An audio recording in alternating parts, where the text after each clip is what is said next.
What is up, YouTube, Facebook, Twitter, Spotify, Apple, and everyone tuned in on the Texas Sports Unfiltered app? Welcome in to another edition of Bucky and BK, live on Texas Sports Unfiltered and on the free TSU app. Today is Monday, August 12th, 2024, and the Buck and I are with you for the next 2 hours. On today's show, we'll recap Texas football's first fall scrimmage of 2024, who stood out and who needs to step up between now and the opening game on August 31st, plus a recap of week 1 of the NFL preseason. We'll talk Cowboys, we'll talk Texans, and we'll go around the league, talk about some of the standout performances and winners and losers from the opening week of the NFL preseason. We will recap the Olympics, which are now in the rearview mirror, talk about the closing ceremonies yesterday, but also some of the sensational performances we saw from Team USA over the weekend. We've got Coach Prime. We've got a CeeDee Lamb update. We've got some news from Texas A&M, and we'll have plenty of fun, of course, like we always do between now and 10 o'clock. What's going on, Buck? Hey, BK, it was a fantastic weekend. It was a very nice ending to the Paris Olympic Games, and, you know, to get you started and get you pumped up for 2028. And, of course, back here in Los Angeles, and who will try to outdo who? That's the way that's going to be. The way that ended, that was spectacular yesterday and last night, the way the Paris Games ended, and quite a showing by the USA, China, and a lot of small countries getting their first medals, period, during the course of these summer games. And I enjoyed it. I mean, I haven't sat down to watch the Olympics. I mean, I will sit back and, you know, I like the winter games because I'm a figure skating dude that likes to watch figure skating and all those winter games. So this one really got me. I watched an awful lot. I even watched, you know, break dancing stuff that I thought was pretty good. There's some of those things I can do without the candy cane hockey. I don't particularly enjoy that, but other than that, there was most of the games I enjoyed. I really did. You know, some new things are out there, some different things. And I thought the breaking was kind of cool. It really was. I need to see them on the streets do it though. Oh, or on the hardwood. Oh, you didn't like the padded surface they had? Just give me some hardwood. You got to give me some hardwood. Oh, man. And some of those maneuvers, you can't do that. You can't spin on your head on the hardwood. I know that's got to hurt. You don't spin as much. They wouldn't be doing as much as that stuff on their shoulders if it was hardwood, I can believe. Yeah, you and I can't. I thought it was cool. I thought it was all right. Yeah, breaking is what it was called. Yeah. That was the official name, and it happened on Friday and Saturday. You had the women on Friday, you had the men on Saturday. We actually picked up a bronze. Yeah, we picked up a bronze medal in the men's breaking event over the weekend. But it was kind of cool. It was kind of unique. I'm curious if they'll bring it back in 2028, but that was a nice change of pace from some of the other Olympics. Yeah, it was. We had. So, yeah, it was fun. I mean, this was the most I've ever watched an Olympics by far, and this is the most fun I've ever had watching an Olympic Games by far. And it was a great showing by Team USA. They ended up tying China with 40 gold medals, but in the overall medal count, the Americans dominated with 126 medals. That's the most ever in a non-U.S. Olympics for Team USA. So they've had more in some Olympiads, but every Olympic Games that they've had more have been here in the States where they've had more athletes to compete. But that was their best showing in an international Olympics of all time. And yeah, they ended up they needed those 2 basketball golds over the weekend, and we'll talk about those thrilling games in both men's and women's basketball in the gold medal matches against France. But they needed both of them, and they needed some clutch performances on Saturday and on Sunday to end up tying China. But hell of an Olympic Games for sure. Yeah, I thought it was fun. I really did. It was fun to watch, you know, and it was spirited by all, you know. I mean, I like the sportsmanship. I like the spirit of all most countries. Sorry about that, China, not you cheaters. But other than that, you know, the Chinese will be coming to Los Angeles, and we will be using our drug testing for the summer games. Sounds like they don't want to. The Olympic Committee doesn't want to bring it here to Utah if we have our own testing for the winter games, which sucks. China wants to bring their own testing crew, of course. Oh, we're accusing the Chinese. Testing. Accusing the Chinese of cheating again. Oh, come on. Well, disrespect. Yes. How much do steroids help in table tennis, Buck? or synchronized swimming or what synchronized diving. Yeah, all of the sports that they were winning. I don't know how much PEDs are going to influence that. Well, then we don't have to test it hard because we got the weed games coming to LA. Nice. The weed games? Yeah. What does that entail? We will win the weed smoking in LA. Oh, you thought you saw Snoop Dogg a lot in Paris. Yeah, wait till how often you see that dude in his hometown. You won't see those guys. Oh, my God. Yeah, if weed games are involved, I like our chances very much. About it.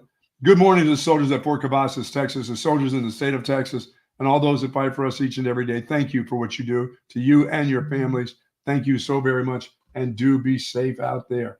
Yes. It will be hot again this week, y'all. It's how it goes. It is August. Sorry.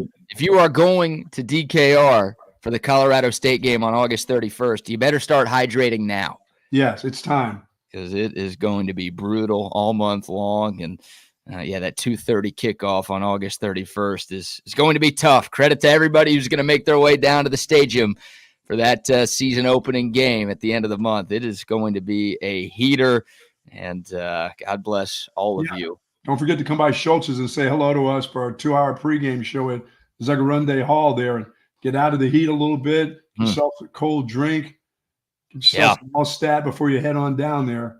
Boom. That's where you need to tailgate with us. Wow. We will be there starting at 12 o'clock on August 31st, and we'll be at Schultz Garden for every home Texas football game in the upcoming 2024 season. Of course, we've mentioned it will be at Shoal Creek Saloon for all of the road games. So make your plans. If you're not going to Ann Arbor, make your plans to watch the game at Shoal Creek Saloon. Breakfast at Shoal Creek. Yeah, absolutely. Little kegs and eggs on September 7th for that Michigan game. We'll be up and at 'em early for that one. So hope to see all of you at all of our pregame broadcasts throughout the college football season. Speaking of the Olympics, Buck, and speaking of the Texas Longhorns, it was a hell of a showing for the University of Texas at these Paris Olympic Games. How about 16 medals for current and former UT athletes that would have ranked 16th amongst all of the countries in the world? Remember, there were more than 70 countries who participated in these Olympic Games. UT had 6 golds as well, which would have been 14th amongst all of the countries in the world. It was Scotty Scheffler, Kevin Durant, Julian Alfred, Ryan Krauser, Herbert Koss, and Tara Davis Woodall, who picked up the 6 golds for Team USA. It's the fourth, most medals for the Longhorns in a single Olympics. As good of a performance as that was, Buck, that wasn't even close to the school record. Back in 2000 in Sydney, the University of Texas picked up 23 medals. We only had 16, which was more than any other college in these Olympics. Feeling in the pool, probably. Yeah, I don't know what the hell it was. Along with Kevin Durant, he was probably still a part of that. Yeah, he's won a gold medal every time he's been in the Olympics. Yeah, his 4th gold medal in men's basketball, which is a record amongst all men's basketball players. But for the University of Texas, at least 1 gold in 11 straight Olympic games. So it was a great showing for the University of Texas, and they made their mark in Paris over these last 2 weeks and change, which was great to see. What did you think of the closing? Were you good with the closing? Yeah, I didn't watch as much of it as you did. Some of the musical performances were great. I saw Tom Cruise, a.k.a. Ethan Hawke, in character doing his thing. And you and I were talking before the show. We're trying to figure out how old Tom Cruise was. It's like, how long can this guy keep doing stuff like this? He's 62. Maybe he's on to something with that Scientology bit, the fact that he could still jump out of planes at that age. But, yeah, there was some cool stuff going on yesterday in those closing ceremonies. I liked them. What about you? I did. I enjoyed it. I watched a lot of it last night, and I just thought it was, I liked the closing a lot better than I liked the beginning. I wasn't confused on who was who and which was boy and which was girl. I kind of could figure out some of that stuff. I don't need the confusion at the Olympics games. So I thought they did a pretty good job in the closing ceremonies, And him coming down from the top of the stadium was awesome. That dude loves to do his stunts, man. Obviously, he's not afraid of heights, Some of that stuff is enough to make you pass out from where he's standing, but Ethan likes to do his deal. Yeah, I don't know if there was a stunt double doing that yesterday, Oh right? no, he was just him. He was everywhere yesterday. It'd be hard to replicate considering it was live. At least I think it was live. Yeah, we'll have so much more music once we get to California in a couple of years. Yeah. It'll be crazy. That's what America does, right? Like we got to one up everybody. So Paris went all out with the opening and closing ceremonies. I thought it was a great showing for Paris and for the whole country of France. I thought they did a great job hosting these games, and thankfully there wasn't a lot of controversy going on. We didn't have any like terrorist attacks. I mean, there are a lot of reasons to worry with the state of the world right now. Absolutely. And thankfully that stuff kind of avoided the Olympic Games. Like there was some controversy. You had the boxer and a couple of other things that went on that made people mad, but it could have been worse. I thought France handled things very, very well. But yeah, they went above and beyond for those ceremonies. And America's going to do whatever it can to one up them. So yeah, it was cool to see Billie Eilish out there. Cool seeing Tom Cruise out there. They did a good job sort of taking the torch away from Paris for these 2028 summer games coming up. But, when we get to 2028, we will be pulling out all of the stops. Yeah, we just have to be afraid that the state of California will unleash San Francisco on L.A. That will be scary. Oh, yeah. That's their terror they have to worry about. There's going to be, there might be some transgender stuff going on in 2028. I don't think that's a thing of the past, what we saw in the opening ceremonies 2 weeks ago. So, it'd be hilarious, though, if a homeless person from California ended up crashing the opening ceremonies, just like taking a shit in the middle of the stage. Come on. It's part of the show. How did this guy get there? No, that's just a homeless dude who stumbled in to SoFi. Crap, yeah. Yeah, that's how it goes. How about Team USA basketball, though, Buck? I think, look, people were locked into these Olympic Games, but I'd love to see the ratings. I got a hunch the gold medal match between USA and France in men's basketball, maybe the most watched event, at least in the United States. I was at a bar, Black Sheep Lodge, enjoying some alt stats over the weekend, and it was packed, and people were going nuts. You would have thought it was a Super Bowl or an NBA Finals game with just the amount of people who were there and with the amount of noise that was going on. And an epic game between the U.S. and the host nation, France.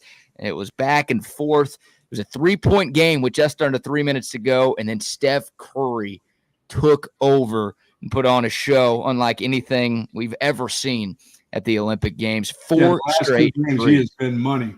Yeah, he was horrible, right, until the last two games. And then in the semifinal win against Serbia, where the U.S. needed that big comeback in the second half to get it done, he hit 9 threes and scored 36 points in that one. And then, in the gold medal match, the 3-point barrage, 4 straight threes, scoring 12 straight for Team USA when they needed him most. You talk about the clutch gene. Look, that guy's won 4 championships. We know how good and how clutch he is. But to do that in that spot on the road in France against the French, that was unbelievable. Yeah, I thought the Olympic team, I thought our team played well together. They really did. And now the rest of the world has gotten better in basketball, obviously. It hadn't quite caught up to the USA. I don't know if it ever will, but they have gotten better. Plus, I like that style of basketball a little bit. That the ticky-tack fouls of the NBA, and guys would be complaining, and it's a lot of games in the NBA. You couldn't have foul. You couldn't go through a season like they do, European basketball. It's too physical. NBA guys would be they'd be in the hot tub, in the whirlpool, in the ice tub, for days on end. They couldn't play that kind of physical style of, international basketball. It's too hard, but it's enjoyable to watch where the whistle's not blown and, hey, guys fall down. Hey, get your ass off the ground. Sorry.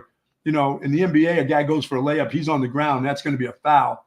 International play, guys are going to the hoop. Guys try to block the ball. The guys get hit and they get knocked to the ground. They don't call it. It's just, there's no blood. There's no foul. Sorry you lost your balance and went to the ground. In the NBA, they call those fouls all the time. That hand checking and pushing guys off the ball, those are fouls. International basketball, it's just, hey, you got to be physical in order to survive. NBA couldn't survive that kind of basketball, I don't believe. Or they'd get used to it because they're such skilled guys. But for the product, you would have a lot of stars that wouldn't be playing every night. You barely have it now. I was going to say, you don't have it now, Yeah. right? So Load management is a big thing. And yeah, if they allowed could not play that many games in the NBA with that kind of physicality. No, it's definitely more physical, and they let more go in the They international do. I enjoyed it. It's just like watching a damn playground basketball. Yeah, it was fun to watch. Fouls. You as the person have to call foul. No blood, no foul. Yeah. Oh, it was great. Were you one of those guys who called the little ticky-tack fouls? Like you missed a shot, someone maybe breathed on you, and you're like, foul, that's a foul. No, I never. No, it'd have to be somebody had to hit the ground hard. There's always that one guy, though, in the pickup game who calls fouls on everything. He missed a shot just because he would miss an easy shot. Oh, yeah. You hit me on the head. I don't care about hitting you on the head. I mean, those guys are getting hit in these games on the top of the head. They kept touching the top of their head like, damn, in the NBA, that'd be a foul. You know, if your forearm hit me on the head, they're going to call that. These guys were on the ground getting knocked to the ground. LeBron James was getting knocked to the floor. Now, of course, he's going to whine, but they didn't call it. They just said, oh, sorry, LeBron, let's play. No, they all still whined, but they didn't call as much. No, they whined, but they didn't get those calls. They all do. But what a showing. Steph Curry, 8 threes in the gold medal game against France, and the U.S. needed all 8 of them. LeBron, 14, 10, and 6. Kevin Durant, we talked about him earlier, the first men's basketball player in Olympics history to win 4 gold medals. And that was really cool because this was Steph Curry's first Olympic gold. And to watch LeBron, Steph, and KD on the court together, I mean, those are the 3 best players of this generation of basketball, if you ask me. And to see those 3 of those guys all come together in the fourth quarter and help lead our nation to a gold medal, I don't know if we'll ever get to see something like that again.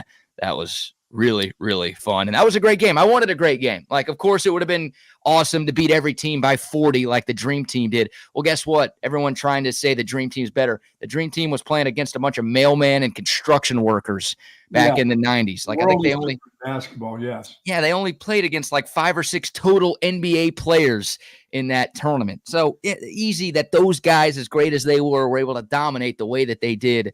Like you said, though, the game has grown so much. And now you've got, Victor Wembanyama might be the best player in the league in 2 or 3 years. Right. Obviously, Nikola Jokic has won 3 of the last 4 MVPs. Like, that wasn't a thing in the 90s where dudes from Serbia and France were amongst the best players in the world. It's gotten a lot more competitive. I thought we'd see some good games, and I'm glad we saw some great games. I wanted this team to get tested, and I just like watching a competitive sport, and you got to see that with those last 2 Team USA games, and thankfully they were able to pull out both of those W's to get the gold. That's France's back-to-back silvers, too, I believe, in the last 2 games. So, yeah, they are really getting good at the sport for sure. Yeah, they are. Now I think we're about to see flag football get into the next one. That'll be interesting. I think so. Baseball will be back in 2028. And now, like that. Here is my call to Commissioner Rob Gaptooth Manfred to allow MLB players to play, right? Like, the reason why we were all so invested in Olympic basketball was because LeBron and Steph and KD and Booker and Tatum. Well, Tatum barely played, but all of these guys that everybody knows and gets to watch regularly was on the team. Like, that's why we were so locked in. Baseball needs to do the right thing. I know it's a little different because with basketball, it's the off season, and baseball, obviously, it's during the season, but Major League Baseball needs to take a 2-week break and let the best players, not only in America, but in all of the countries, participate in the Olympics. Otherwise, no one's going to care. And hopefully with flag football, like, I don't know if any NFL guys will do that, but hopefully some, I don't know, college player, hopefully somebody considers playing in it, because that'd be way cooler if you could recognize the guys playing in flag football versus just some random jabronis who happen to be pretty athletic playing. There you go. So, yeah, I think flag football. And take out candy cane hockey. Oh, yeah, you're so anti-field hockey. It's hilarious. No, get rid of that. You can get rid of that. Why do you hate the Netherlands so much? They are good at it. Yeah, they won gold in men's and women's. Why are you anti-Dutch? What did they do to you? Dutchies. No. Don't like the sport. Don't like candy canes out there. Sorry. You don't like candy canes at all? No, I'm not a candy cane person. Never was. Yeah, and I definitely don't like it as a sport. Candy cane and hockey, no. If we were good at it, I think I'd like it more, but I don't think we're very good. So I'm out And on then that. the dual swimming where they enter the water, the two you know, enter the water and then they start doing their dancing. I like synchronized swimming with a whole group of them. I don't like just two people doing it. Mm. I want the mixed doubles. Oh yeah, that was weird. Where they like start their routine outside of the pool. Then they dive in the water together. Then they get it. No, just get in the water, will you? Come on. Yeah, I wasn't watching much of that. You like synchronized swimming way more than I do, and I think way more than most straight men do. Come on, man. Yeah, I'm trying to watch it all. I've never watched that much badminton ever. I didn't even know it was a sport. badminton. I thought it was an event that you did. It's like bowling. It's just an event you did while drinking. Did you ever play badminton when you were drinking? Hell yeah. Really? Yeah, and you had to have about 3 different nets because I'd end up tangled in the net somewhere. Where did you play badminton? Like bowling, there are bowling alleys everywhere, but badminton feels like I mean, it's a backyard. It's your own backyard deal. Okay, that's how I was like, yeah. Like badminton parks in Pennsylvania. I don't. Is that a thing? Do we have badminton parks anywhere? Or that's you got to know somebody with a net and those. I guarantee you we'll have badminton parks in Cali. You know they've got it somewhere. Oh yeah, badminton will be there in 2028.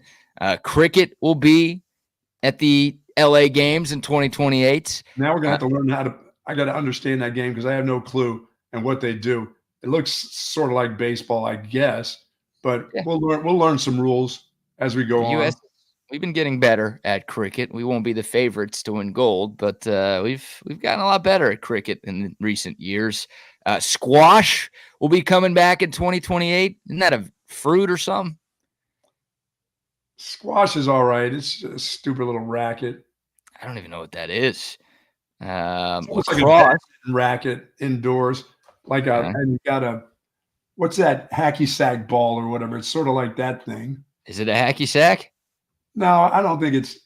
The ball will bounce a little bit, but it doesn't bounce. It's not a super ball. It's not like playing racquetball. It's not that kind of ball. It's almost like a little half hacky sack ball. Okay. I never got into squash. I did get into, I mean, and plus being in that room, plus if that ball hits you, if somebody hits that thing and you get in the way, ooh. Racquetball, I played racquetball when I first got into coaching. That's what we did at lunchtime. The coaches would go play racquetball. And I got hit in the back of the head with one of those racquetballs once. And, man, I was ready to quit. That thing hurts. Those things hurt. Yeah. Played some racquetball at Gregory Gym back in college. Yeah. And it's kind of fun, but you get hit by one of those balls. And it makes you want to quit. And if you ever get hit near the nads or in the thigh with that ball, man, that thing leaves a mark. See you later. Yeah. So flag football and squash. Actually, those are new sports. So squash has never been an Olympic sport before. Good. And then baseball, softball, cricket, and lacrosse are some of the sports that will be returning to the Olympics. Softball's coming back. Softball's coming back. Yep. Good. So I wonder if Kat Osterman still has any eligibility left.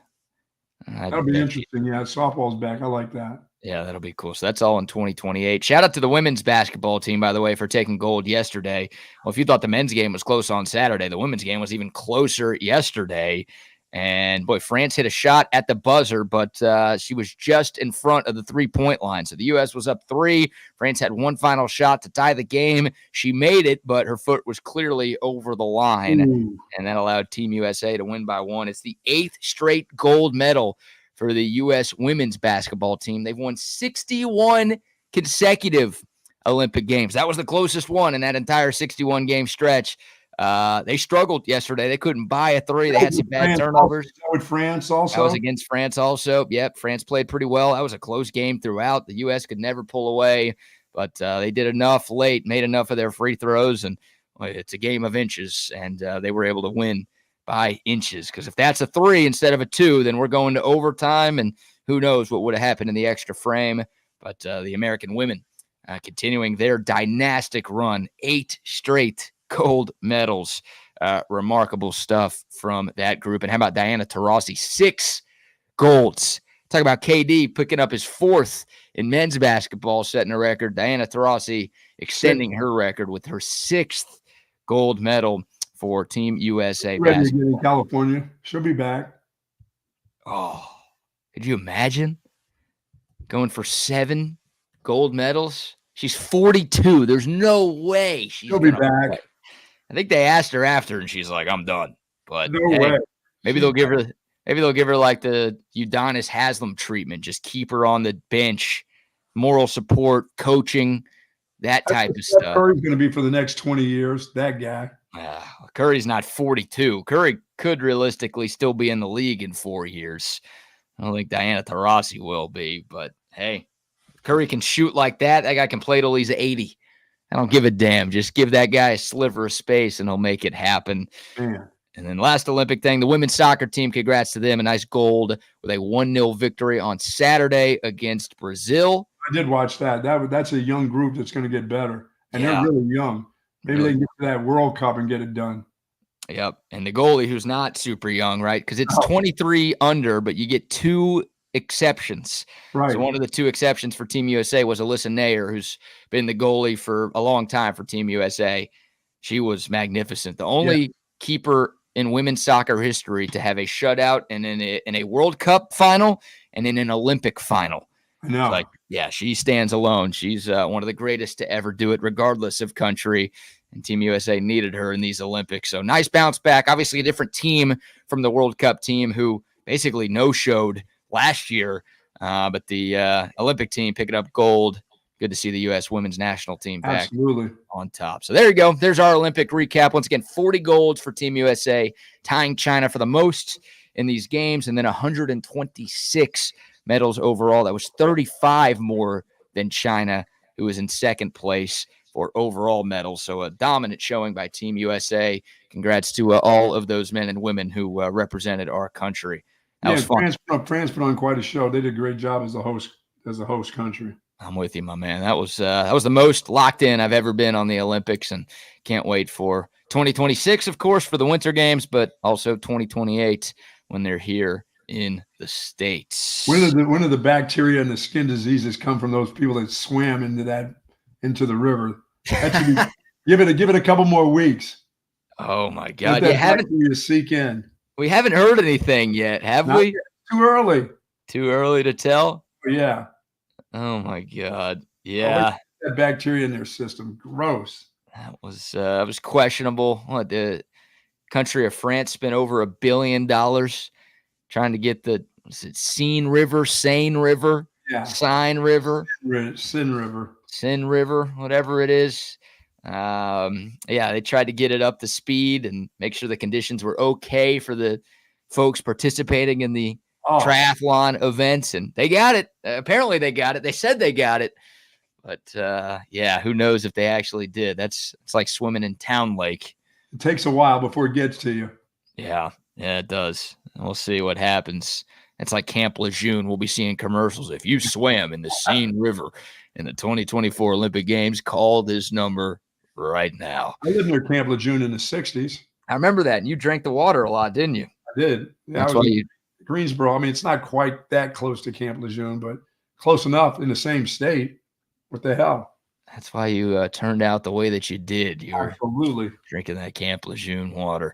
All right, we'll take your thoughts. The Coda text line is open, 512-222-9328, or the YouTube and Facebook and Twitter live chats are rocking and rolling as well. Get involved with the show. We are the most interactive sports talk in Austin, also the best sports talk in Austin. Before we get to the fall scrimmage for Texas football, the first fall scrimmage that took place over the weekend, let's give some sponsor shout-outs, Buck. Our good friends over at Sue Patrick need to talk about getting your gear, the incredible selection of Texas Longhorn apparel, collectibles, accessories, and even more at Sue Patrick's. They got tons of Texas-themed gifts and items there just for you, a wide variety of men's and women's clothing, of course, and they offer free shipping on online orders over $49 and free curbside pickup, of course. But when it comes to curbside, if you go over there curbside at 5222 Burnett Road, folks, there's plenty of parking. You don't have to get out of your car and then walk 3 blocks. You're right there, right in the parking lot of Sue Patrick. They've got tons of room just for you. And you can go in and say hello to Sue and Jay and the whole gang there. And they've got the Tommy Bahamas are out right now, getting ready for the football season, because it will be warm in the stadium. So you're going to need the kind of clothing that they have just for you over at Sue Patrick, and plus all the ball caps that they have available for you too, in all of the sizes at Sue Patrick. You will love it when you go in. You're going to find out all kinds of books, anything that you need, barbecue sets, barbecue hookups for your I'm gonna say even for the grill and for your cookouts for the remainder of the summer. Go by Sue Patrick's. They got everything that you need at Sue Patrick's. I love that place. Go to SuePatrick.com for more info. And as I said, do go by the store if you can at 5222 Burnett Road. Amen. Great place. And we'll be out there again soon, Yes, broadcasting live from Sue Patrick. Next week, we'll be broadcasting live from Circa Resort and Casino in Vegas. We hope to see all of you there. TSU will be out there next Thursday and Friday, August 22nd and 23rd. Man, flights are so cheap to get to Vegas, and you could book one now, even though it's a week and a half away. If you want to be with us in Sin City, hanging out at Circa Resort and Casino, you can do so. We'd love to see you there. And, well, you might ask why we're going to be out there. And we'll let the folks from Circa Resort and Casino themselves tell you what they've got going on. Biggest pro football contests in Vegas are back. Circa Survivor and Circa Million are now up to a record $16 million in guaranteed prizes. 2 ways to win and no rake. Circa Survivor contestants select one team each week with no point spread. Last the longest to win it all with $10 million guaranteed. In Circa Million, make 5 picks against the spread each week for your share of $6 million guaranteed through quarterly and full season payouts. Enter in Nevada. Play from anywhere. Visit circasports.com for details. Now you're talking. Now we're talking, and we will have our own TSU Circa Millions team. So we'll be making those 5 picks against the spread right here on this show every week to try to win us some money, Buck. We'll see. Yeah, because I will be winning you people enough money during the course of the season.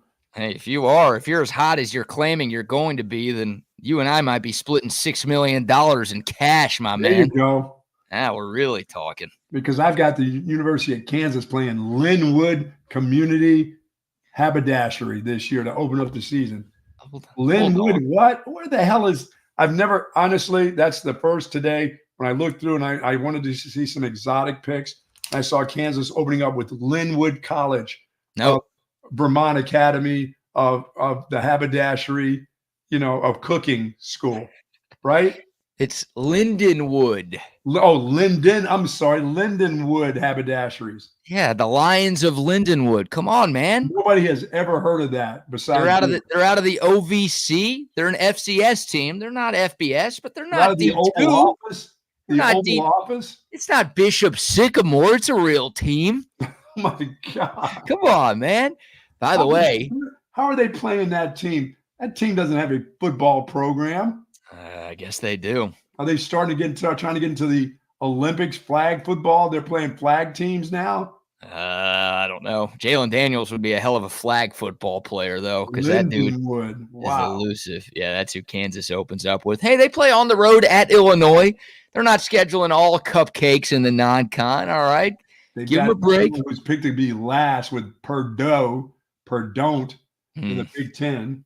Yeah, that's about as easy of a Big Ten road game as you could ask for if you're Kansas. By the way, the AP Top 25 comes out at 11 o'clock today. So the other TSU shows we'll be talking about it. The Buck and I will give our reaction to the first AP poll of the year during tomorrow's show. So be on the lookout for that.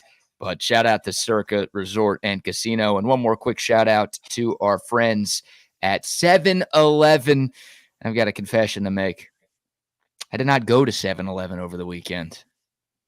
You were into the Olympics. You must have stocked up during the course of the week. I had plenty, but I couldn't tell you the last weekend I've gone without going to 7-Eleven. So I'll make up for it today. The best convenience store in the world. Love our guy Ashish. Love everyone at 7-Eleven. Best convenience store in the world. They've got everything you need to get you through your day, your week, your summer, your year here in Austin, Texas, or anywhere in the world with more than 84,000 locations. There's a 7-Eleven near you. 84,000 locations. 84,000. Yeah, make sure you download that 7-Eleven app as well to cash in on the 7 Rewards program. All right, Buck, some Texas Longhorn football. We are now less than 3 weeks away from kickoff against Colorado State. And on Saturday, this past Saturday, Texas held its first scrimmage of fall camp. It was a closed scrimmage, not open to the public, not open to the media. But, hey, we've got plenty of insiders who did their work, including our man Chip Brown, who you can hear with Zay Collier every day from 1 to 3. We've got some insider nuggets from what went down in the first scrimmage of the fall. And by all accounts, Buck, the defense stole the show and won the day on Saturday. What do you think? That's a good thing, because the defense should win the show in the first scrimmage. That always makes you feel good when the offense doesn't come out there and just destroy your defense. That was good to see. I heard they were very good against the run, stopping the run, and I expect that to happen when you're missing, Cedric Baxter. I mean, if you're not stuffing the run without Cedric Baxter, then that's going to be a problem for defense. But they picked up where they left off last year, and that's a good thing. Generally, defense will win the first scrimmage. Offense then will start to, they'll hone in. They'll start, doing things and figuring out scheming how to beat the defense. Your head coach is not going to let your offense look like crap in scrimmage number 2. He's also not going to let your defense look like crap in scrimmage number 1. He's going to, you're going to get stuffed, and I'm pretty sure the head coach would like for it to be even, but people don't ever see it as an even match of scrimmages in the summertime. So I'm glad to see the defense stuff the run game. They got a couple new runners on that football team right now who are going to have to get used, an offensive line that's going to have to get used to the way these guys run too. So that's good. I think that was good. I heard there were a couple of intercepted balls too. The guys in the secondary picked off. They had like 3 or 4 interceptions. So that's good to see. Defensive line played well, which is really, really good for me, because that's a position that I worry about. I'm not quite worried about the offense. I will worry about them in the next scrimmage if they're getting slammed around by the defense, though. That'll make me worry a little bit. Mm-hmm. Yeah, by all accounts, the offense had been better in practice to this point. And the offense had a great week of practice leading up to the scrimmage. So it was good to see the defense respond and kind of get up off the mat and have the good showing. And like you said, it feels like more often than not, the defense is ahead of the offense at this point in camp. Yeah, because most of the times it's just go sick them, go get them. Offense is thinking about scheming. They're not trying to scheme their own defense. They're just trying to, they're more in tune to who they're going to play in the first game more so than what their defense. They're used to the players, but they're not used to the schemes. The defense can start using some different types of schemes that your offense hadn't seen, but your head coach is not going to let that happen in scrimmage number 2, where your defense is doing some exotic things and your offense is going, what the hell is that? I've never seen that before. He'll put a stop to all that stuff. He'll make it that, oh, no, you stay in your base. Sorry, we're going to run this. Well, that's not what we want to do. Well, no, we're not going to get embarrassed by you guys. The second scrimmage, it'll be a little bit different coming up now. Yeah, it was pretty vanilla by all accounts, especially on the offensive side of football. And format-wise, it was the first-team offense against the second-team defense. Okay. And the second-team offense against the first-team defense. So we didn't get 1v1s, but, hey, this Texas team is so deep. Sark's talked about it. We've talked about it. Everyone feels like the depth on this Texas team is very, very good right now. So you still had some really good competition on Saturday. The first half was tackling like a normal game. The second half, they just did wrap-up. So good news, no injuries. Obviously, the C.J. Baxter injury last week sucked and will suck all season long, but no injuries to report from the scrimmage on Saturday, which is great. But yeah, like you said, I love hearing that the defensive line won the day, because sometimes with these scrimmages it's tough because you feel good about one side, but you feel bad about the other side. I'm not worried about this offensive line. I feel very good about this offensive line. It's one of the best groups in the country. So I would have been worried if I heard that the offensive line dominated the D-line and the D-line couldn't get any push. Right. The O-line was creating holes for the running backs, and Quinn Ewers and Arch Manning had a bunch of time to throw the ball down the field. That would have worried me a little bit. The fact like that the spring game, it would have been like the spring game. That's showing. Bingo. The fact that the D-line, with a lot of new faces, and we know the 2 best players on the team last year were both on the defensive line, the fact that that group was able to have some success both against the run and against the pass, that is a very, very positive takeaway for me. Yeah, I got to find out, how was it as a group? Were they sloppy? Were there penalties? Could there have been a bunch of penalties called? They just let it go? That's the part that I don't know yet. I got to find out from Jeff Howe or Chip, how did it look? How did they come out of the huddle? Were they crisp, or was it kind of sloppy? Generally the first ones are kind of sloppy. You got a lot of new players in there, a lot of new faces. a lot of guys from other schools, not just, your young players, but guys coming and starting to learn new offense, new defense. So, I mean, that's not as important anyway. It'll be important. This next one will be a kind of a dress rehearsal scrimmage coming up this week. So that's the one that you really hope everybody looks good. You want that offense to look crisp. You want the passing game to look good. Special team stuff, they'll do a bunch of that kind of stuff during the scrimmage. So that's the one you want to look okay. But the head coach is not going to let your defense win and come out of there looking like they did in this one. He'll steam things up against his own defense, and he knows how to beat that. I think you saw that in the spring game, that he knows how to score points. If he wants to score points and make it look good, he can do that. Yeah, if you had Brent Venables as your head coach, then maybe the defense would win every scrimmage. But you've got an offensive coach in Steve Sarkisian, and he's going to make sure that his guys show up and show out. He's going to attack certain guys on defense in that second scrimmage and say, okay, here's what we could do if we were playing against you. Yeah, absolutely. The D-line, by the way, Alfred Collins and Vernon Broughton got most of the reps with the ones. Sadir Mitchell was also rotating in with the ones, which is interesting. I wonder if he's got a shot to play next to Alfred Collins this season. You had Aaron Bryant and Alex January, some of the younger guys working with the twos, and then it sounds like the transfer portal additions, the 3 DT transfer portal additions were kind of rotating in with that group there. So you've got some depth on the defensive line. We're looking for a couple of guys to really step up and compete at a high level, but it's good to know that Texas feels pretty good about their rotation with that group. You talked about the interceptions. Andrew Makuba, one of those guys with an INT on Saturday. He picked off Quinn Ewers in the red zone, which that to me is the worst thing I heard from Saturday, right? Like, once again, it's so hard to have any super hot takes about a closed scrimmage that nobody even saw. Right. And even if it was an open scrimmage, it's still a freaking scrimmage. We're talking about practice, man, to quote the great Allen Iverson.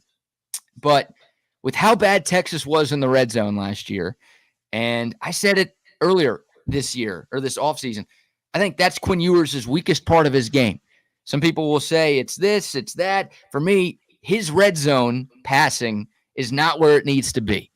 And that was a big part of why Texas was like in the hundreds in terms of red zone offense for most of the 2023 season.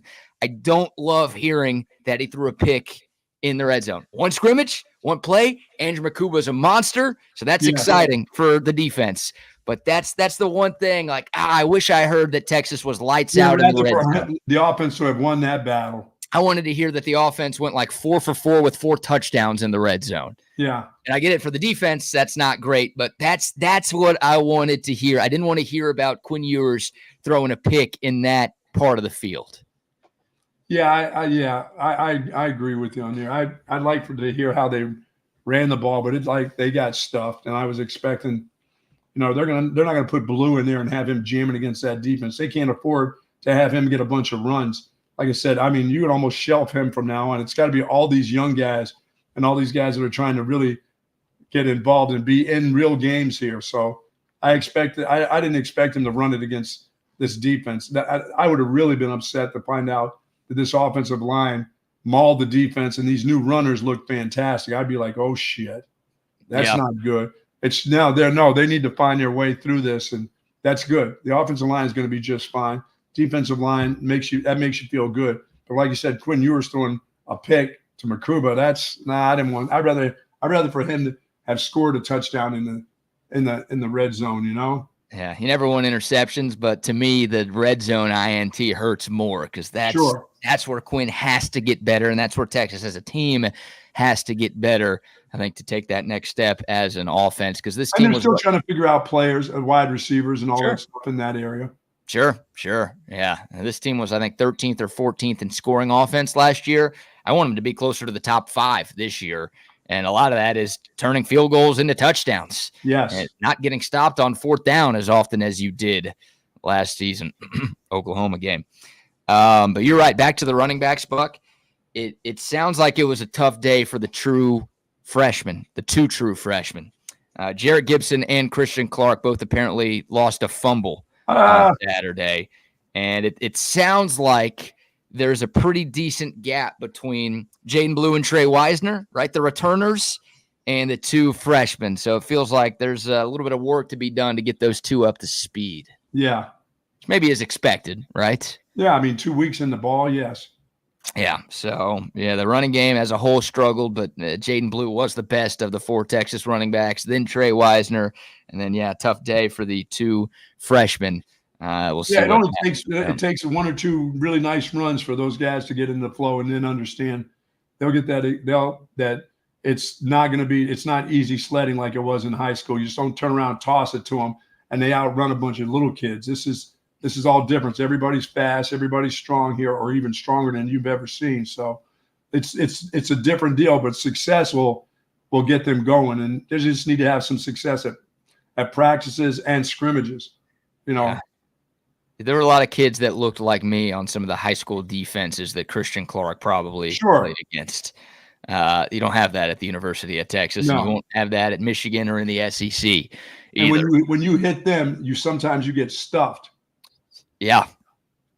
So you don't run them over. So something maybe noteworthy. Linebacker Darian Gillette got some work at running back in the scrimmage. So, Sark talked about it a little bit. He was like, we might look at some guys following the scrimmage to switch positions to help us fill that running back room with the CJ Baxter injury. Darian Gillette played some linebacker on Saturday, but also got a couple of reps at running back. He's a redshirt freshman, 6'3", 235. Wow. The size of that guy. So, we'll see if that sticks. We'll see if Gillette gets more run at running back, no pun intended, for the rest of camp. Once again, he'd be like the 5th or 6th or maybe even 7th running back on the depth chart for Texas in an actual game. But he was the guy who, at least in that scrimmage, switched positions to help give another body to that running back. As long as they can find a spot for maybe short yardage as lead blocker and things like that. 6'2", 6'3". 6'3", 235. Yeah, there's my lead blocker. You don't have to bring me a chubby guy from the defense to come over there anymore. Just put that body in there. Because obviously he's got a little athletic ability. He can slide out and catch a little slip pass out in the flat for a touchdown, things like that. He's more of a disguise than just bringing your big dude over there, knowing what's going to happen. Red shirt. That's if he can run. I mean, if he can't run, that doesn't do you any good to be all that big and all that if you're not athletic enough to help out. So these other guys, they'll come along. It's just not easy to take a freshman and throw him in there in first scrimmage and him have great success, Sure. Well, you know that better than I do, right? Oh, I've seen it. I've seen guys get stuffed. I mean, I know the one guy who I never saw get stuffed. So never, ever, ever in a scrimmage. Never, ever by really basically not very many times in a game. I didn't have many of those kind of guys. Yeah. No, nobody's had many of those kind of guys. You're talking about one of the best running backs in the history of the sport there. Yeah, he never got, he got in a scrimmage. He already looked like a college guy. He looked like a college junior when he came into play. So right away, day one, immediately, right? At practice, that dude was making guys look silly. He could outrun you to the corner. He could.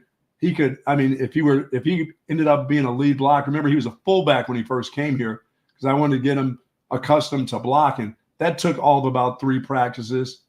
Where you start saying, okay, we need more single back with him carrying him. We can put an extra tight end, but he didn't have to be a lead blocker because he can block. He loved the contact. A lot of freshmen don't, they're still trying to avoid the contact at this level. They think they can outrun you. Everything is to the outside. Everything bounces outside, and you go, oh shit, you can't outrun those guys. But this dude was outrunning guys to the corners. So, man. But then inside he was running guys over too. So it just. That was just a whole facade of him being a fullback early. That was me saying he needs to get ready for the physicality. Yeah, well, that took all of about a week and a half for that to happen. And then everybody on defense was going, I don't want to hit that guy. Are you kidding me? No thanks. That's not a high school guy. That's a guy who's ready to go play pro ball. That guy's 32. Where did you find him? Amazing. Back to Darian Gillette, by the way.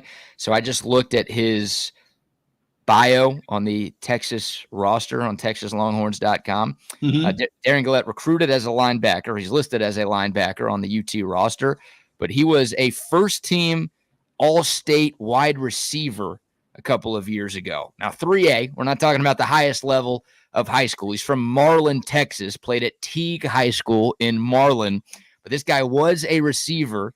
He also was a punter, And apparently as a sophomore, he played quarterback for his high school team. So this dude's got some experience playing offense. Okay. Obviously, if you're a quarterback or you're a receiver, you have some experience with the ball in your hand as well. So I guess he was one of the more natural guys for Texas to try at running back. Yeah, it's really interesting also to see these fumbles that these young guys have. Was it on contact, or was it handoffs? Was it quarterback exchange, or that they get through the line and get stripped or get hit? Because that's better in practice than in games. The contact ones are better, right? Obviously, you don't want any of them, but the contact ones are better. No, the contact ones, because you're always going to the handoff deal. You can't play the game if you can't take a handoff from the quarterback. You don't even get into games if that's a problem. That's one of your problems. And Quinn Ewers keeps saying, this guy can't even take the handoff. Then you don't get to play. I don't care how good you are. The contact ones, that's just going to come. That's when you're on there. That's when your coach looks at you and go, you got to protect the football. Sorry. Every time you get hit, it's going to be hard now. This is not touch. This is not flag. So when you get hit, they're going to hit you hard. And that ball, you can't let that thing go limp on you. You got to hold on to that thing for dear life, because that's everybody's ball. That's not your ball. That's our ball that we're giving you responsibility to have. If you can't take the handoff, you don't play. That's just after about 3 or 4 of those exchanges, then you go become a wide receiver or something. That you get moved in a hurry, or you become a defensive back. If you can't hold the ball and you can't catch it, you go play defense. You don't get a lot of chances at that, and you don't get a lot of chances in fumbles either. I mean, a couple of fumbles during practice, your coach starts going, "Sorry, I made a mistake." Yeah, I always want my coaches to have quick triggers with fumbles and just with turnovers in general. But that's what cost Texas against Washington in that Sugar Bowl. 2 lost fumbles. C.J. Baxter lost one. Jaden Blue lost one. No, that's one thing I didn't play. I didn't play that game. I didn't have a lot of, like I said, I didn't have guys walking around campus with a ball in their hand. I'm like, what is that shit going to do? High and tight, baby. That's just stupid. I saw anybody with one of those walking around campus, I'm walking up trying to strip them. No. Come on. I'm doing my part to help the team win. No, I never had a kid. I never even thought about, I've had John Magbig say to me on a fumble when Sean Mitchell fumbled at a practice once, he goes, "Do you think this week would be a good week for him to take this around campus and hold on to it?" I said, "No, coach, he just won't play. Sorry." Yeah, that does more, I think. Yeah. How about this? How about if he doesn't play in the games if he fumbles? That's better than watching him with a bunch of girls touching his arm with a football, him walking around campus with a goofy smile on his face. Yeah, I'm like, I don't want to play. I don't have time for that kind of shit. He just doesn't play. That's easier for me. No, that guy just doesn't play. Yeah, question from Tanner asking you if fumbles are a part of the game, or are they always unacceptable? They're unacceptable. They're always unacceptable. That's not a part of the game. Fumbling is not part of a game for a running back. Spoken like a true running backs coach there. No, that's not a part of the game. Yeah. In your career, you get about 2 of those. You get about 2 of those in my coaching career with running backs. You had about 2 of those in your lifetime, the entire time that you played for me in a game. You never got more than 2 of those. I never had a guy that had 3 fumbles. I had a guy who never fumbled, and he always carried the ball in one hand. His dominant hand was his left hand. So when he would run to the right side, he would have the ball in the left hand. It looked so ridiculous, but he played it for about 6 years for the Raiders. Steve Strahan at Boston College. He played fullback for the Raiders for about 6 or 7 years. He never switched the ball. His dominant hand was his left hand. So when he tossed the ball to him to the right, it was in his left hand. It looked so ridiculous. But I said, "What's going to happen if you switch that to the outside?" He said, "I'll fumble." I'm like, "Okay, that's fine with me." Yeah, keep it there. Keep it left. That's awesome. They would hit his arm. He'd have that thing exposed, and you'd always be cringing when he'd come around to the right side. But he never had a fumble in his career. Wow, that's impressive. As a player, he never fumbled the ball. And impressive. I saw guys that would be able to just slide it, would switch it in their hands going to the right side. But I couldn't deal with guys that fumble. I mean, that thing almost made me sick to my stomach to see that. I mean, like I said, at Texas one year, we had the least amount of fumbles in the nation, fumbles lost. Now, we had a couple guys that the ball hit the ground, but I've never seen guys like rats off a ship get to a ball as quick as I did guys that the ball went on the ground and they ended up with the ball. I mean, they would bite your finger off to get to that ball if they put it on the ground. Some of the stuff that goes on at the bottom of those piles. and including your hands and your balls and everything else that they do to get that ball back. Say the nut shots. I just couldn't take fumbles. If you fumbled, you just couldn't play. That's not a part of the game. That's unacceptable. It always would be unacceptable for me. I just can't. Like I said, in my lifetime as a football player, I had one fumble and I cried on the field as a football player in uniform. I never knew what it was like to lose a fumble. There's no crying in football. What are you doing? I cried and I came to the sideline and my coach is going, "Are you crying?" I'm like, "Yes, I've never fumbled before." And he's like, "Yeah, and you're not going to fumble again. Go over there and sit down." Yeah, he didn't bench you for fumbling. He benched you for crying. Yes, he did. No, he benched you for crying. He's like, this guy is that soft that he's actually moved to tears because of a fumble. I can't have any criers on my team. Dude, I never fumbled. I never knew what it was like. I've seen fumbles in football. I never had one myself. Never fumbled in a practice, but I fumbled in a football game, and I almost lost my mind. You cried. That's just not acceptable. Crying's acceptable. Fumbling is not. It's like, no, it's the other way around. I think. No. Yeah, other way around. Oh, man. Some other standouts from the Saturday scrimmage, according to the insider reports, including our own Chip Brown. Trey Moore, the UTSA transfer, he continues to have a really, really good fall camp. Jahdae Barron was playing a lot of cornerback. Once again, something to monitor this year. Jahdae Barron, who was the star last year, hell, he's been the star the last couple of years, sort of the nickel corner for this Texas defense. Now he's been playing more outside corner, and Jalen Gilbo has been getting more run at the star position, which, hey, I think you and I are a little bit concerned about the corner opposite of Manny Muhammad. Yeah. If Jahdae Barron can man that down, then that's one less thing we have to worry about. That's interesting to me because he's so thick, you know what I mean? Lower body with his legs and stuff. And I'm looking at him.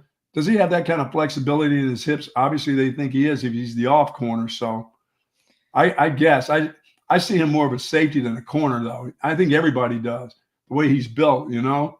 Yeah. I know one thing. You throw a toss sweep there, and he's the first thing up there. Look out. Yeah, 5'11", 200, but we saw him in Dallas a couple of weeks ago. Oh, and he's built. He's every bit of 200, and yeah, he's strong. And when he hits you, you could feel it. So I thought for sure he was going to be the starting star once again this season. And I guess Jalen Gilbo has improved that much over the course of the offseason that it's one of those situations where PK's like, no, we need both of these guys on the field. Like, Jahdae Barron can play corner. We love him out there. But, like, Jalen Gilbo is so good that we can't just have Barron or Gilbo. We need both of those guys in our best 11 on defense. So I think if you told me Vancouver could play corner, I would believe it because I watched him as an athlete playing wide receiver in high school. But Barron, I look at his body type and I'm wondering, man, his flexibility, they must see an awful lot out of him. He must be pretty healthy and ready to go if he's playing cornerback. I guess so. And yeah, Makuba did play some corner at Clemson too.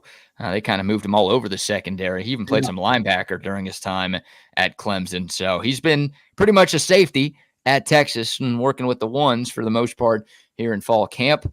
But, yeah, look, there's some versatility in that Texas defensive backfield, and it seems like some guys are getting cross-trained back there too. Well, they need all the players they can get back there learning different positions, really. Yeah, I think that's a good thing. Leonga Lafau, another one of those guys who apparently stood out. He was with the second-team defense, which means he was playing against the first-team offense, and that guy was doing a good job against the run, also made a couple of plays in coverage.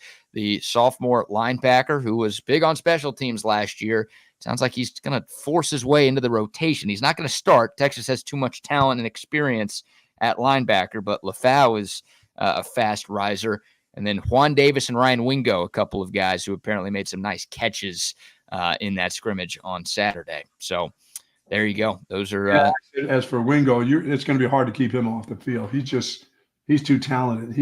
They're going to find a spot for him in there. Yeah, it's interesting. Chip and I were talking yesterday, and we were wondering, like, is there a chance that Texas almost does hockey line changes with its receivers to where it's like on one play they'll have these three guys out there, and then the next play they'll have those three guys out there? Or like I don't think they'll do wholesale changes. I don't think they'll do that. I don't either, but the fact that they are rotating guys as often as they are right now, And the fact that they feel good about 6 or 7 of their receivers, it does make you wonder, like, could we see like one group that consistently plays together where it's like these 3 are always together and then maybe these 3 are always together, or at least usually together?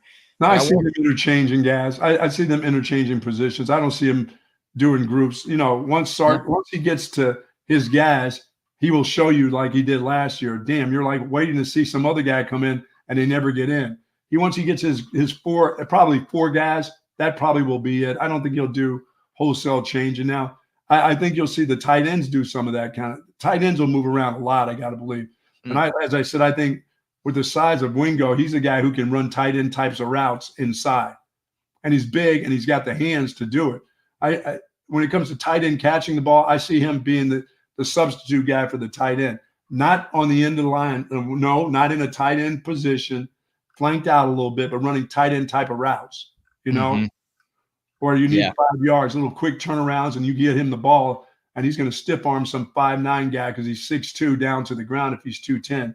Because he's like a tight end, But I don't see him at the end of the line. I don't ever see him in a position except for a slot blocker, which he can still engulf guys out there, but he's not going to be at the end of the line going against defensive ends.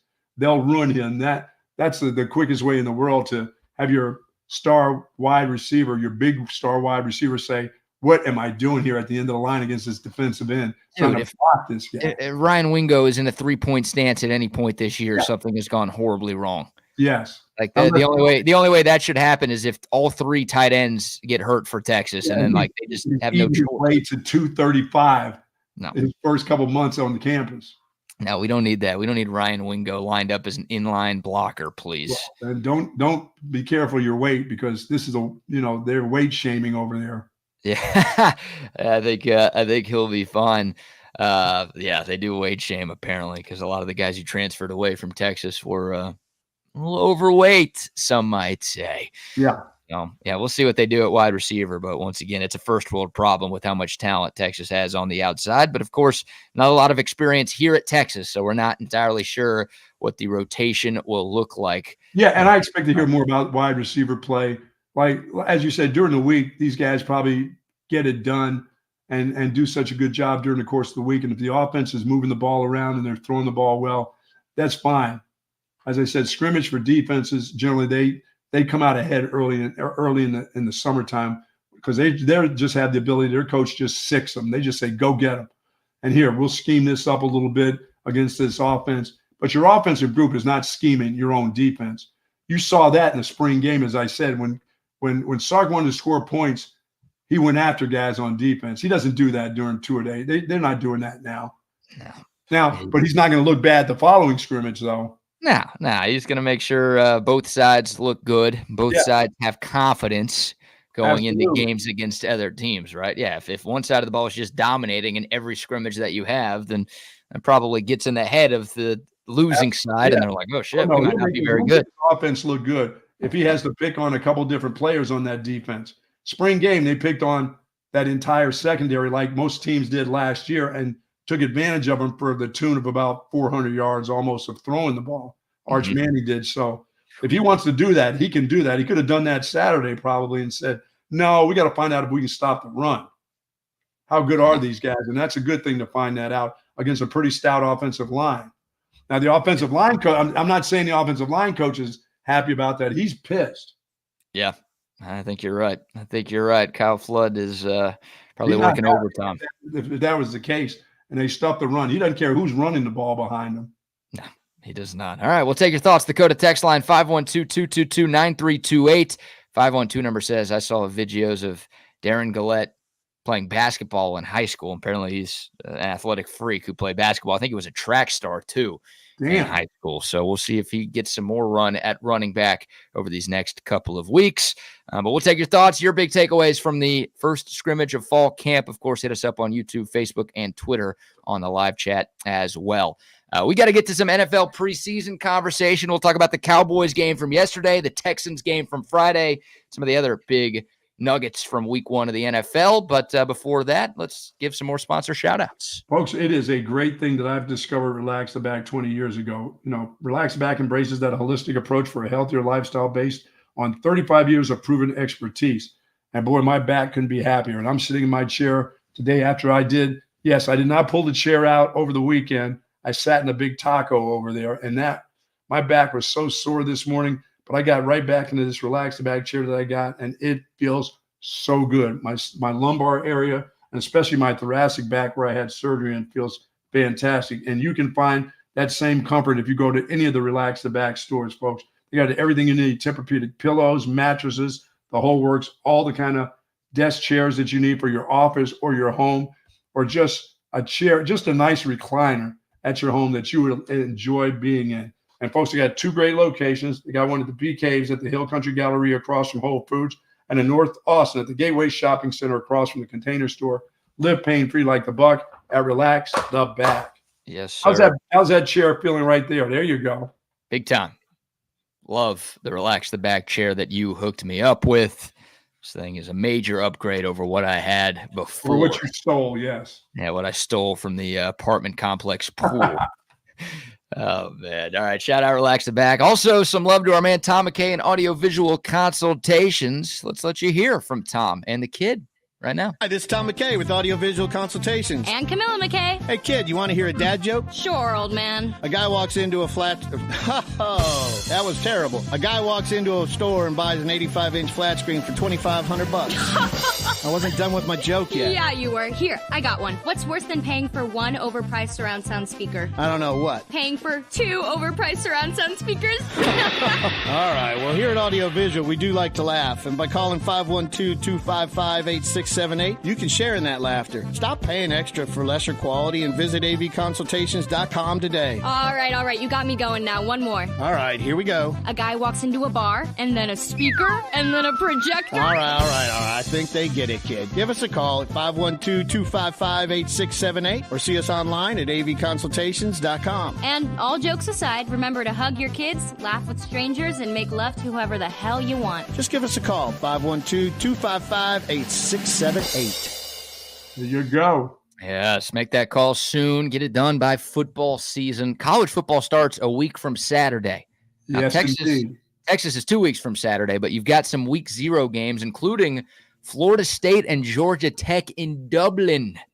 That is a week from this Saturday. So make the call to AVC right now. For sure. Also, shout out to our friends at Waterloo Printing and Graphics. Y'all see the TSU hat that I'm rocking, put together by Waterloo Printing and Graphics. If you've got a business that needs hats, shirts, pants, jackets, signs, banners, posters, anything, they can make it happen for you. Waterloo Printing and Graphics, based right here in South Austin.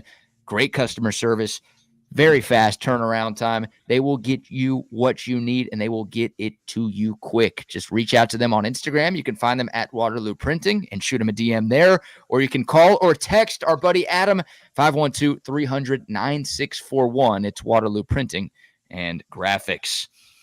All right, Dallas Cowboys were in action for the first time in 2024. Yesterday, they actually played the final preseason game of week 1 in the NFL preseason, and they lost to the LA Rams in dramatic fashion. It's about as good of a finish as you could get in the preseason. The Cowboys were up 12-6 in the final seconds. The Rams had a 4th and goal from the Cowboys' 6-yard line, and Stetson Bennett, yes, that's Stetson Bennett, who I guess will be at Georgia in a couple of weeks, game-winning touchdown to Miller Forrestall, the former Alabama tight end, and then the Rams kicked the extra point to give them the 1-point victory. So I don't think anybody cares too much unless you're a degenerate and you had money on the Cowboys money line.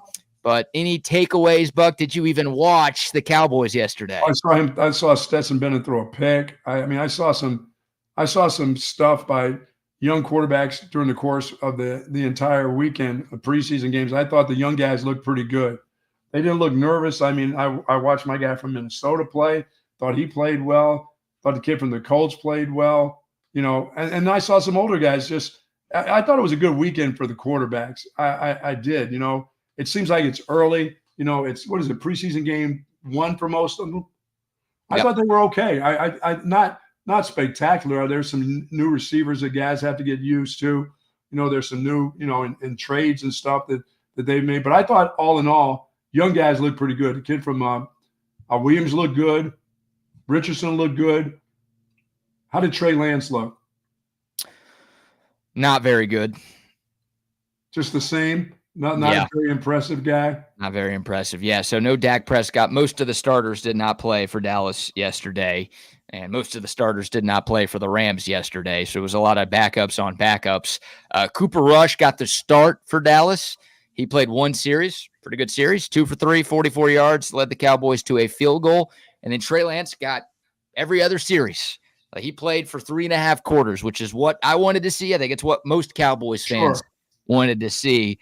And like you said, it was just more of the same from Trey Lance. He was very, very average. I'm pulling up his numbers. He was 25 of 41, which is not a horrible completion percentage, but only threw for 188 yards. That's 4.6 yards per attempt. And they've had to have passes that were down the field that he just didn't hit. His accuracy still. Yeah, it was bad, and most of the completions were short. I mean, you look at the passing chart for Trey Lance, and most of his work was done in the short yardage range. I mean, only 1 to 2 downfield completions over the course of basically a full game. Took 3 sacks, didn't throw an interception, but had a missed touchdown pass early on a 4th and goal. The Cowboys, they called a play that was basically like they wouldn't call this in the regular season. It was 4.5 yard. Right? In a regular season game, they would probably QB sneak it with Dak Prescott, or they would just run it up the gut. But they called a corner route, and they basically said, hey, Trey Lance, we want to see if you could throw this touchdown right here. And he missed it. He was a little slow on the throw, and the throw was inaccurate, and it was like a little too far. I think it was Jalen Cropper, the intended receiver for the Cowboys. So he didn't look comfortable. And that's a problem because we're not talking about a rookie making his first preseason start or his first preseason appearance. We're talking about a guy who's been in the league for a few years, and it feels like every time he's been on the field, he has looked uncomfortable. Yeah, I mean, I thought Caleb Williams looked comfortable. I thought Bo Nix looked comfortable. I thought some young guys who I were thinking were going to look uncomfortable looked really good in the pocket. Bo Nix looked good in the pocket. Caleb Williams looked good in the pocket over the weekend. That surprised me about those guys. I thought they would want to flush and run immediately. They didn't. They stood in the pocket and threw the ball down the field in their debuts. I thought they were fantastic. Funny thing. From the Colts coming off that injury, stood in the pocket, after getting all dinged up, getting his bell rung a couple times last year, stood good in the pocket. He's going to be pretty good too. Yeah, funny thing about Bo Nix, he's actually older than Trey Lance, believe it or not. A couple of the rookie quarterbacks who were drafted in the first round are older than Trey Lance, but still, Trey Lance has been in the league for a few years now. And he's making those same mistakes. He just, to me, lacks confidence. Like you can't lack confidence. You got to have a lot of things to be a good quarterback in the NFL, right? He'll be the guy playing in all these preseason games. Yeah, if you don't have confidence, like Trey Lance to me didn't look like a guy who should make their team yesterday. Wow. Like, I mean, Dak's clearly the best quarterback the Cowboys have. And to anybody who's like, oh, let's just move on from Dak, what's the plan? If you thought Trey Lance was the plan, and you saw that yesterday, there's no way you think Trey Lance can be the plan anymore. But it's clear that Dak's the best. It's clear that Cooper Rush is number 2. And Trey Lance hasn't gotten better from what he looked like in San Francisco. And that's concerning. And I can't imagine Mike McCarthy and Brian Schottenheimer and Scott Tolzien, who's the Cowboys quarterback coach, are sitting here on a Monday saying, oh, yeah, we've got something good with Trey Lance. They're probably sitting here being like, why the hell did Jerry Jones make that rogue trade and give up a 4th-round pick for this crap? Because he was not very good. So, yeah, you're right. A lot of the rookies around the league looked more comfortable. And that's always my biggest takeaway from the preseason. It's why I don't watch the XFL or the UFL or whatever the hell that league is called now, because bad quarterback play is a tough watch. And yesterday – Stetson Bennett, we talked about the game-winning touchdown drive. He threw 4 picks yesterday. Yes. And Trey Lance was so bland, it's not even funny. Like, the difference between those guys and Dak and Matt Stafford, who obviously would have started if the Cowboys and Rams were playing a meaningful game, it's so huge. And that's the biggest takeaway. Like, when you go from the starters to second and third and fourth string QB, dude, the difference is very, very noticeable. Oh, for sure. Yeah, so some of those rookies look pretty good, but even when like the other teams were going from those guys to their backups, it's like, Jesus. Oh, yeah. I mean, but you at least know that Caleb Williams has a chance, that Bo Nix has a chance. And Bo Nix is an older guy. He understands. I mean, that guy's been playing that position since Pop Warner, and then playing at a pretty high level. Doesn't mean he's had great success, but when he went to Oregon, that thing he filled out pretty good. Caleb Williams was getting defenses thrown at him from the Buffalo. They're a little bit different than just your average first game stuff. Yeah. And he threw the ball well. He stood in the pocket. Well, that guy's a stud. Those guys looked ready to me, right? Like Caleb Williams is the starter in Chicago. We know that. Yes. Bo Nix has not been named the starter. Like, it's been a competition between he and Jarrett Stidham and Zach Wilson. Yeah, that won't last long. Feels like Zach Wilson's a distant third. Like, he has not been getting the reps in practice that those other two have been getting. But, yeah, Bo Nix looked the best of those quarterbacks yesterday. J.J. McCarthy, I thought, was solid. Yep. For your Vikings. I thought Michael Penix was pretty good, too, when Absolutely. He played for Atlanta. So, yeah, that was, like, the biggest takeaway is you're right. Like, a lot of the rookie quarterbacks, again, it's preseason, and a lot of them were going up against backups, but still, those guys look pretty poised in their NFL debuts. And yeah, that quarterback position, because of all the camps and everything what these guys go through, those guys step right in there, and it's not like, oh, no, they're just learning a different level of quarterbacking, which it is, but they've played that position. They understand. I mean, it looks like they understand what they're looking at, you know.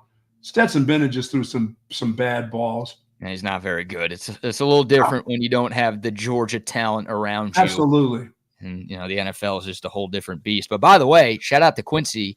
The biggest takeaway from yesterday's game, Jordan Whittington was the best player on the field for either team. Yes. 6 catches for 74 yards. How about that? That's more than he gets when he was here.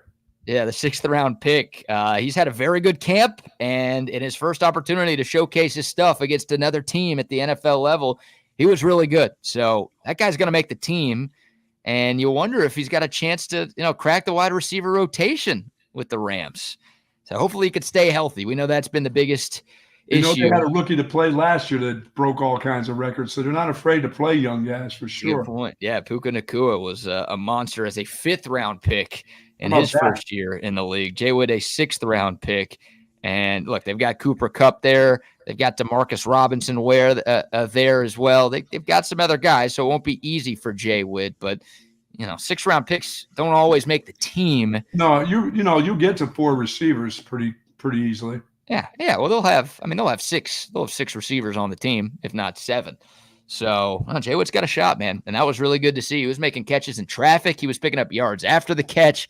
He had one nice catch and run for 30 yards where he broke a couple of tackles after making a grab in the middle of the field. You know, he's just like a running back after he catches the ball. Yeah, he was fun to watch. I thought DeMarvion Overshown, speaking of lifetime Longhorns, it was his first game as a Cowboy because, you know, he missed all of last year with that ACL. I thought he was pretty solid in his first appearance. So the 2 Longhorns that I think most people watching the game who root for Texas were hoping to see played well. So 3 tackles and some good coverage from DeMarvion Overshown in his Cowboys debut. Real quick on the Texans, and then we'll get to what Jerry Jones had to say about CeeDee Lamb before yesterday's game. The Texans played on Friday, 20-12. They beat the Steelers. Congrats to my cousin for that one. C.J. Stroud, 6 plays, looked pretty good. Scored a touchdown. Went 3 and out on the first series, but they had a short touchdown drive on their second series. And I think the biggest takeaway, if you're a Texans fan, the return of Tank Dell, who had a great punt return to set up that touchdown and then caught the touchdown from C.J. Stroud on a 34-yard pitch. Yeah, he hasn't missed a step. He's in good shape. He's ready to go. And that guy, they obviously had major leg surgery because of the broken leg he suffered midway through his rookie year. Then he got shot in the offseason. Remember that? Yes. Like, what a ridiculous 12 months it's been from Tank Dell going from looking like a rookie of the year candidate to breaking his leg on a stupid play call where he was basically inline blocking for the Texans. And then getting shot at a club as just an innocent bystander. He didn't even notice he got shot until he left. He's like, oh, shit, there's a bullet hole in me. And then he recovers from all of that, and now he looks like one of the best players in the league again. So that's the best sign.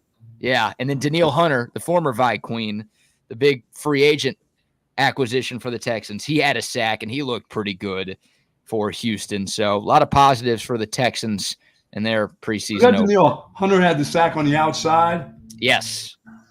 Yeah, that set up the Tank Dell punt return and then the C.J. Stroud touchdown pass to Tank Dell. So some of the ones look good.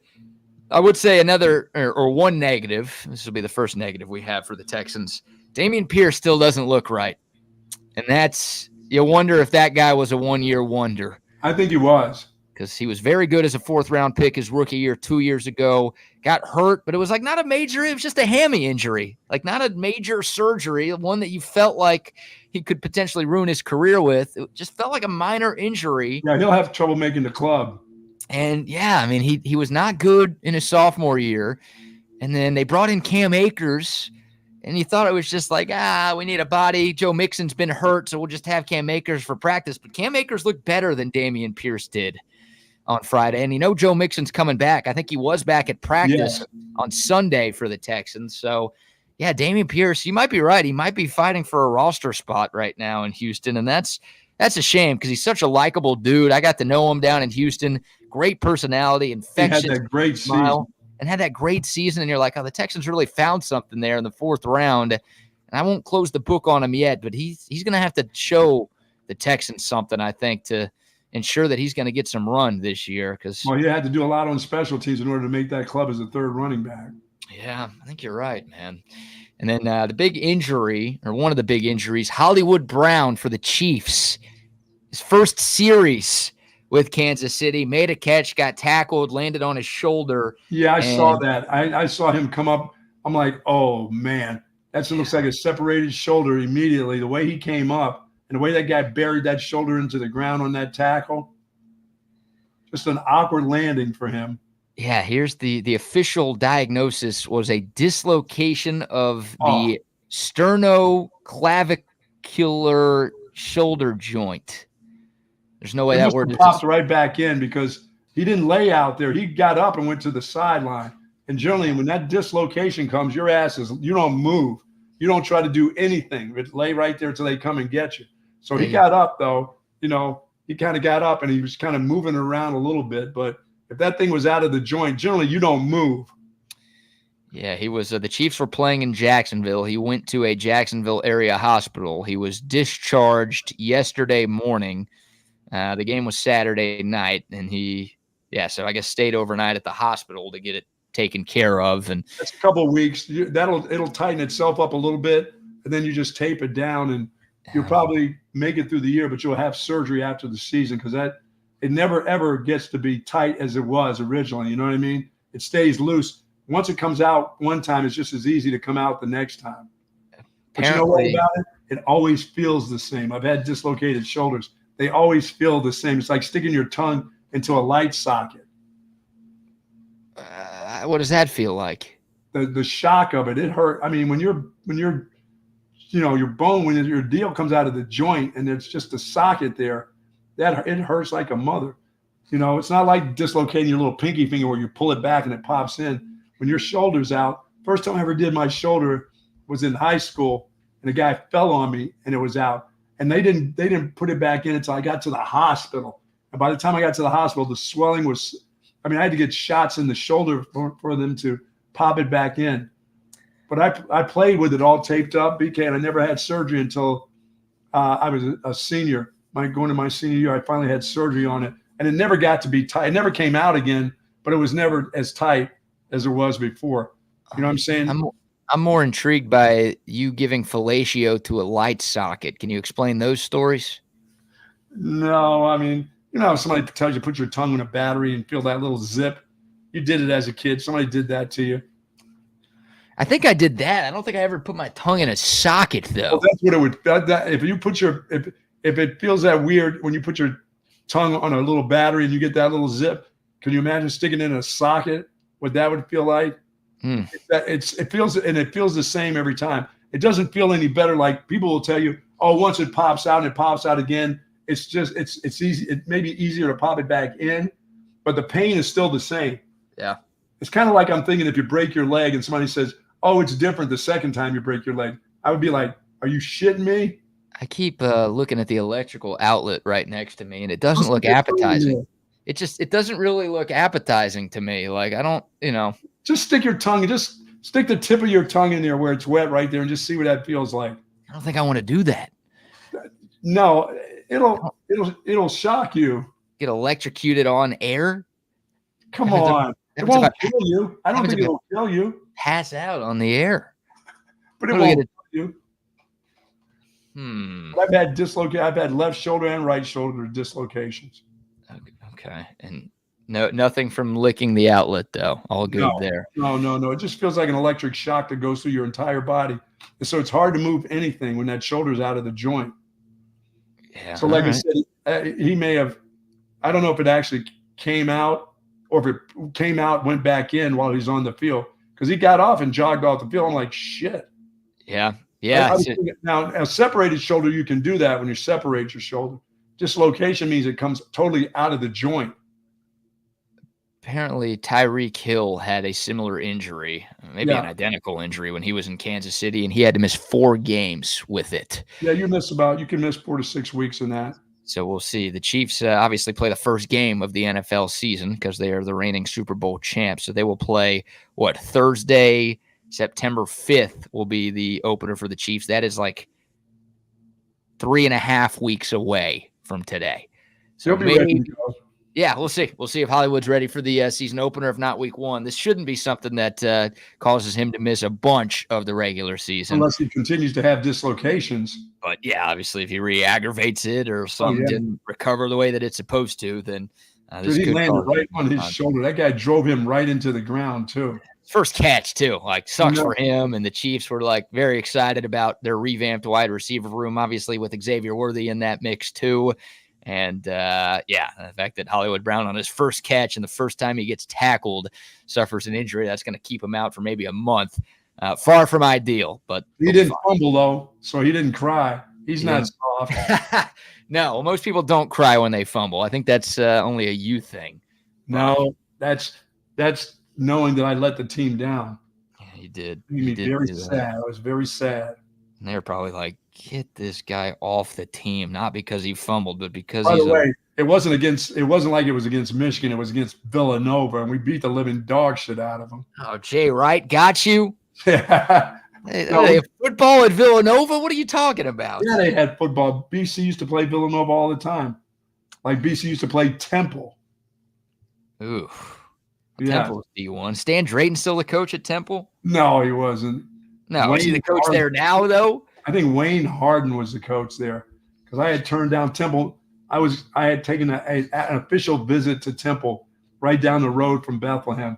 And I went there and the coach smelled like booze. And I was like, I'm not coming here. Damn coach is drunk. Pretty nice change in career for James Harden, going from coach to basketball player. Wayne Harden. Oh, his dad, perhaps. All right. So. But before we let you hear from Jerry Jones, who spoke yesterday before the Cowboys-Rams game about CeeDee Lamb, he clarified his comments from last week in which he said the Cowboys had no urgency to get a long-term deal done with CeeDee Lamb. Jerry Jones kind of rescinded those comments yesterday. Before we play those for the people, let's give some more love to a few more of our sponsors. Our good friends over at BigHatSpirits.com. Yeah, the mocktails and the cocktails are out there for you. Margarita cocktails. You'll see them at the stadium this season. They've got their own special spot there, and they're selling those. If you're not thinking about having an alcoholic drink, how about the mocktails, the margarita mocktails? Soon to have Ricky Williams' picture on them, as a matter of fact. I'm letting you know that is going to happen. I've got I see the 2 pictures of Ricky that are going to be on these mocktails, and they're kind of scary, but that's all right. You'll like the can, but you'll love the cocktails. But you'll love the mocktails with the ginger and the kombucha in them. My wife loves them. I love them. They're very nice over ice. But if you're looking for that little extra boost, they've got those too in margaritas and mojitos. I don't think I've ever had a mojito drink before, even when I was drinking. As I get ready to celebrate my 24th year of sobriety on Wednesday. How about that, folks? 24 years without having any alcohol in my body. Now, I may have had a mistake done to me once, and that was I asked for a tonic and lime, and I think somebody put gin in it, and I sipped it. That's been about it. And so I always have to. So they always come back if I just ask for a tonic and lime. Somebody always generally the bartender will say, "Did you just say tonic and lime?"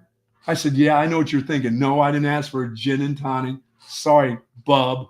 don't put any gin in there. I had somebody do that to me once, but generally they'll come back and ask because they'll be saying, this is probably going to cost you as much sitting at the bar for this tonic and lime than it would be to put the gin in it. So you want me to put the gin in it? No, I don't. You called him Bub? Bum. Hey, Bub. Hey, Kimmy, do me a favor. No, I said I wanted a tonic and lime. I didn't say the word gin whatsoever. So why are you coming back and trying to put gin in my drink? Oh, man. Well, hey, 24 years. You know why? Because he said, hey, you're a quitter. He called you a quitter? He called you soft? Said, you must have cried after losing a fumble in football one time, you quitter. Why don't you cry? If I put this gin in here, are you going to cry? Oh, man. Love the folks over at Big Hat. BigHatSpirits.com for more information. Yes, they've got the cocktails. They've got the mocktails. Oh, yeah. Good stuff. And, hey, if beer is more of your thing, yeah, man, consider Altstat beer. It's my choice of beer here in Central Texas, and it should be yours as well. There's no better beer to accompany your football watching than Altstat. Getting ready for Oktoberfest, brother. Just around the corner. That's right, the Oktoberfest beer. You can find it at your local grocery stores and at 34 Wine and Spirits right now. The seasonal Oktoberfest. Yeah, that's really the beer you want when watching football. But any of the Altstat beers go great with your tailgates, with your watch parties, or hey, if you're just staying at home every Saturday and Sunday to watch the games by yourself to avoid the craziness out there, just make sure you've got an ice cold Altstat, maybe a couple of Altstats by your side. Football watching is made better with great beer, and that is Altstat beer, brewed in Fredericksburg, but available all over the great state of Texas. So if you're tuned in from the Metroplex or from Houston or from San Antonio, you can still enjoy the greatness that is Altstat beer. No impurities, no regrets. Tough news for Texas A&M, huh? Losing their back over the weekend. Yeah. No, it's interesting, right? Texas loses its number one running back to injury last week, and then over the weekend, Texas A&M loses one of its best offensive weapons to injury in their weekend scrimmage. Reuben Owens, who was a five-star recruit out of high school, one of the top running backs in the nation in the class of 2023, is expected to miss the entirety of the 2024 season after suffering a lower body injury on Saturday. Look, the good news for A&M, they've got more depth than Texas does. Yes, they always had about 3 or 4 running backs that are pretty decent. Yeah, they've got a few guys back from last year, including their leading rusher, Amari Daniels, Le'Veon Moss, who also had almost 500 yards and 5 touchdowns on the ground for the Aggies last year, is back. They also got Emmitt Smith's son, EJ, as a grad transfer from Stanford. So never been a star, but like a guy who's played a good amount of college football. He's in the mix too. So that they've got enough depth in Aggieland at running back to where they should be okay. But Reuben Owens is a difference maker. Like that guy, you could line him up as a receiver. You could put him as a returner. He's one of the more electric playmakers in college football. And he was expected to fill a pretty big role. Yeah, that hurts. In the Aggies offense and Colin Klein's new system. So big loss for Texas A&M. Wishing the best for Reuben Owens in his recovery. But yeah, that's a stinger and kind of weird that Texas and Texas A&M lose their running backs in the same week. Odd stuff right there. So there's your A&M news. Quick shout out to CentexTickets.com before we get to that Jerry Jones sound, Buck. Centex Tickets, if you're looking for tickets to any Longhorn game, any Aggies game. Hey, what about that Texas A&M game coming up in November? Yes, sir. They've got tickets for you right now at CentexTickets.com. Cowboys games, Texans games, any football game around the country. If you want to be there, you can find tickets online in one place at CentexTickets.com. Make sure you use the promo code CENTEX10 for 10% off your purchase at CentexTickets.com. Yes, indeed. All right, more about the Cowboys, more from Jerry Jones. Brace yourself, Buck. You got your Advil ready for this? I'm ready. I got to make your head hurt and your head spin whenever he talks. So we'll go back to last week. The sound that went viral, Jerry Jones and Oxnard talking to a group of Cowboys media, was asked about CeeDee Lamb and the CeeDee Lamb contract negotiations. And here's what he said about a week ago. He's saying there's a sense of urgency as you begin the preseason to get CeeDee done? No. Why you say that? I'm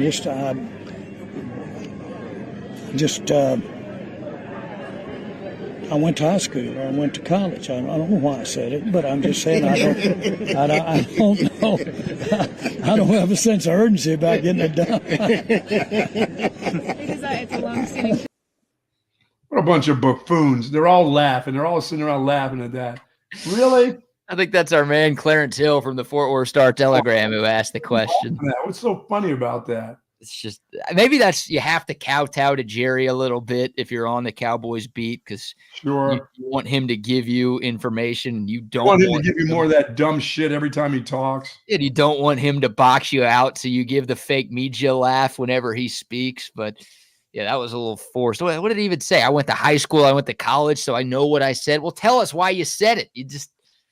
Anyways, the big viral part in that was no urgency, right? No urgency to get a deal done with CeeDee Lamb. Well, yesterday, Jerry Jones was talking to, I think, the NFL Network before the game against the Rams, and he was asked about those comments and was asked a follow-up about CeeDee Lamb in the contract negotiations. And here's Jerry trying to explain what he meant last week. I think I got in trouble a little the other day when I said, look, we're not urgent about CD. Well, no one appreciates CD being on the field any more than I do. But let me say this. He wouldn't be taking a snap out here today if he'd been here for you've got to use your head when you expose key players. That gives the other younger players a chance to do it. We know exactly what CD can do, and he worked out with Dak. And so we wouldn't have him out here. It has really not anything to do with his contract. Dak won't be out here this afternoon. And so the bottom line is, what it is no, there's not that urgency. Now, I understand completely the angst that's happening when you are anxious about and someone says anything about whether you're missed or not. Well, CD, you're missed, okay?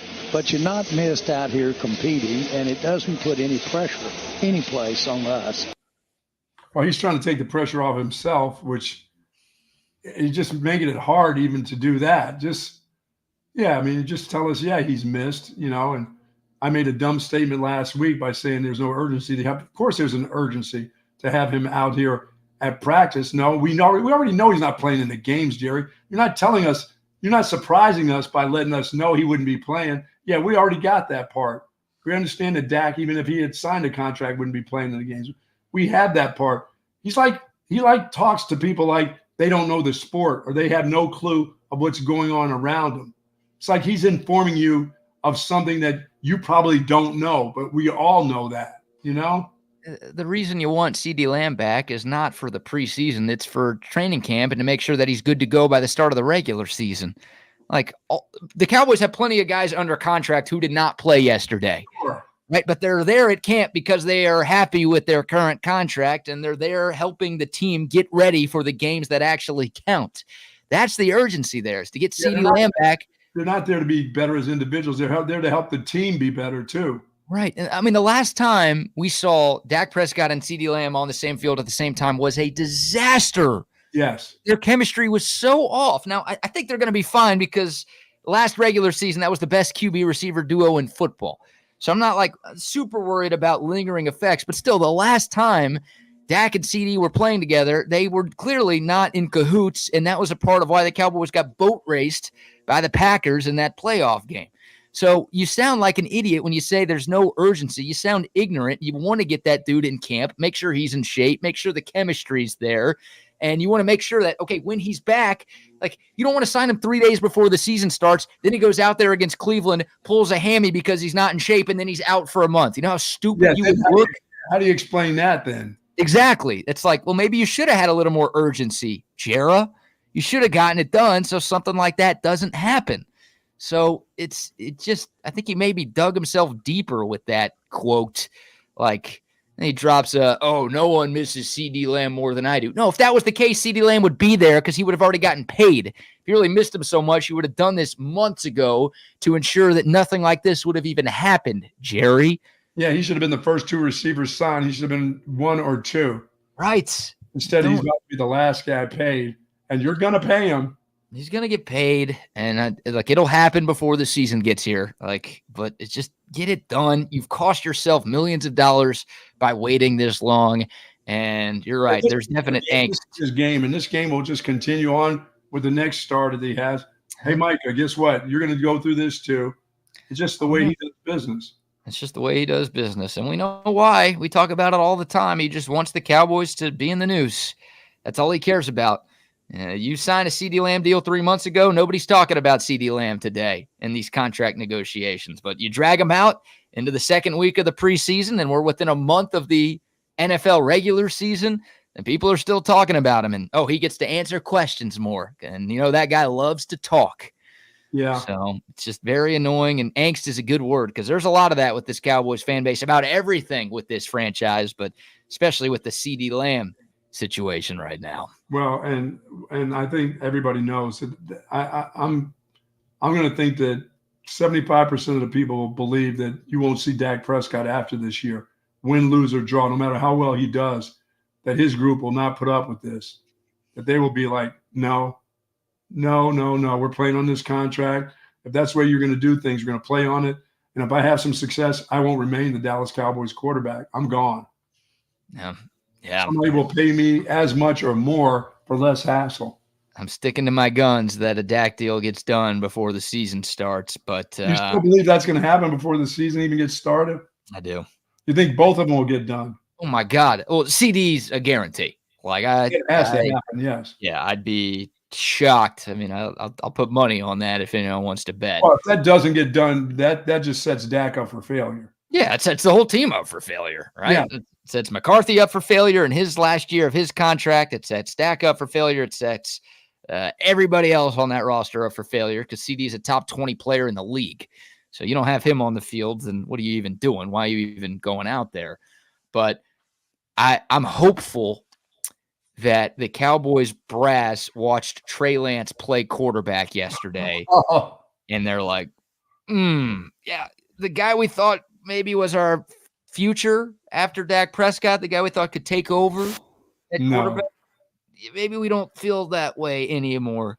Because it's like, if Trey Lance went out there and balled out, look, it would still have been the preseason. It would have still have been against the Rams backups for the most part. But you would have been like, okay. Like, we see why this guy was a top 3 pick. We see why Kyle Shanahan traded 2 firsts to get him. Like, maybe he's finally figuring it out, and he's coming into his own, and he could be a franchise quarterback. But because he looked like that yesterday against those players, then it's like the Cowboys are hopefully like, oh, shit, no, we have to keep Dak Prescott because we don't have any sort of contingency plan. It ain't going to be Cooper Rush, and it shouldn't be Trey Lance. And we're not going to be bad enough to draft like a top 5 quarterback next year. Yeah, this group is in line to lose their head coach and their quarterback. How about that? How many teams get to do that? Well, some teams do it on purpose. The Cowboys might unintentionally. If they lose, no one's going to hire McCarthy, right? Anybody would sign Dak. If McCarthy gets let go, then that guy's not going to be coaching as a head coach maybe ever again. But there's a possibility, yeah.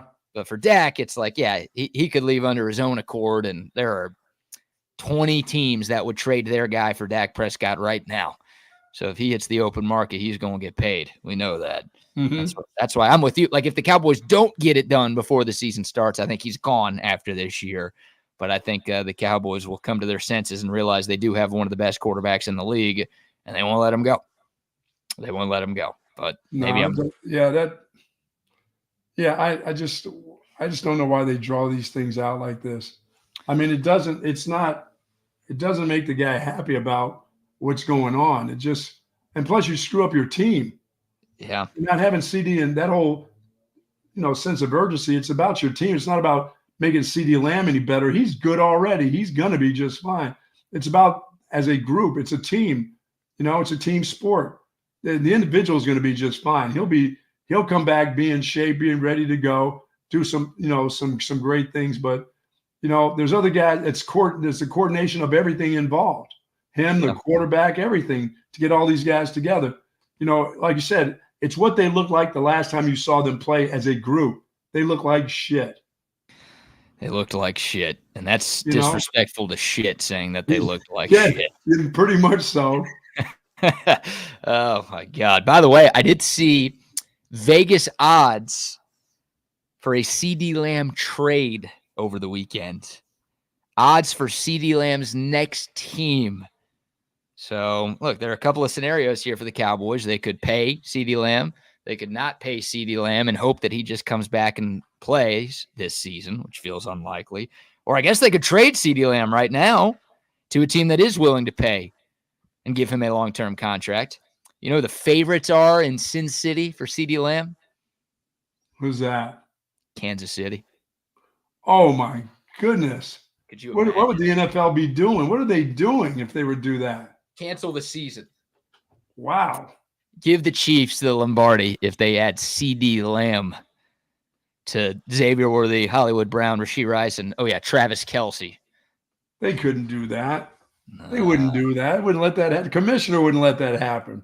He'd veto like a fantasy football commissioner. He'd shut down the trade. Oh, he'd have to shut that thing down so quick.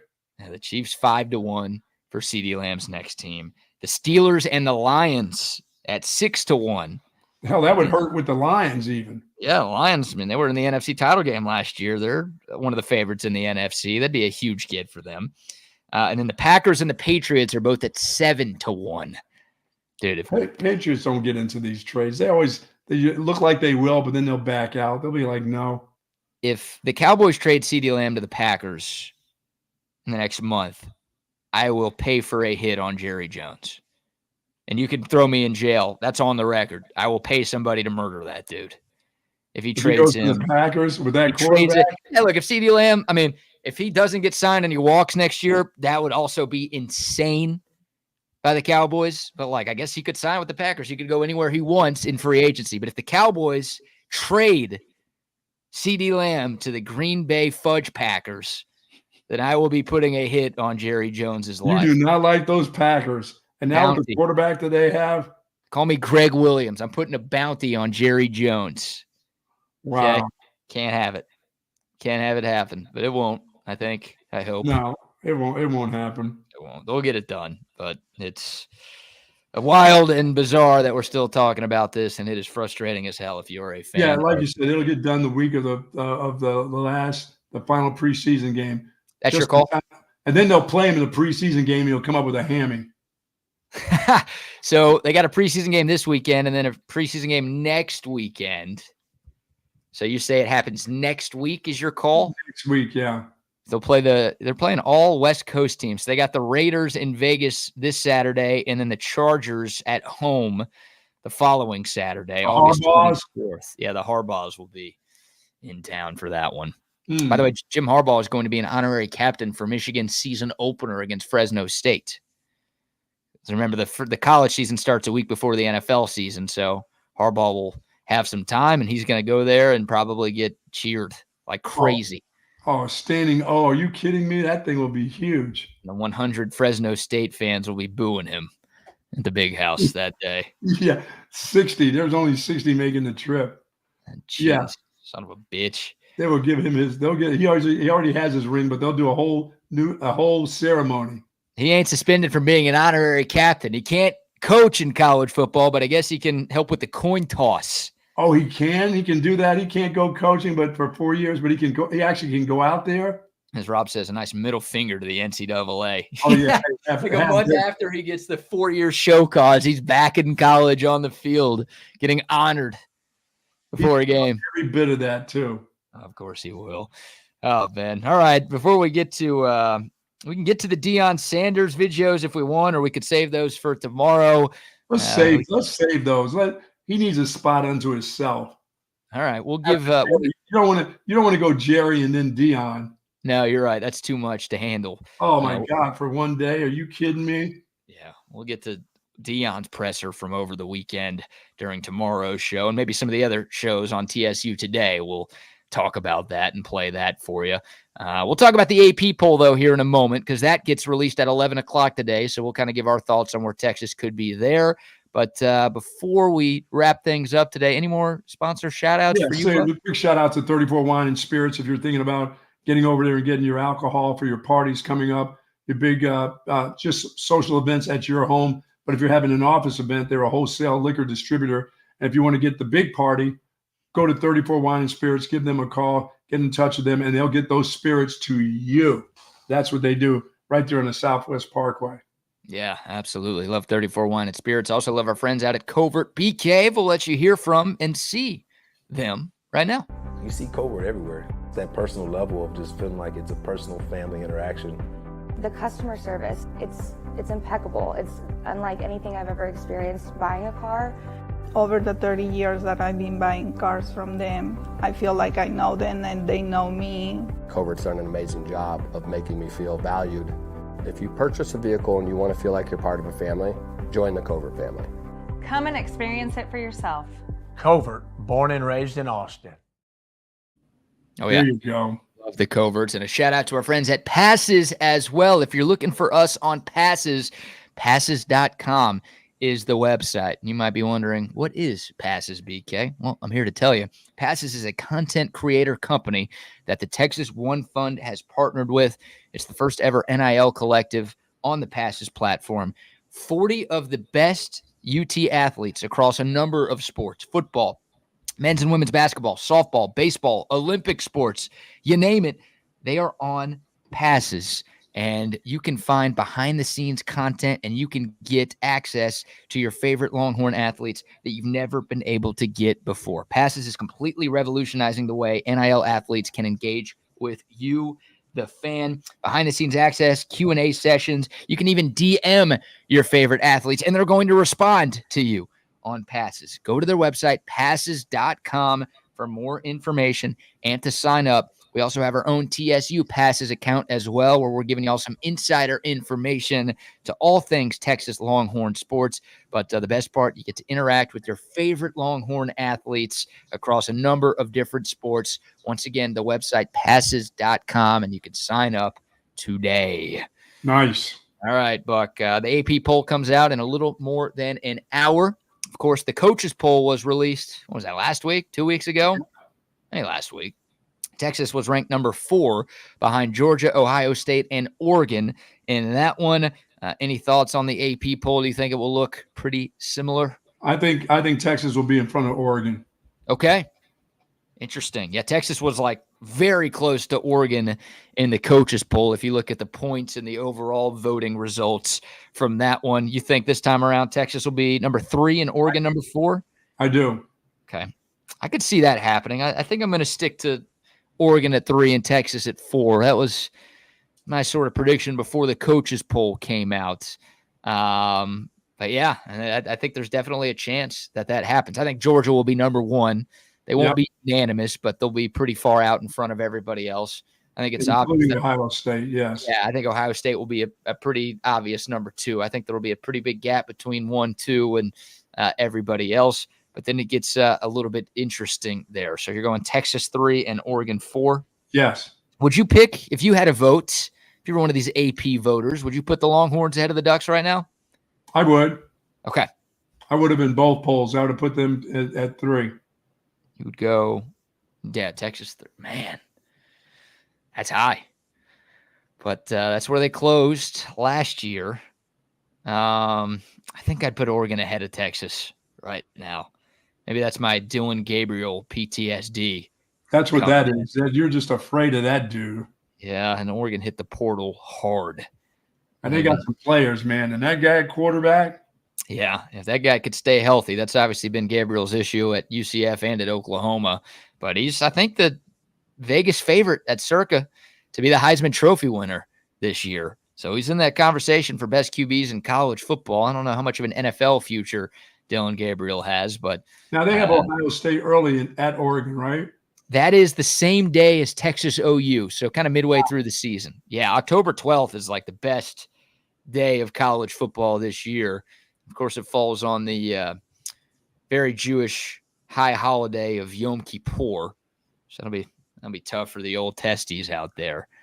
But you've got some really, really good games in week 7 of the college football season. Yeah. Trying to pull it up right here. Penn State at USC that day, which is an interesting one. I think Alabama plays somebody pretty good too, if I'm not mistaken. There's like 4 or 5 just great college football games. Alabama plays South Carolina. That's not that exciting. But anyways, October 12th is a day that I think college football fans are going to be excited about for sure. But yeah, I'd go Oregon 3. I'd put Texas at 4. I do wonder if the CJ Baxter injury maybe impacts some people's votes. And maybe that's something that solidifies Oregon ahead of Texas. That's true. In the eyes of some of the voters. I don't think Texas will be any lower than 4th, right? Like Alabama was number 5 on the coaches poll. I think Texas will stay ahead of them. But maybe, some of the AP voters might realize the C.J. Baxter injury and say, nah, I'm gonna go ahead and put Oregon ahead of them because they haven't had that catastrophic injury yet. Ole Miss was 6, Notre Dame 7, Michigan 8, Penn State 9, Florida State 10. That was the coaches poll. So we'll see what happens when that gets dropped at 11 o'clock today. Yeah, Texas will be in the top 5 of any votes right now. Any polls. I think you're right. Did you watch the golf yesterday? I did watch some of that. The epic collapse by Max Grayserman. Yeah, that was. He had like a 4-putt. A 4-putt. I think he had a 4-shot lead with 4 to go. And if you thought 4-jack, if you thought John Rahm's collapse at the Olympics was bad, and it was bad, what Max Grayserman did yesterday at Wyndham was even worse. And there's some controversy. A couple of people have texted and commented trying to get your thoughts on the Matt Kuchar deal. Did you see that? Yeah, what was Kuchar doing? He wanted to get going. So the guys are in the fairway, and he decides to hit his drive, and it's good that he yanked it left, and then he quit. Is that what happened? Yeah, he gets up. The guys are still – it's starting to get dark. The guys are in the fairway. They're waiting for the guys on the green. Kuchar comes up and drives the ball while they're still out in the fairway, but he hits it left in the woods, like unplayable. Well, no, it didn't go out of bounds. But by the time all this stuff, it started to get dark. It was getting late. Those guys finally hit up on the green. And so now the group that Kuchar's with is ready to play their next shot. Kuchar quits. So he didn't play it out. He didn't play 18 out. And Grayserman was the leader at that time, or no, he was down 1.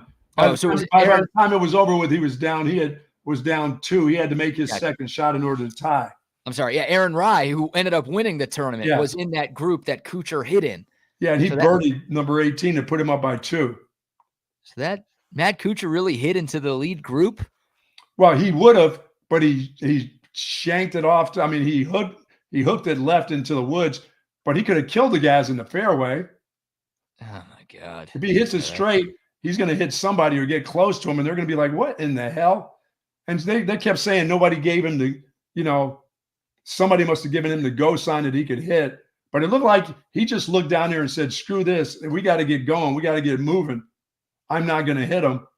And then he was upset because the whole ordeal was taking a long time to finish up. They had to wait. It was getting dark. And he just decided, I'm not in the running.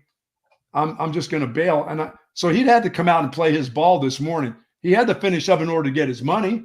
He did. Oh, my God. Yeah. So I was not watching yesterday, clearly. And Matt Kuchar teed off around 7 o'clock Central Time this morning. He was the only golfer out there. And he was tied for 12th when he started the day, and he made par on the 18th hole to finish tied for 12th. Get out of here. He made a par? Made a par. Yep.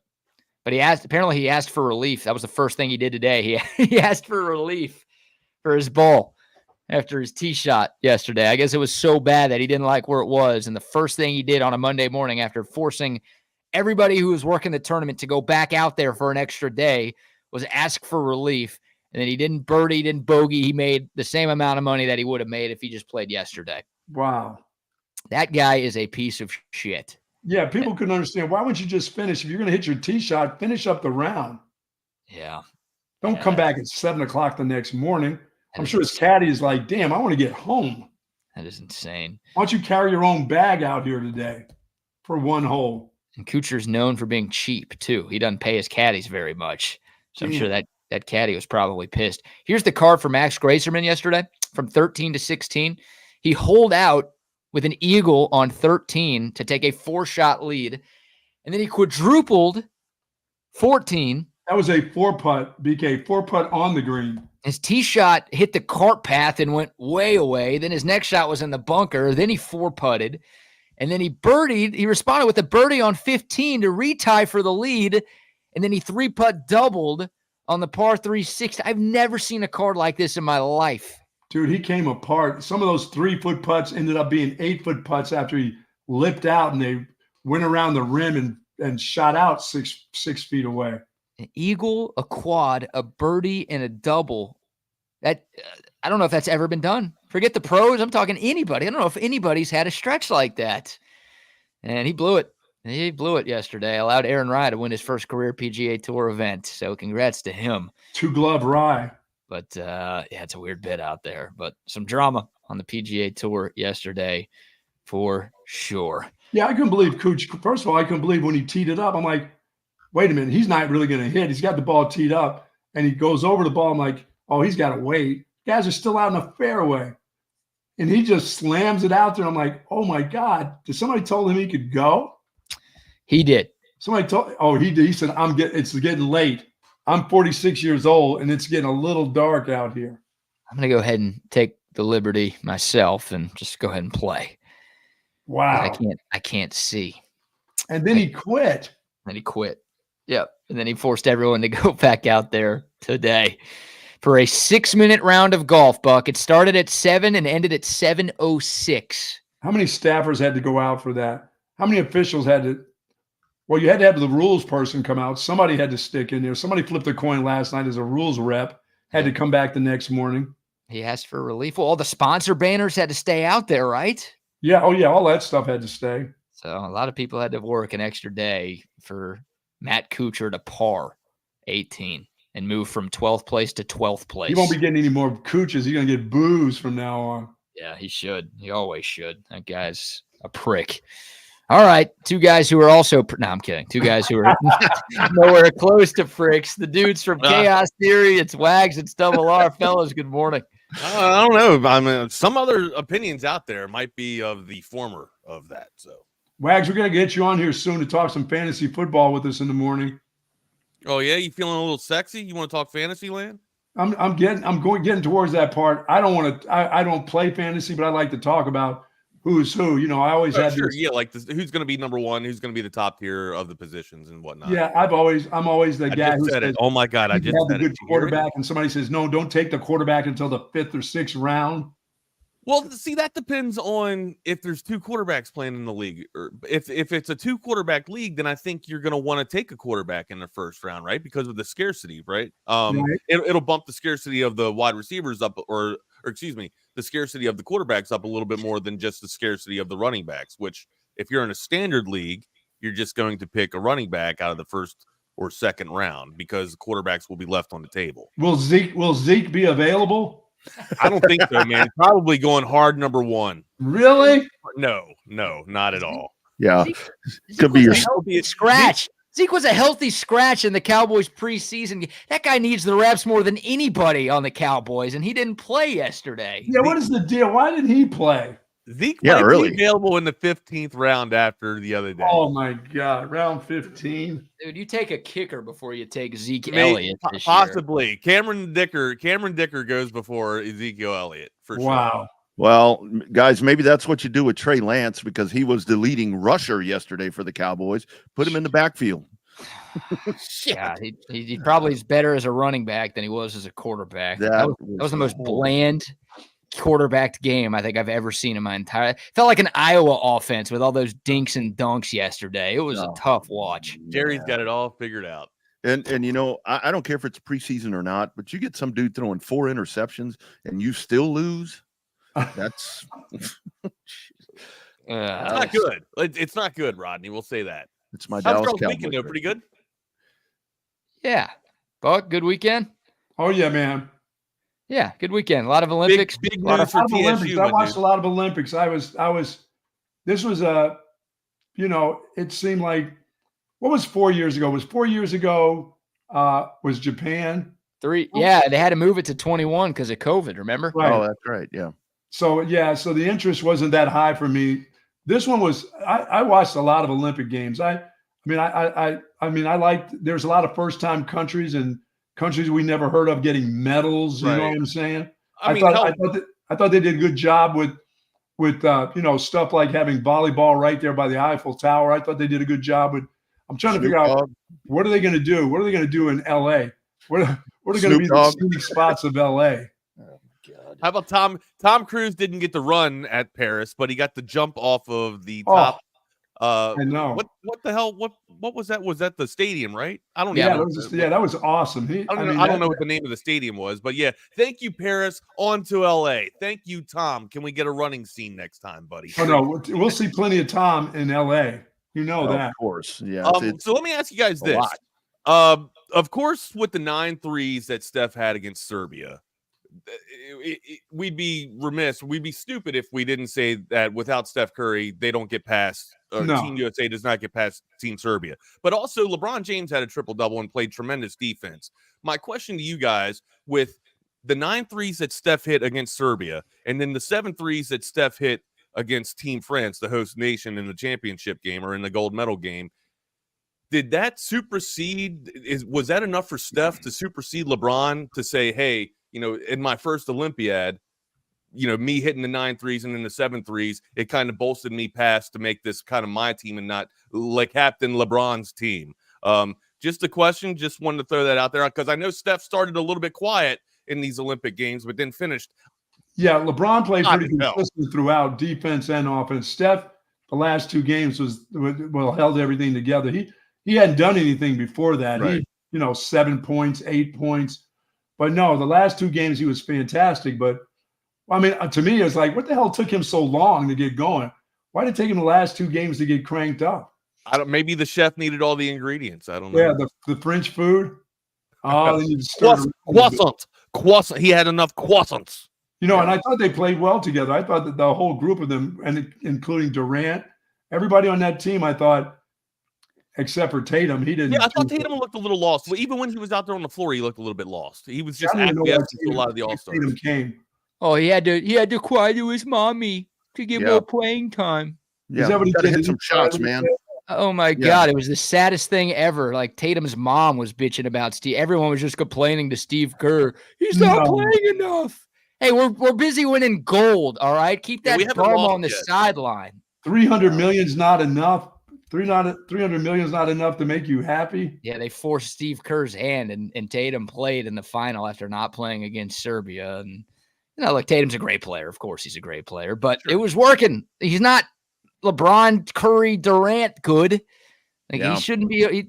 Those guys are just better than him. So it worked. They didn't lose a game. Good. I gotta tell you what I like, guys, is that watching that basketball in the Olympics. I mean, it's like they let them be a little physical. Yeah, they do. Like, kind of banging into each other a little bit. It's like, man, can we get that in the NBA? No, you can't hit those guys like that. They play too many games. Yeah. Well, some of them do. Some of them aren't describing the load management just yet. Yeah, dude, they couldn't take that. In the NBA, they would be so pissed. They would miss so many games. They're not going to let you get to be that physical. Now, they used to let you be kind of that physical, but the international game is when you go to the ground, like I said, when you go up for a layup and your ass ends up on the floor because the guy comes over the top of you trying to block it, they don't call that an international play. In the NBA, if a guy hits the floor on a layup, that's going to be a foul. Yeah. Oh, yeah. Whether he touches the guy or not, if the guy falls down, they call a foul. Yeah, he farts Women's on basketball, him. they always end up on the floor on layups. Yeah. Did I just say that? And they stopped going like it this. that way, but it's all, we know what you meant. It's all good. It's all in hard. It's Monday. It's misogynistic Monday. It's I'm not being misogynist. It's just that they always. It's fine. Anytime there's a layup, there's somebody laying on the ground in women's basketball. You're doing what you're supposed to do. You're fitting the theme. You're fitting the mold of Monday. For Thursday, we always roll back the the throwback Thursday and then the hypothetical Tuesday. You're right on par. Misogynistic Monday. Way to go. I didn't mean for that to happen. That way. That's just wags. Bucky has turned Wednesday into We Hate Asians Wednesday, I think. No. Hey, the Chinese, how are they going to cheat when they come to LA? We're going to have our own people. Guy right here. We're going to have our own testers here. Yeah. How are those people going to cheat? Is that what you're saying? Did I say those people? No disrespect. No disrespect. Yes. We allow no corruption in this country. So no. When did we get Parcells drop? When did we get that Parcells drop? Oh my God, that's gold. Hey, of course, we win, and we had the women win in the weightlifting contest, the deadlift. That was awesome. The young lady was like 21 or 19 years old. Good Lord. putting that weight over the top of her head. Wow. That's why the Russians can't be in it, because they cheat. There it is right there. That breaking was pretty bad, though. It was. I liked it, Rodney. I didn't like it. I'm like, what? Who was that one lady that came out and she was jumping around? The kangaroo. Who came out doing the fucking kangaroo? I don't know. What is this? Ray Gun, the Australian woman. Ray Gun is her nickname. That's bad bit. Well, all right. Ronald is But her we name. we can get rid of candy cane hockey, though. Forget rid of that deal with the candy cane sticks. Can I? All right. Let me say, I watched a little bit of field hockey. I watched some men's field hockey, and let me say, it is pretty crazy the fact that they can trap it with the candy cane. They trap it on the ground, and they also catch it through the air, and then trap it onto the damn ground. I never knew that they could do that. Dude, that sport, take that, leave that a women's sport, and leave it alone for the dudes, please. Fitting right on par, Buck. Right on par. Right on par. I'm sorry. I didn't. No, don't do it. You're taking my job today, Buck. You're taking my job. I'm going to get in trouble. See you guys. Later, brother. Be good, man. Big news this weekend from Texas Sports Unfiltered. Joining up with VSIN, Vegas Sports and Information Network. How about that, Rodney? Man, that's pretty cool. That's pretty cool stuff. And the good part about it is that it's going to be continuous coverage all the time. I mean, the best part about it is that you fit right in with Brent Musburger. Whoa, hey, what a woman, huh? That's right. I'm the Brent Musburger of. I'm kidding. We are the combined Brent Musburger. Yeah, going out and women's surfing, the damn crowd or whatnot. Anyways, brother, hey, did you have a good weekend? We had some football. NASCAR was back. Man, I had a great weekend. You had a full weekend, man. We might not even get to everything on the damn one sheet here today. I was actually supposed to be out of town this weekend working on a racing thing, and it wound up that I couldn't because I didn't have a pet sitter, so I had to stay home with the other kids. And man, it was nice because the house to myself and just the two dogs. This Tom McKay setup in here. Yesterday was the first day that I actually got to enjoy. I had racing, had football, had golf, all that shit going at the same time.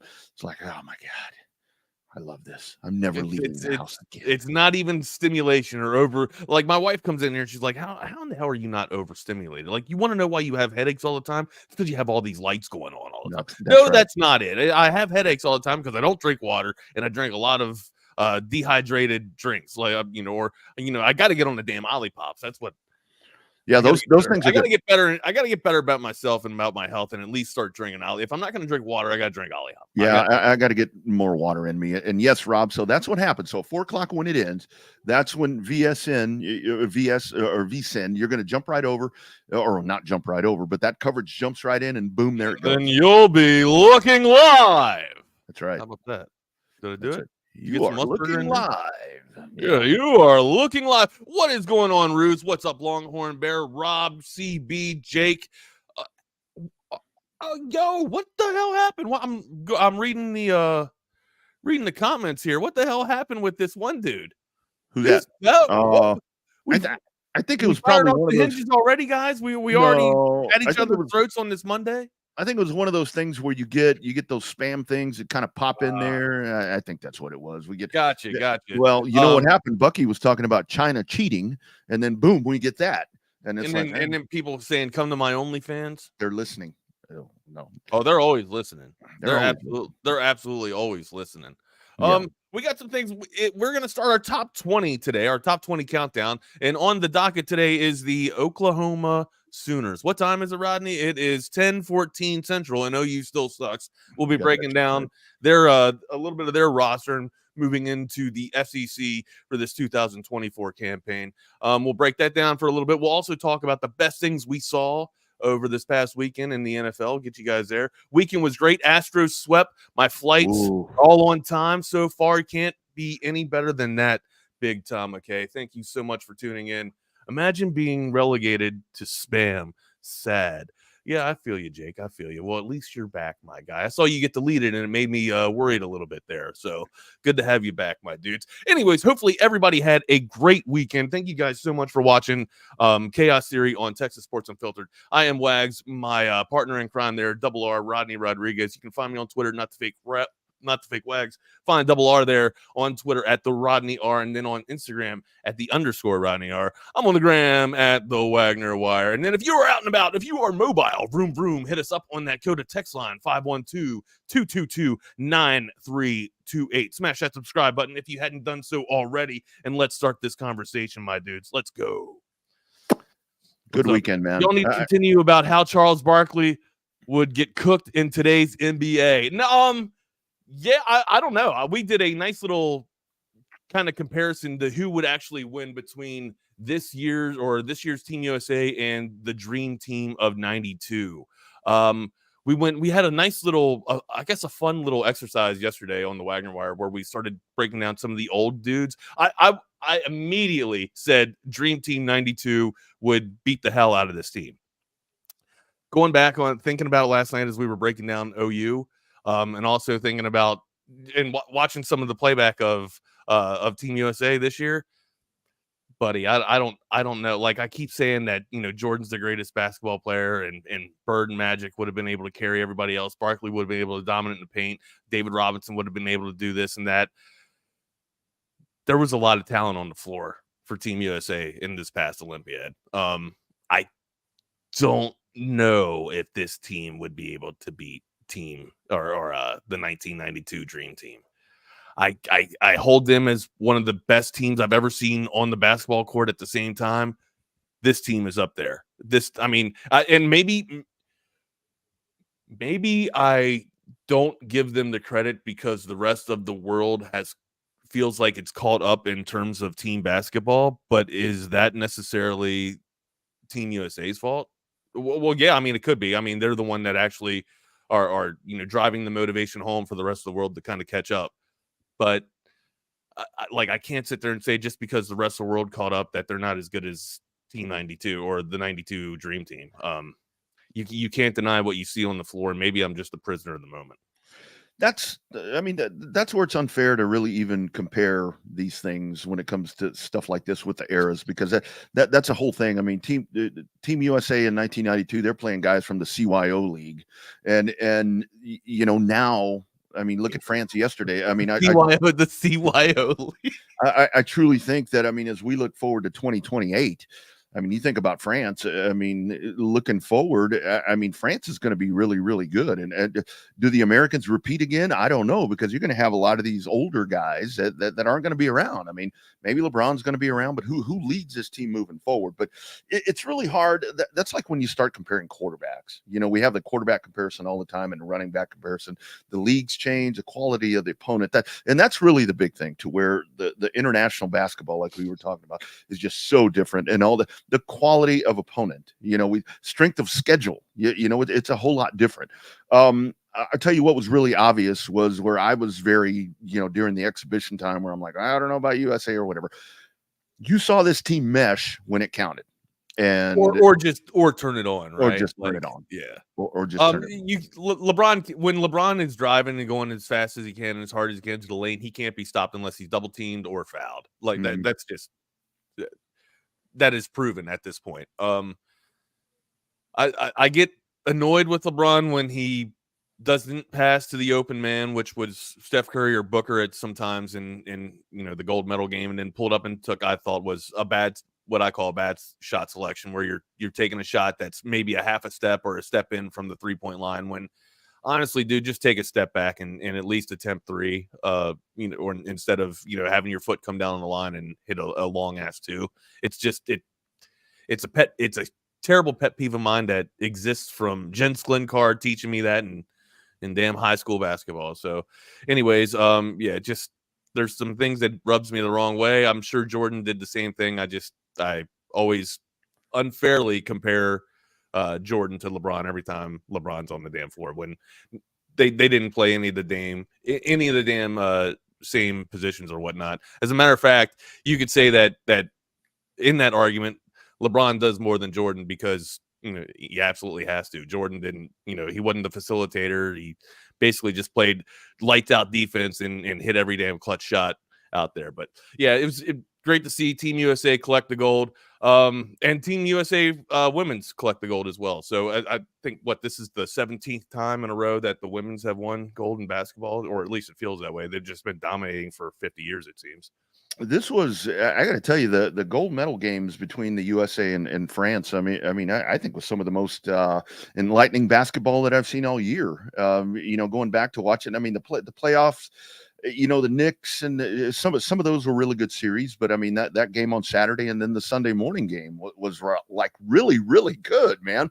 And the way that thing came down to the end, and Gabby with the foot on the line and all that was here's what disappointed me was the fact that with the women's game, I honestly didn't know it was on. I flipped the TV on and it went to the Olympic channel and boom, it was there.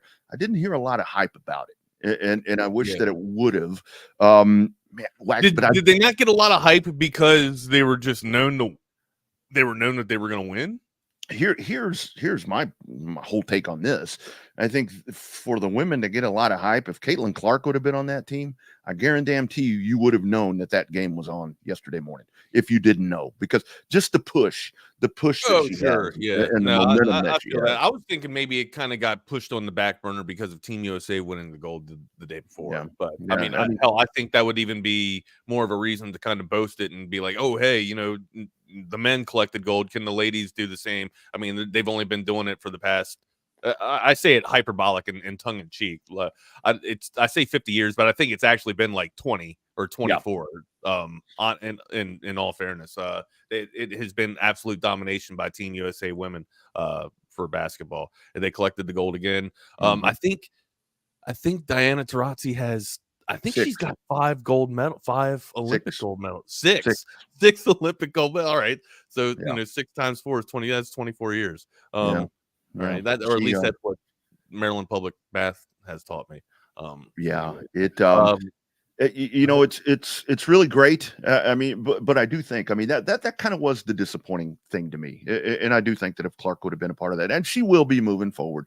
But it is really interesting. It's funny that we come out of the Olympics now and we're thinking about 2028. What's going to happen. And that's the funny thing is we come out of this Olympiad and we're thinking about 2028 right now.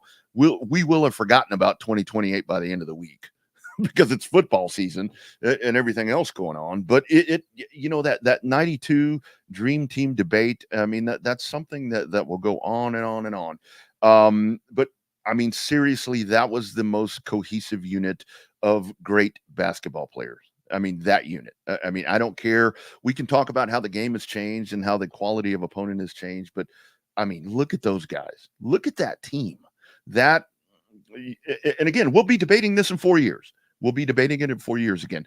But to me, that's my all-time favorite team when it comes to men's basketball in the Olympics. And of course, it was this past team or the 92? No, the 92, because it was such a big thing. It was such a big deal. And I think for me, it was just so much dominate. Like it was just an absolute world dominate. It almost felt like a world tour, honestly. Like you read about the Globetrotters always, never losing a damn game or whatnot, and then you see a team like the 92 Dream Team. And maybe this, I spoke a little bit about this about 5-10 minutes ago, but the rest of the world has caught. Sure. It feels like they have caught up in terms of just talent, like basketball talent, right? I think that is why I'm not giving enough credit to this year's squad.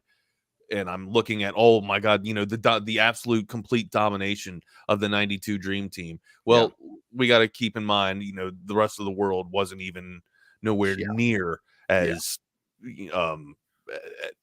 as able to compete against Team USA as they were this year, or hell, even in the past 10, 12 years. The world in itself of a talent, of a basketball talent, has caught up tremendously in the past decade. Yeah. And where my mindset has changed with this whole thing is kind of the whole point that we're talking about right here. As you start looking forward, the 92 team, I think for the first few Olympics that we had a men's basketball team in there, there's a big part of me that's like, this isn't fair. We're sending these guys over there. We're going to destroy everybody, which is what happened. But the fact that now the rest of the world has caught up when it comes to international basketball. I think that now when you look at the Olympics, where my stance back then would have been, this isn't fair. Now it's like, okay, now this is good, because you get the best of the best. And I totally agree. Like I said, I think that France in 2028 is going, they are probably going to be the favorite, because who leads this charge? Who leads this charge? Do you keep some of these older guys crazy around? To think, man, that is absolutely insane to think that another team besides Team USA would be the favorite going into the Olympiad. That's just Isn't that anyways. crazy? I love the 2 weeks of Olympics that we had. Hopefully everybody else enjoyed them. Coming out on top, 40 gold medals, and then also China with 40 gold medals as well. We dominated in the medal account. I had it pulled up and now it's no longer. 128 total medals, and then 91 total medals for the second team, which was China, and then Great Britain rounds it off with 65, finishing out the third place in medal count. Hopefully everybody else enjoyed the games. I did too. I'd love to know what your favorite event that you took away was, what emerged as your favorite event, your most watched event. Mine was actually water polo. Shockingly, water polo. I think I went on a little bit of a rant on Friday about why I liked water polo so much. Anyways, we'd be remiss if we didn't tell you about how we watched all these great sports. We did it with audiovisual consultations. 512-255-86 512-255-8678. That's avconsultations.com. There's just a lot of 2s and 5s in my life right now, Rodney. I can't get them all straight and figured out. But anyways, 512-255-8678. That's avconsultations.com. The number for the greatest audiovisual company in all of Central Texas. Make sure you guys give them a call, please, or go to the website at avconsultations.com to look at the gallery of projects that they've done over the past 35 years in setting the standard in audiovisual automation. Make sure you give them a call and then get them out there to schedule a little bit of a consultation yourselves. That way you can get maybe the 2 TV setup that I have, or the 3 TV setup that Rodney has, maybe even the 4 TVs that BK has, and combine those TVs for the video wall so that you don't have to go anywhere. It's all deadly. 512-255-8678. That's avconsultations.com. Absolutely. Stay home. It's a hell of a lot safer. But if you have to go out and you're looking for a new or pre-owned car, truck, or SUV, one place, covertbk.com. You see Covert everywhere. That personal level of just feeling like it's a personal family interaction. The customer service, it's impeccable. It's unlike anything I've ever experienced buying a car. Over the 30 years that I've been buying cars from them, I feel like I know them and they know me. Covert's done an amazing job of making me feel valued. If you purchase a vehicle and you want to feel like you're part of a family, join the Covert family. Come and experience it for yourself. Covert, born and raised in Austin. Nobody beats Covert deal. Not now. Not ever. Nobody beats this chat room either. Lots of great conversations here this morning, guys. Loving it, man. Keep it firing off on this Monday, man. Love it. Yeah, and the Coda text line is off and rolling. Great competition. Great participation. That's right. 222-9328. Our man Tom McKay checking in, clarifying right there. 8th straight gold for the women there in the 8th straight. Thank you very much. Thank you. In the women's basketball. So there's our man Tom McKay on a plane checking out Texas Sports Unfiltered. So there you go. You can take us anywhere as long as you got that app, baby. You can take us anywhere to the friendly skies. Yeah, super good stuff. Flag football is going to be fun. I mentioned that a while ago. Hell, Joe Burrow wants to play. Can you imagine NFL owners? Are they going to? I want to play. I want to play. Can I play flag football? See me out there spinning the threads? I would totally play flag football. I think that would be a lot of fun. I would do that. It's the only football I can play these days, without being so brittle and breaking down. That's right. So I'm seeing. It's weird. I haven't seen this anywhere else. Just in the area where I grew up. I'm sure that other teams do this or other schools do this. Rodney, are there alumni games, like high school alumni games? Wags, I played in one when I was 40. So it's been a few years back. Are you serious? Yeah. We the Lockhart Lions, we played Bastrop, and it was an alumni game. They had a outfit that came in and they provided all the shoulder pads, helmet. You played? I played. You actually played? I played, and I was. What did you feel like the day after? Shit. And the whole thing about it is, so I played in this game and I was 40. And everybody else was like in their mid to late 20s, man. And it was So, What and it was position did you play? Line? They put your ass up on the line? no, dude, I was a Mike linebacker. Oh, Jesus. It's like there were actually times, Wags, in this game where it's like I'm playing Mike linebacker and they hand the ball off and I'm actually like running backwards. I'm like, okay, I got to plant my feet because this dude's about to knock the living shit out of me. And I played in this game and I actually had a really good game. I'll post a picture. Please do. I'm definitely. I've got a picture somewhere. I was the oldest guy in the game, obviously. And I got a medal for being the oldest dude. I'll show that tomorrow. It's in the other room. But I'm shocked that you survived, dude. So this is a thing. So this is a real thing. Do other other states do this? I don't know if they still do this or not. If they still, and probably because I know in the game that we played, we lost like 50-0. I mean, we got destroyed. The Bastrop actually brought in a semi-pro team, is what they did. That's fucked up. They brought in a ringer. Are you kidding me? It was a full team. For an alumni game, they brought a ringer in. They brought an entire ringer team in. Full team of ringers in there. And it was like, God. So we start the game, and I'm sitting there at Mike linebacker, and here's they throw a pass, and we've got this little guy out there playing defensive back. He was a safety or something. He goes and he hits this dude, and our guy gets knocked out. And I'm like, what the fuck am I doing? and then loaded up for an alumni game. Only in Texas, dude. Then it started raining. And I'm like, what am I doing? We had practiced like 2 times. Have you ever seen the movie The Best of Times? No, I haven't. It's the best with Kurt. Kurt Russell, Goldie Hawn. Goldie. Is Goldie? No. I'm sorry. Goldie Hawn is not in that one. That's Bird on a Wire, or not Bird on a Wire. That's another.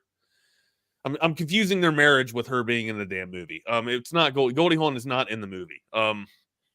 Anyways, it's Robin Williams and Kurt Russell. Kurt Russell plays the quarterback. Robin Williams plays the wide receiver, the struggling wide receiver that didn't catch the ball in the high school game.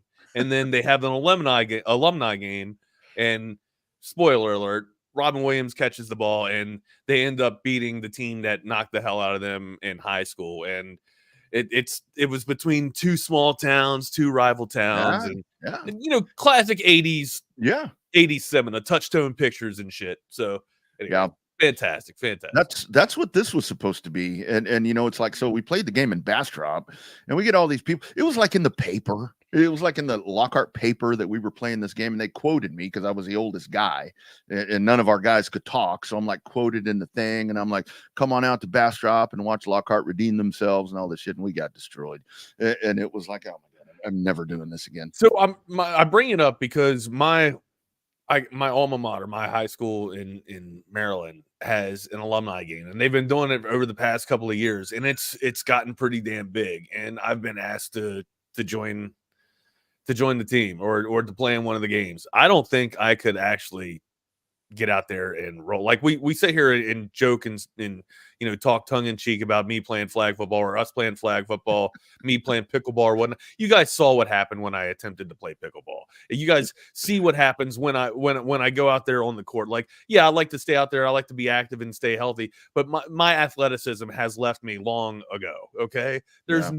I do not belong in a set of pads. I do not belong on the gridiron, and I do not belong trying to go tackle to tackle, because I played inside linebacker as well. There's no damn way. I do not belong on the damn football field playing in an alumni game, regardless of exhibition or not. If I want to live on to see 50, I don't need to play in an alumni game. Oh, Gabe, that was horrible.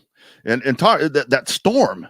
The rainstorm comes in, and it's like lightning. Well, Gabe watched you play in the alumni game. He probably didn't know I was there. I was number 42. I used my dad's car racing number. That I'm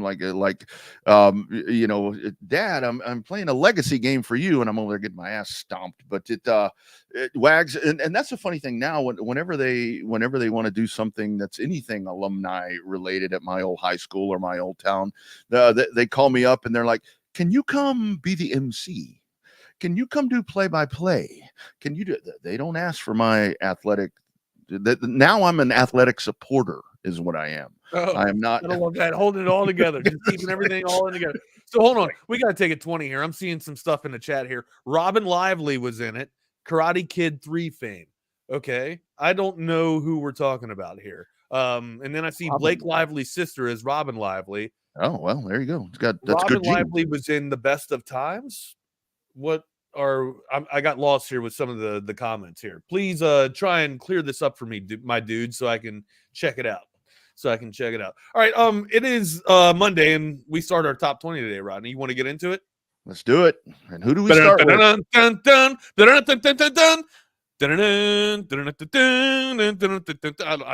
do the song. Anyways, it's the Oklahoma Sooners, number 20. The Oklahoma Sooners, led by Brent Venables in his third year. They went 10-3 last year, Rodney. They returned 7 starters on offense and 8 starters on defense. Let's start to break this team down here. What do you like and what do you dislike about the Sooners, and how viable can they be going into this 2024 campaign?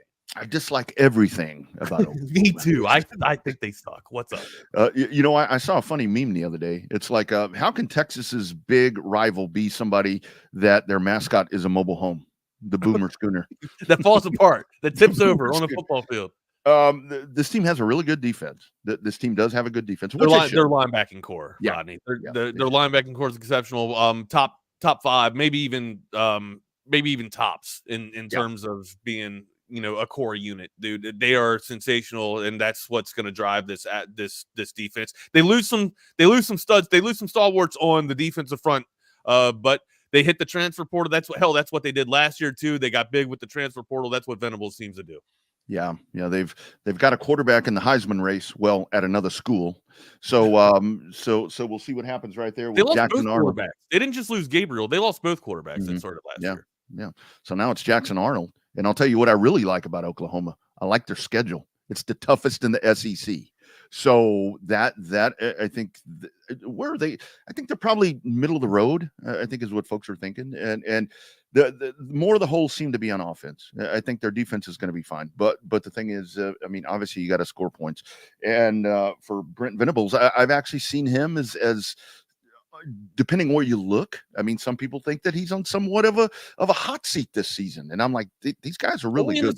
Like it's his third year, and he's already. Think about what he actually had to do to salvage what Lincoln Riley left burning behind. And not only that, like he took a Heisman Trophy quarterback with him.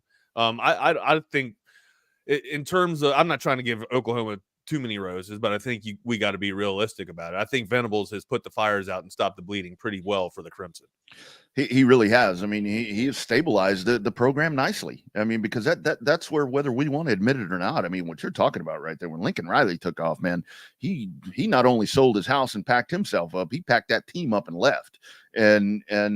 But still, the schedule is going to be one that is going to be extremely tough for them. So you look at, with the move of Texas and OU to the SEC, Texas definitely getting the draw right there when it comes to the schedule. But looking at this right here, Wags, take a look at this. You start out, and then once you get into the heat of, you start out with Tennessee, and then at Auburn, you get a week off, and then you got Texas, South Carolina, at Mississippi, and then at Missouri there in a couple of weeks, and you end up with Alabama, and then you go on the road at LSU to finish LSU.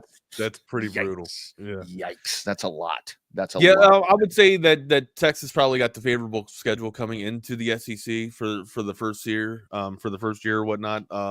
This is a daunting schedule for OU. So let's talk about what they return here. They lose some quarterbacks. So how are they going to put some points up on the board? Well, they do it with their wide receiver class. You kind of talked a little bit, flirted with this dude yesterday or last year in the game that we played against the Texas Longhorns.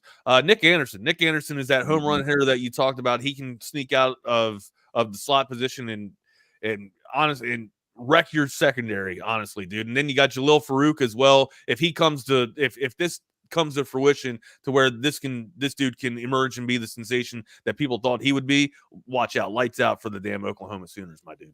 Yeah, and it really does all hinge around the quarterback. That's going to be Casey Thompson is on this. Casey Thompson's on this roster. Yeah. Casey Thompson is on Casey Thompson's on this roster. So, oh man, how ironic would that be? God, I don't even want to think about that. But it's all going to hinge around right there. What a tour for Casey Thompson, huh? What a tour! Right? for this dude. I know, man. It's like some of the way that these guys move around. I mean, this loyalty thing. It's like loyalty. What kind of word is Hey, that? look, man, make the best of your time. Make the most of your time, because it might flame out in what 2-3 seasons, 2-3 years from now. So you might not be able to spin a football ever again. So, yeah. Casey Thompson, go get as many snaps as you can, my dude. Like it really is going to be the question on the offense. I mean, this team averaged about 33 points last year on offense, substantially down from before.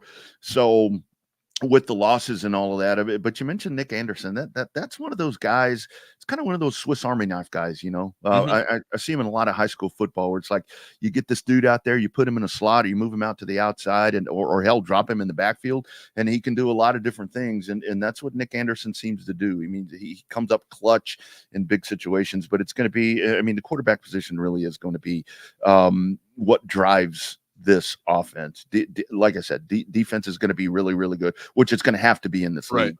I'm just afraid they're not going to be able to score enough points. Yeah, that's no surprise, right? Usually an identity of Venables teams are a defensively led team. And they got the number, I think it's rated in Phil Steele as the number 2 linebacking core or linebacking unit. I see them as a strong contestant for the top linebacking core.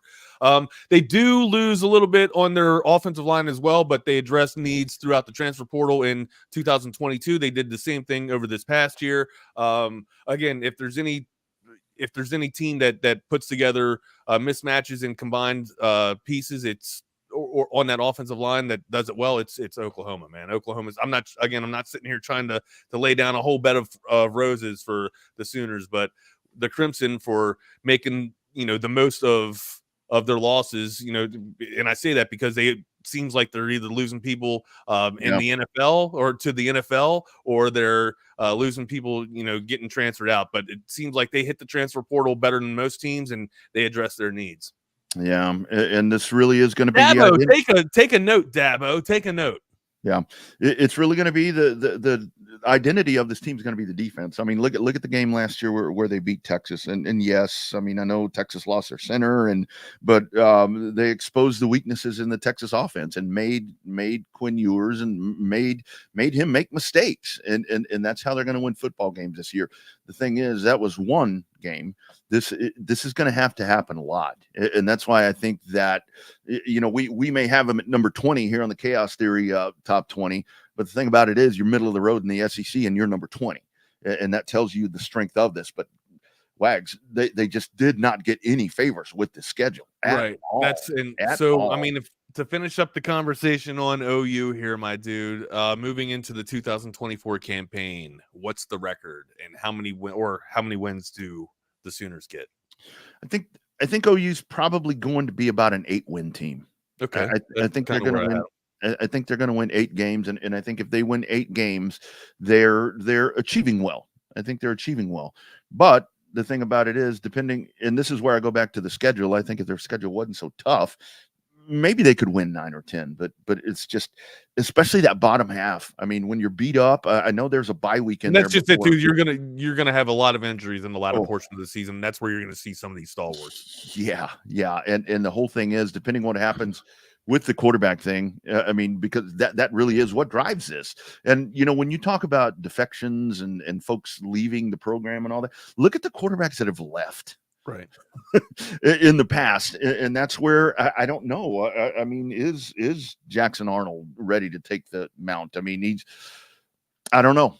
You better learn from Casey Thompson. You better find out really quick. That dude can tell you. He's been around here long enough. He's been in the college football for about 15 years. He's on tour. He's on that Brock Cunningham tour. Hey, all right, let's just go down to week by week. Oklahoma beats Temple. I hope so. Okay. If they don't, it's a bigger problem than we think. Oklahoma beats Temple. Oklahoma beats Houston. Man, I think the Houston game, that's where we're really going to get a good feel of Oklahoma. I don't know if that's a given, but they should win. Okay. It's going to be harder than you think. I got Oklahoma over Houston. All right. Matter of fact, I got Oklahoma over Tulane, and then I got Oklahoma over Tennessee. I got Oklahoma. I got Oklahoma. I agree with that. I got Oklahoma at Auburn. I got Oklahoma undefeated going into the Red River rivalry. Thing about it is Tulane's really good also. They seem to be pretty good. They seem to be pretty good. I think they're gonna either lose to Houston or Tulane. One of the two. I don't know which one. They're going to drop. So you don't see them undefeated going into. I don't see them undefeated. Nope. Okay. Nope. I see them as getting their first loss from Texas. Right, and then I see them beating Carolina or South Carolina rather. I see them losing to Ole Miss. Same. I see them beating Maine. Yep. And I had them beating the Tigers. I got them beating Mizzou. I have them losing to Bama and losing to LSU. Yeah, that's about where I'm at. I've got the one loss, whether it be Houston or Tulane, and as a matter of fact, I actually have them losing to Auburn also. Okay, I have them losing to Auburn. So you got them as a 7-win team. Got them as a 7-win team. Okay, yeah, that's why I'm kind of floating around that 8 mark because that's kind of the game there at Auburn, being on the road. That could be the one that kind of tilts them to 7 or 8 wins. That is a rough welcoming to your first year in the SEC, going from 10 wins the season before down to a projected 7 wins going into the 2024 campaign. All right. Good little breakdown there of the Oklahoma Sooners. We'll have the next team up, number 19 tomorrow. What'd you take away? What was your best takeaway from NFL? On from the college landscape, on from you amateurs. What's the best takeaway you took from these pros over the past weekend? That Jerry Jones. We'd love to hear your all's thoughts too. What did you guys see over the past weekend? And what are your all's thoughts on the number 20 team, Oklahoma Sooners, besides they suck? We all know they suck. Yeah, that's right. That Jerry Jones misses CD. That's what I took away. This guy. No problem. I mean, speaking of CeeDee Lamb, a former Oklahoma Sooner himself. So. Well, yeah, there you go. Well, don't hold that against him. I need him. I need him on my team. This quarterback class that came out, two intriguing things that I'm really looking forward to following this year is a lot with the quarterback. I mean, that's kind of the glamour position. I'm looking forward to seeing how the sophomores in the NFL, CJ Stroud and these guys, how their sophomore season is. But these guys, and again, I know it's preseason, but Caleb Williams and even Michael Penix and by golly, Bo Nix. These guys look tremendous. Bo Nix looked good. J.J. McCarthy looked good. J.J. McCarthy looked good.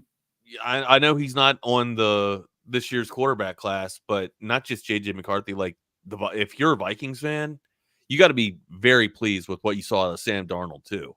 Oh, absolutely. Yeah, Sam Darnold looked fantastic. Of course, he was doing that without Jay Jettas and Addison. Is like Vikings got some players. Vikings got some pieces. They could be a very. I don't know if we can call them a sleeper because they've been flirting with the with the NFL postseason the past couple of years. So I can't really call them a sleeper. Even though they lost their starting quarterback, it appears that they found at least a stopgap or a bridge until McCarthy comes to fruition or blossoms into that dynasty quarterback, that franchise quarterback that the Vikings hope that he can do.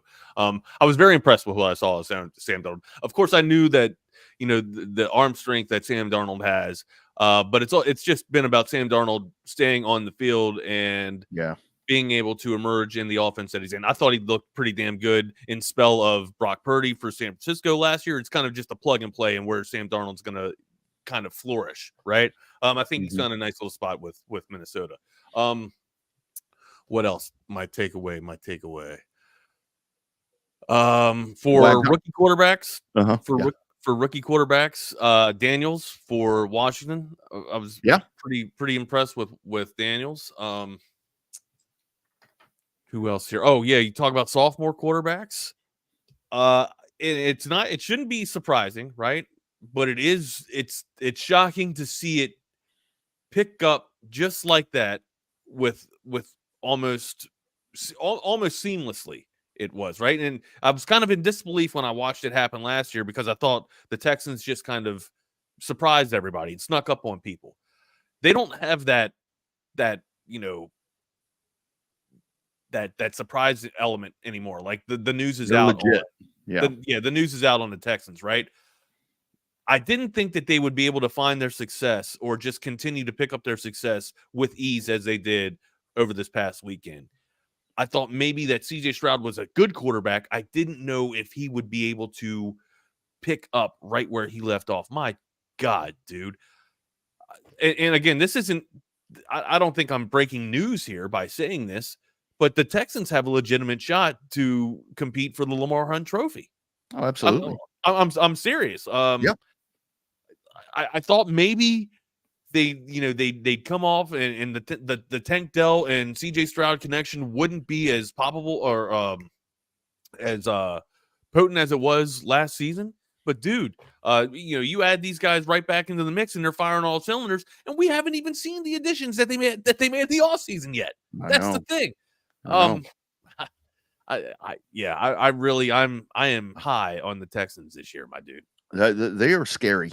They are scary. And like you said, I don't see any letdown. And again, you know why? They got a really, really good head coach. That head coach is going to put his foot in their ass, and he's going to get the most out of them that he can.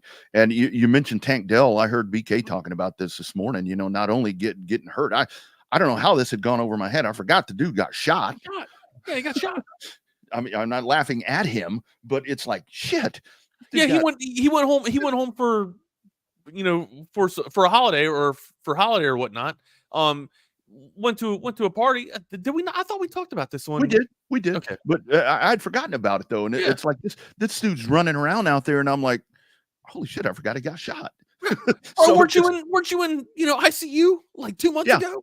Yeah. So it just adds to the hell. We didn't even see the new running back yet.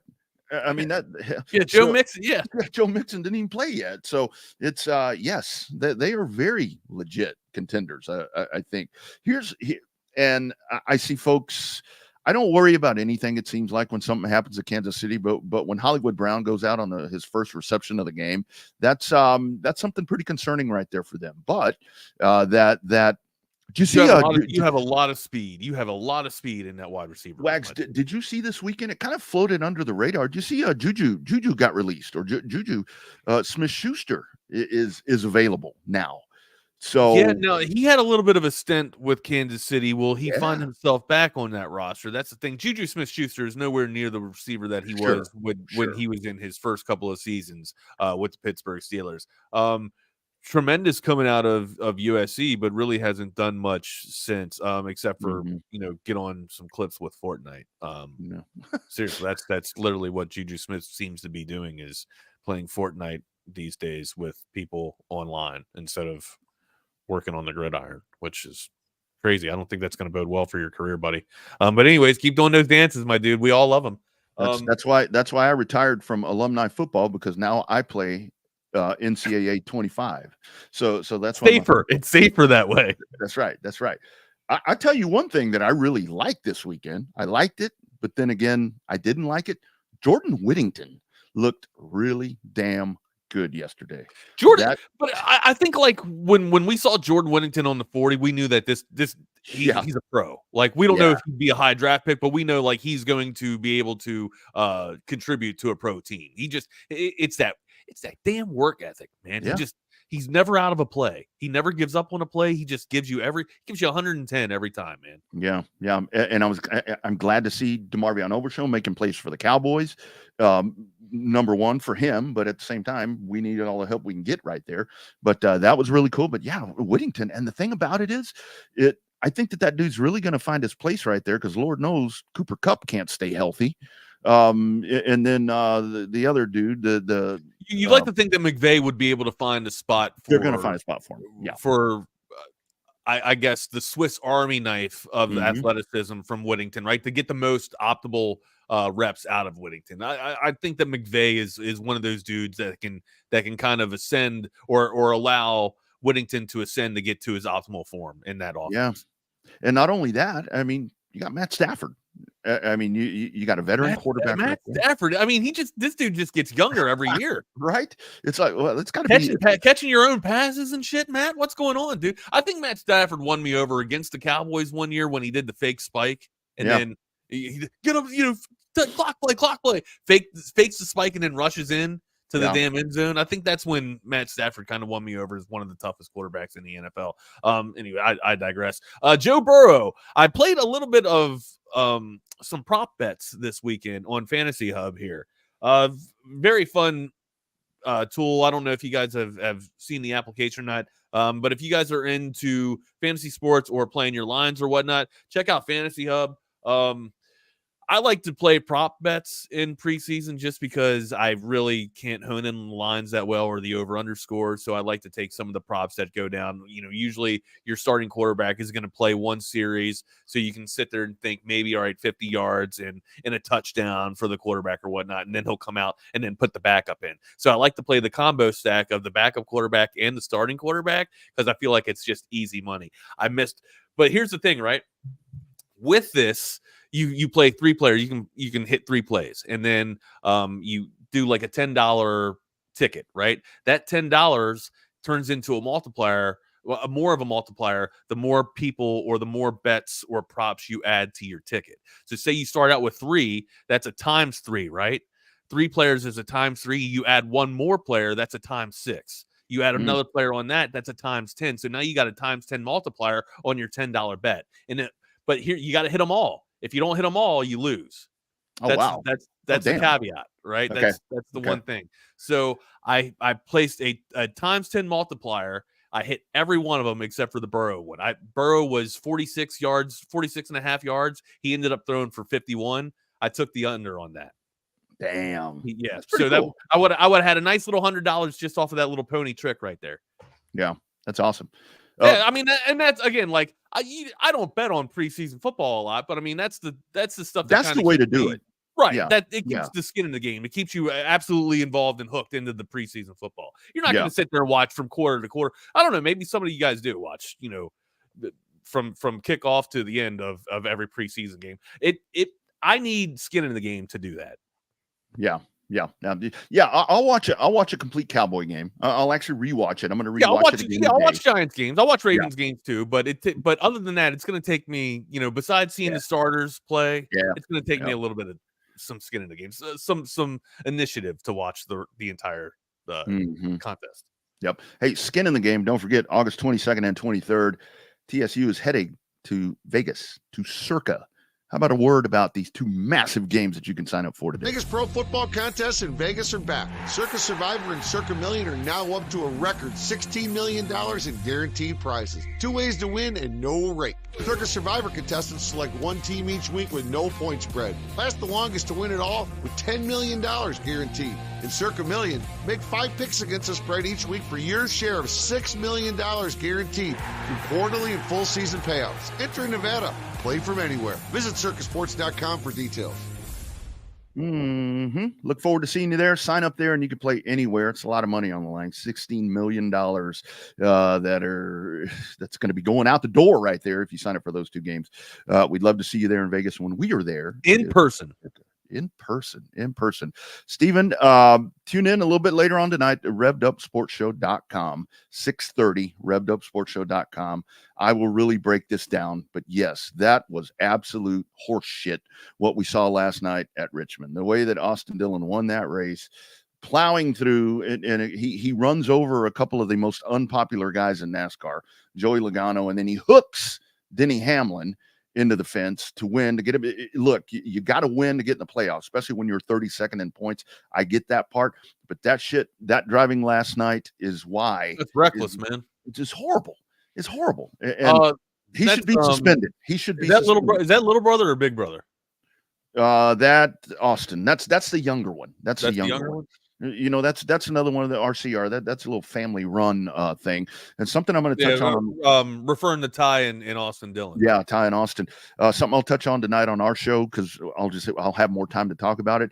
I was privy last night to get the radio communication as that all was going on from Spotter to Austin Dillon. I'll talk about that tonight. Yeah. So what was he kind of urged forward to make that type of run by his pit crew, or was that just all on him? Yes. Okay. Spotter clearly said, wreck him. Push it. Do what you got to do. Jeez. Do what you got to do. And it's man, it's a story of the day. I mean, that the Richmond race had kind of gone under the radar, Wags, because with all the Olympics and everything, it was like people forgot. And then you turn that on and Which you had was the night race too, isn't it? Yeah, it was a night race. So it was later because you had to get all the shit done on NBC before you could run that. And then you had that in overtime, and it was just, I mean, it's a horrible ending. I mean, it is exciting, but as a racing, all the different things that I've done in racing, having been in that position, having been the guy that's gotten spun out while I'm in a position to win, it's just absolute trash. Absolute trash. And there's no place for it. The obvious stuff. Shit happens. Sure, Shit yeah. happens. Rubbin's racing is you hear in what was Days of Thunder, Rubbin's racing, but the unwritten rules, that's a great point, Rob. And the thing about it is you don't take somebody out. I mean, yeah, that's reckless driving. That's reckless driving. Yeah, the manner that he did it. He ran deep into the corner where he didn't even try to make the corner, just run a guy over. Here comes Denny Hamlin down on the inside, and he hooked him, Wags. He hooked him in the right rear quarter panel and turned him into the fence head on. And that is dangerous. Is it Bush League? Good play. Very Good play, Bush Jake. League move. Good play, my dude. Absolute Bush League move. Later. What else we got? We got anything else on the one sheet that we need to get off here before we turn it over to the dudes? Man, I think we got everything covered, Wags. I do kind of want to mention with the Cowboy thing, Trey Lance is not the answer. I don't know if you saw him yesterday. That dude, it's like I'm watching, what you know what? I hope you all figure it out. I really do. I hope the Cowboys figure it out because the league's better when you guys are winning. And you guys have the best arguably the best combination in the NFL right now between Dak Prescott and CeeDee Lamb. It's got to get inked up. This damn what do they call them? Soap operas that Jerry has going on right now in the Big D just needs to be over with now. All my children's been enough for me. I don't need to see anymore.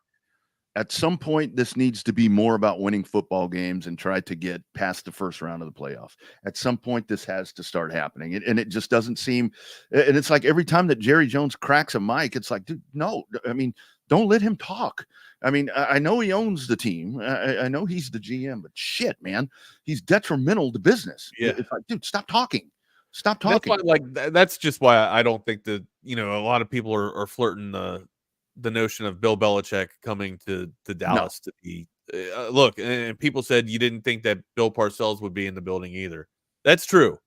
But I feel like even though he's the mentor of Bill Belichick, I still feel like Bill Belichick had less of a string. Like you really had less of a leash with Bill. Like if you pissed Bill Belichick off, he's not showing up the next day. Bill Parcells might show up and tell you off. You know what I mean? Mm-hmm. Belichick ain't going to pay you no mind. That's why I just don't think it's going to work in Big D with Bill. I think I talked about this last week. I saw Trey Lance. There was a training camp video where they were doing, trying to corner of the end zone drill, and they had a chain basket set up over there, and he's trying to throw passes to drop it into the basket. He didn't even make one. He drops back yesterday to throw a corner route into the corner of the end zone, and it was about the same result. I'm like this, and this is where when I was talking about the young quarterbacks, the rookie quarterbacks, I'm like, I know this is preseason. With Trey Lance, I know this is preseason, and still that's what you do, dude. That's I mean, man, my question is the evaluation of the San Francisco 49ers a few years ago had to be way off. I mean, if this, maybe they saw some flashes in Trey Lance, a couple of years ago, but I mean, I think it's clear to say that people were wrong. Like people were just wrong about Trey Lance. And here's the difference between a winning organization versus the Dallas Cowboys. John Lynch and that whole group, they owned up to that mistake. They're like, right. They shedded it right away. As a matter of fact, I love the fact that Shanahan's, goes to John Lynch or goes to the front office and he's just like, we actually our third string quarterback might be our best quarterback. So if we roll him out there, please don't think any less of me. So anyways, that just goes to show you we missed on our first round pick. Yeah. Is there a plan without Dak? And I hope it doesn't get to that point. I guess it's Cooper Rush, but sure as hell ain't that guy. He needs to get better. Hey, anything else? Any other big takeaways that you had from this weekend in the NFL? I don't know if you saw Jacksonville. I thought Trevor Lawrence, of course. I have a lot of stock in Trevor Lawrence this year in dynasty leagues and fantasy leagues, so I'll be keeping him closely under the microscope. What else? I'm trying to think of any other. Saw Penix throw. I thought Penix threw all right for the Falcons. Yeah. But no, I'm great first weekend of football. Can't wait for next weekend. Yeah, you look. Daniels is going to be your guy. He looks ready. Caleb Williams. I may have to eat crow here. He looks ready. Bo Nix looks ready. I don't know. See, Caleb Williams though had that one long. He got a lot of receptions off of the check down there with Swift. That's where a lot of those yards come from. But yeah, I mean, looks like he's taking everything that comes to him. Not trying to force things and not trying to press the issue too much. Decent quarterback play. I think the quarterback that impressed me the most though was probably JJ McCarthy of all of the rookie batch here. Was JJ McCarthy. That's right. Anyways, man, I see Jeff in the waiting room. Want to bring Jeff on if he's good to go? Here's Jeff. What's up, Jeffrey? How was your weekend, bud? Wags, one quick thing. Astros, sweet Wags. I knew you were going to ask that, and I can't for the life of me remember what I did on Saturday. Must have been a hell of a day, bro. I was like, dude, what the hell? And I still can't remember. You know what? It sounds like you had the perfect Saturday. If you can't remember it, it must have been a perfect day, bro. Oh, you know what? It's because I didn't go anywhere on Saturday. I kind of just hung around the house. Yeah, perfect day. I didn't do anything on Saturday. Yesterday, my wife said she needed to do some shopping at the mall, which I was waiting till it clicked for her. All she told me was, "Hey, if you go, we're gonna go get lunch." And I'm like, "I heard food." I'm like, "Good, I'm good." I took my computer with me. She forgot that yesterday was the last day for tax-free weekend, so that consisted of my wife and daughter rummaging through Dillard's, and I'm like, I'm gonna go sit in the food court and get some work done. So that's what I did. Y'all know where to find me. I'll be right here. Yes, sir. That's what I'm talking about. Man. Good weekend football, man. Hopefully everybody got to see, enough of it. Jeff, you said you didn't go anywhere on Saturday, so hopefully you consumed a good bit of it. But yeah, I can't wait for next weekend, my dudes. What little I could, I enjoyed just keeping up with the Longhorns in the NFL. That for me is what the preseason's about. Mm-hmm. Jay Witt, baby. Jay Witt. Whittington had a big game yesterday. Saw Keandre Coburn had a big TFL. Had some stuff going on with the Titans. Cameron Dicker had a 58-yard field goal. Byron Murphy had a big TFL. So yeah, it was not a bad little weekend for the Beavos in the league. Hey, that's right, guys. Poll is out. Georgia 46 votes, Ohio State 15 votes, Oregon 3 with 1 vote, Texas and Alabama rounding out the top 5. Okay, well, I figured that's how it would go. Yeah. Not all right, my dudes. I'm going to bid you guys adieu and have you guys with one hell of a misogynistic Monday. We didn't really beat up on the women too much here, so you guys should be in good hands. That's right. Actually, we gave the women a whole bunch of props and credit, man. They did well. Gold medal. Jesus Christ. Uh-oh. Jesus, what do you tell? We turned it over good for you, Jordan. We did great. We didn't beat you guys down. No misogynistic Monday today. We were good. We were great. Putting the women up on a pedestal, as a matter of fact. All right, boys. I'm just waiting for Jordan to have any thoughts, any rational comments during the crosstalk segments, and I'm still left. I try to get the best out of him, but sometimes he shells up. So it's 11 a.m. Jordan, time is money for Jordan. He's got to talk football. I got to take Jordan out to the banana show. The banana show. What does that mean? If you got to ask, big guy, you probably don't know. I don't know if I want to. What's a ZJ? What's a ZJ, my dude? If you got to ask, big guy, you probably can't afford it. All right, man. I got to roll. I'll see you guys tomorrow, man. Be good. All right. Thanks, Wags. Thanks, Rodney. Chaos Theory. Thank you to the Chaos Theory crew. They're done. It's only an hour. It's Jeff. It's Jordan. Jordan, so this is the preseason poll that I'll actually pay a little bit of attention to. The AP poll is out because to me, that's the real poll until the CFP rankings come out. Texas number 4. I'm guessing those ballots were submitted before the CJ Baxter injury. Hell, maybe they weren't. But I was sharing some Twitter DMs with Bud Elliott today, and it doesn't, in terms of the analytics and the power rankings, it doesn't sound like the CJ Baxter injury really impacts all that much nationally where Texas stands. I think, Jordan, it just speaks to you. And I keep going back to this, man. You're probably getting tired of me talking about it, but I'm going to give you credit. When Texas got it rolling last year, I think it was after the Bama game, and we did a staff roundtable on, hey, what's the strength of this team right now? You said depth back then, and I think we all agree that this team is deeper and probably top to bottom more talented than last year's team. So that's your wheelhouse. That's recruiting, but that's also player development and everything that we talk about from a recruiting standpoint that matters. It's a long-winded way of me saying Texas fans enjoy this ride, man, because you know what the other side of the coin is, and the football program is in a really good place right now. Oh yeah.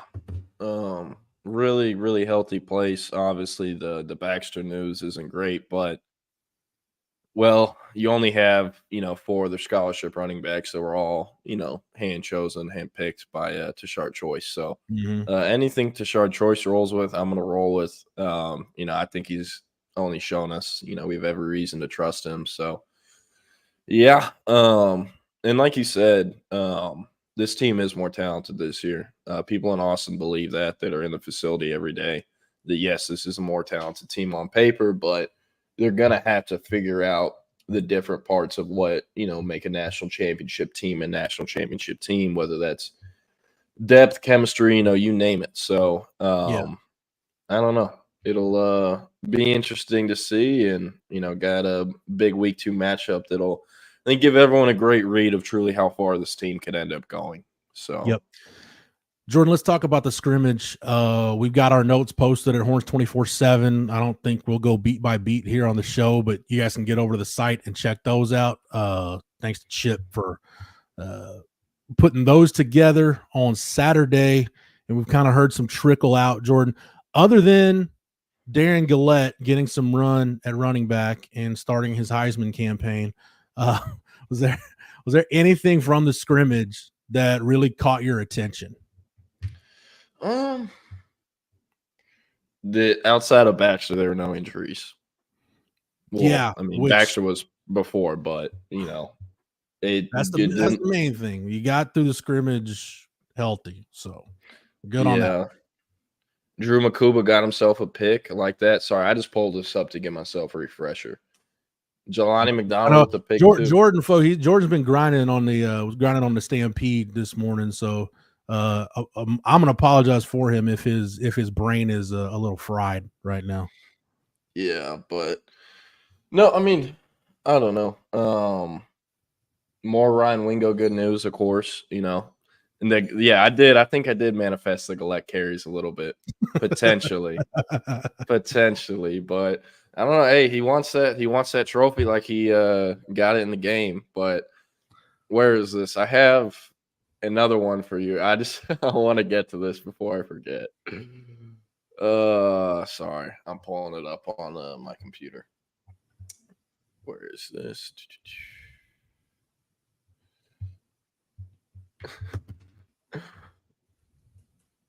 Why isn't it letting me open it? There we go.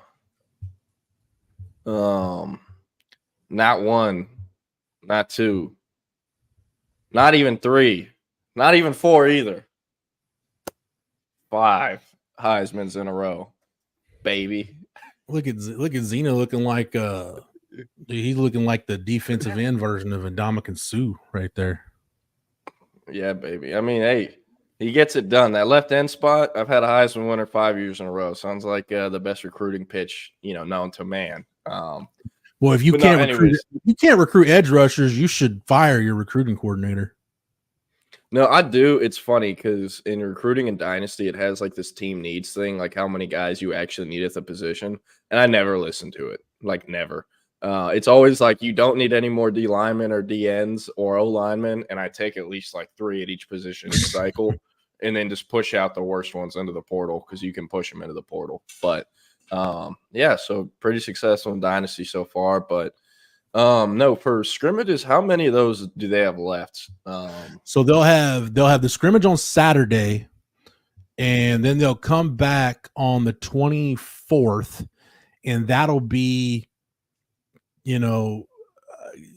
dress rehearsal scrimmage is probably a bad term for it, but basically they'll kind of do a walkthrough, like situational stuff, 2-minute, all that kind of stuff. Or either that or it's a game simulation. Like they'll go through the hotel and all that stuff, basically simulate a game day. So I can't recall at the top of my head right now how Sark did it last year, but that's typically, it's basically polished is that last scrimmage. So this Saturday, this coming up scrimmage is going to be the one where, your depth chart's going to pretty much be set. A lot of your position battles, you'll have some that keep going, but everybody's going to have a really good idea of where they stand after Saturday. Because after Saturday, camp, for all intents and purposes, is over. You got to go get ready to play Colorado State in a couple weeks. Yeah, and the bad guy Armani Winfield. So I'm gonna beat the dead horse until it's unbeatable.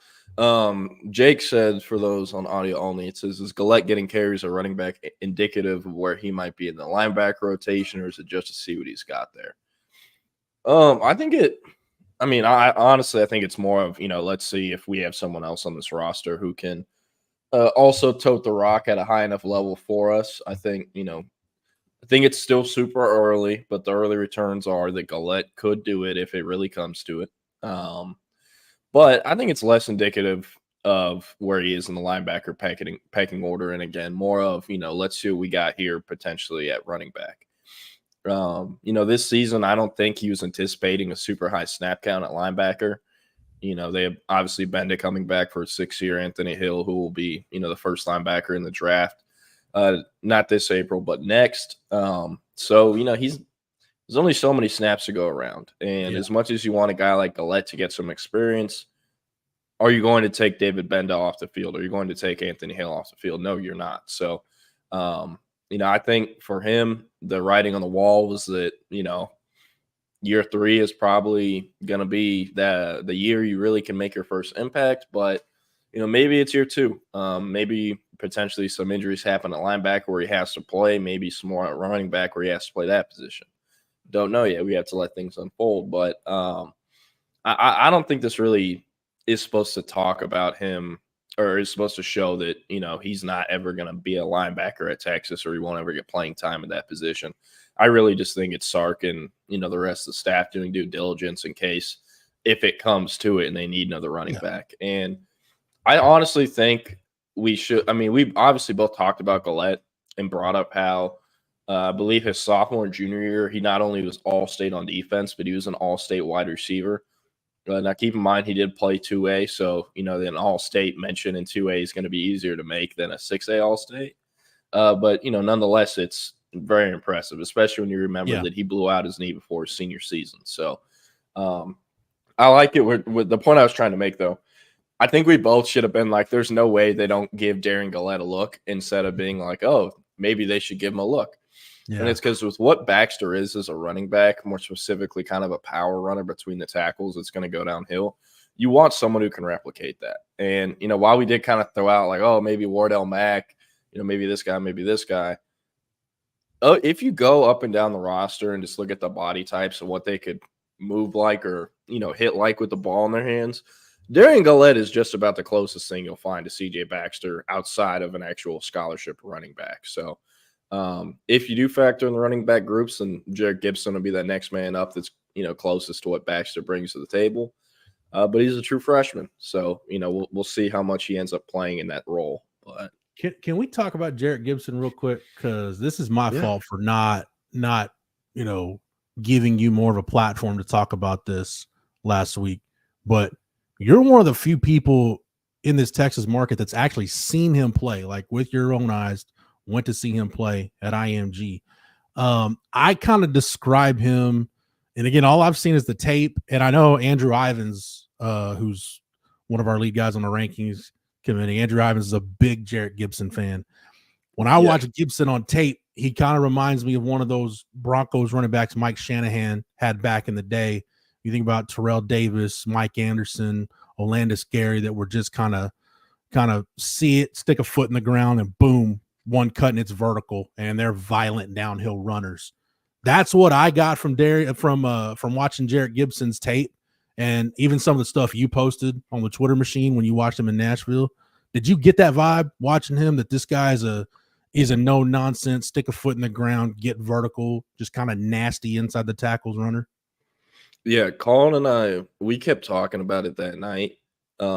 Whenever we went out and saw him, it's crazy. That trip was about a year ago to Nashville. Yeah, time flies. But the thing we kept talking about that night, we never saw CJ Baxter in high school, but like their running styles were so similar. And even though at that point when I had saw Jared Gibson last August, we'd only seen Cedric Baxter in the Texas spring game up to that point. That was his only time, wearing a Texas jersey in a game setting. But just the way he takes the handoff and goes from 0 to 60 while he's still in the, his acceleration isn't talked about enough, and how quick he can get downhill and literally take it where by the time he's running between the guard and the center, he's pretty much at full speed already, or close to it. So we both had, conversations saying we've seen a lot of different 5-star running backs out of Texas the last few years. We've seen when there's 5 stars on defense who get to carry the ball on offense, Anthony Hill, Harold Perkins, but never had we seen a kid who could get downhill that quick. So that was the main thing we kept talking about. I think, he's very different from Baxter in the way they're put together and some other things with the running style. But they're essentially identical in the way that they handle getting the handoff in those first, 1, 2, 3 steps. He's identical to CJ Baxter, in my opinion, or is pretty much as close as you could get. So, yeah, I think I want to give props to the defense too, because it's kind of that zero-sum game of a scrimmage where it's like, oh, hey, the defense forced some turnovers. Well, why are your quarterbacks throwing interceptions? Hey, man, the run defense was better than you thought. Well, why couldn't you run the football? I'll say this, though, Jordan. You mentioned Makuba. I forgot who else got a pick in that game, but I know in the scrimmage, Janae Barron had a forced fumble. Man, I'm excited by the fact that the defense is actually forcing turnovers. Like, these aren't unforced errors. They're making plays on the ball. That the best way to protect your defense, other than a ball control offense, is just having a defense that forces a bunch of turnovers. I remember I've seen some really bad Big 12 defenses, like Oklahoma State when they won the league in 2011. Some of those Baylor teams, those Art Briles Baylor teams, even some of the Bob Stoops, Lincoln Riley teams. There's some bad defenses, but what was one thing those teams were decent to really good at? They forced turnovers. Like, getting your offense that extra possession made all the difference in the world in the Big 12. I don't think it's full on that kind of logic in the SEC, but man, that league is it's always going to be a line of scrimmage league, but it's way more space and pace than people think. Like, when you look at what Josh Heupel's doing at Tennessee, Lane Kiffin at Ole Miss, go around the league, Hugh Freeze at Auburn now, go look around the league at how many of these schools are running some form of space and pace spread offense. Yes, you're always going to need big bodies to win in that league, but I think some of those, and it's kind of different with this staff because they weren't in that kind of old school Big 12. I do think maybe some of that old Big 12 mindset, Blake Gideon played in that league, some of that old Big 12 mindset will apply to the SEC just because of some of the offenses you're facing. Yeah, for sure. And speaking of SEC, other offenses, Texas A&M, they lost their starting running back Ruben Owens for the season as well. So I don't know if you saw that, Jeff. Yeah, I don't think they've released the official injury. They just said lower body, so probably ankle, calf, thigh, something like that, leg. But yeah, everybody's confirmed that there was an injury and he's out for the year, but nobody's seemed to confirm what the actual injury is. Yeah. I don't know. He either really fucked up his leg, had a pretty gruesome leg injury, or it's soft tissue and he just tore it and they know it already. Because it seems like from the news breaking that Ruben Owens has some form of injury to him being out for the year, only like 10 minutes passed. So they must have known pretty quick. But with it's interesting because I know, obviously mostly Texas fans watching this, but y'all do have some form or idea of what A&M has on their roster this year. Reuben Owens done, but they have Le'Veon Moss. And Le'Veon Moss is entering his third year. He's a running back from Baton Rouge, I believe, was a 4-star in their 2022 class. I liked him. I liked him the A&M games I watched last year. He seemed like a good runner.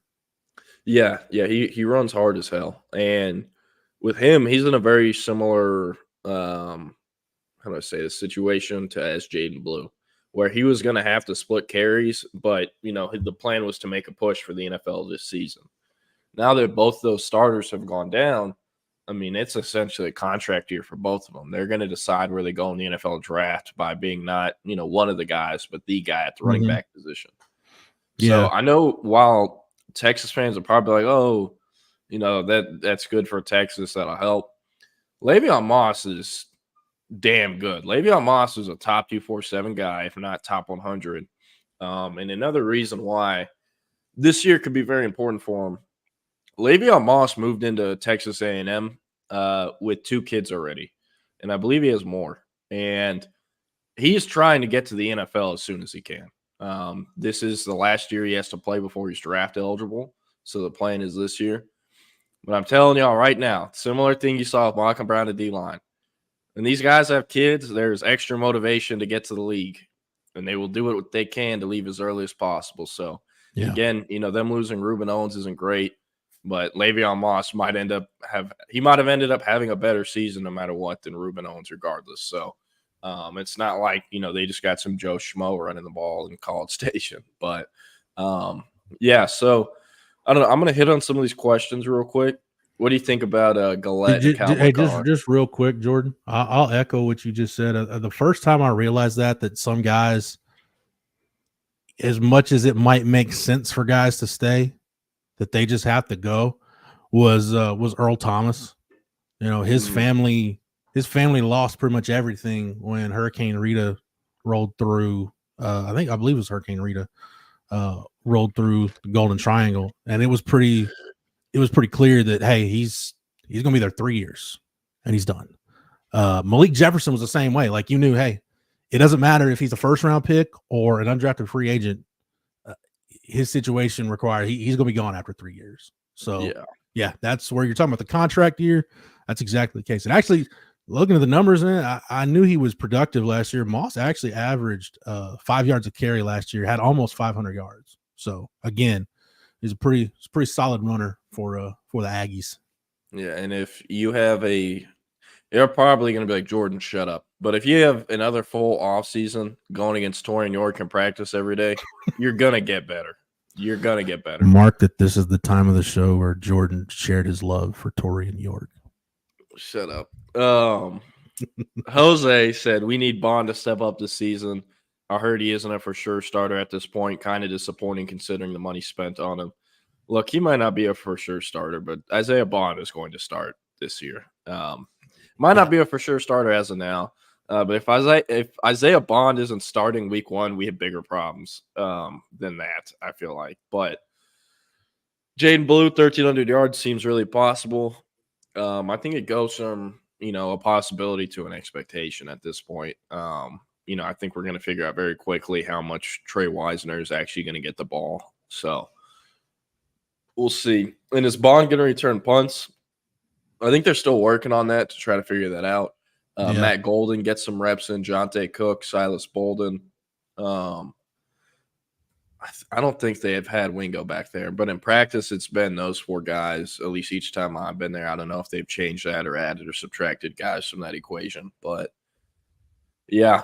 And yeah, it is interesting with Reuben Owens and Baxter. Both of them were the top 2 running backs by pretty much every site in America last year, and both of them are missing their second year in college, so we'll see. But Le'Veon doing his best Phillip Rivers impression. Yeah. A.D. Mitchell's kid was the reason he came to Texas. I don't know about all that. I think that was a reason, but I don't know. I think there were other reasons. I'll get back to the Isaiah Bond thing. I wouldn't freak out about, has he had some drops? Yeah. He had him in Alabama. Drops are one thing. Like I think it's funny. I remember with the Cowboys one year, I think it was one of the years he was a Pro Bowler. Everyone was complaining about Des Bryant. I think he led the league in drops. Oh, he led the league in drops, And I made a point to say, hey, anybody notice that the league leaders in drops are also the league leaders in targets? Then it's like Julio Jones, DeAndre Hopkins. Like, nobody's saying these guys are bad receivers. So I wouldn't worry about Isaiah Bond, even if he's not starting. Like, he's going to get enough snaps. And Jose, understand, I'm not picking on you here, but I think this just it bears repeating. As far as the money spent, like, to me, I don't even, you go back to him being in the portal.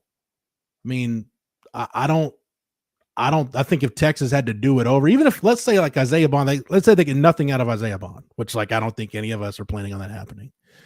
But even if they knew that and had to go back and do it again, yeah, the collective would still do whatever it took to get Isaiah Bond, because he was the number one wide receiver in the portal. He was everybody's top receiver in the portal.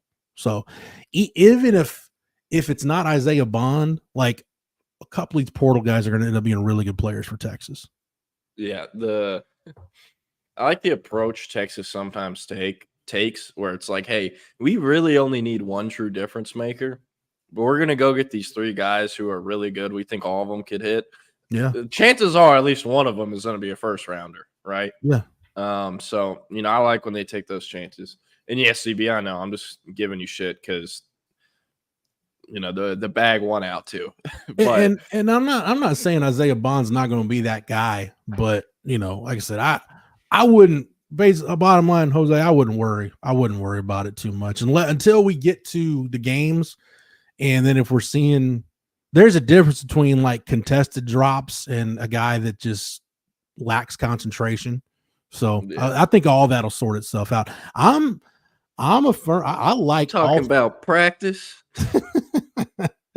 I like all three of these portal guys though that Texas got, man. Like, I think Matthew Golden's a really good player and it's going to help you out on special teams. And man, I keep telling everybody, man, Silas Bolden is going to be fun as hell to watch. I think when Texas fans get to see him in person, he's going to be one of the more fun guys to watch on this roster. Yeah.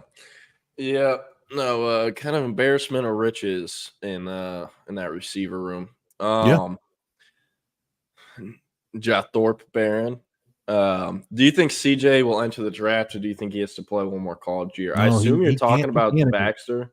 He needs one more year before he's eligible. You have to be at least 3 years removed from high school.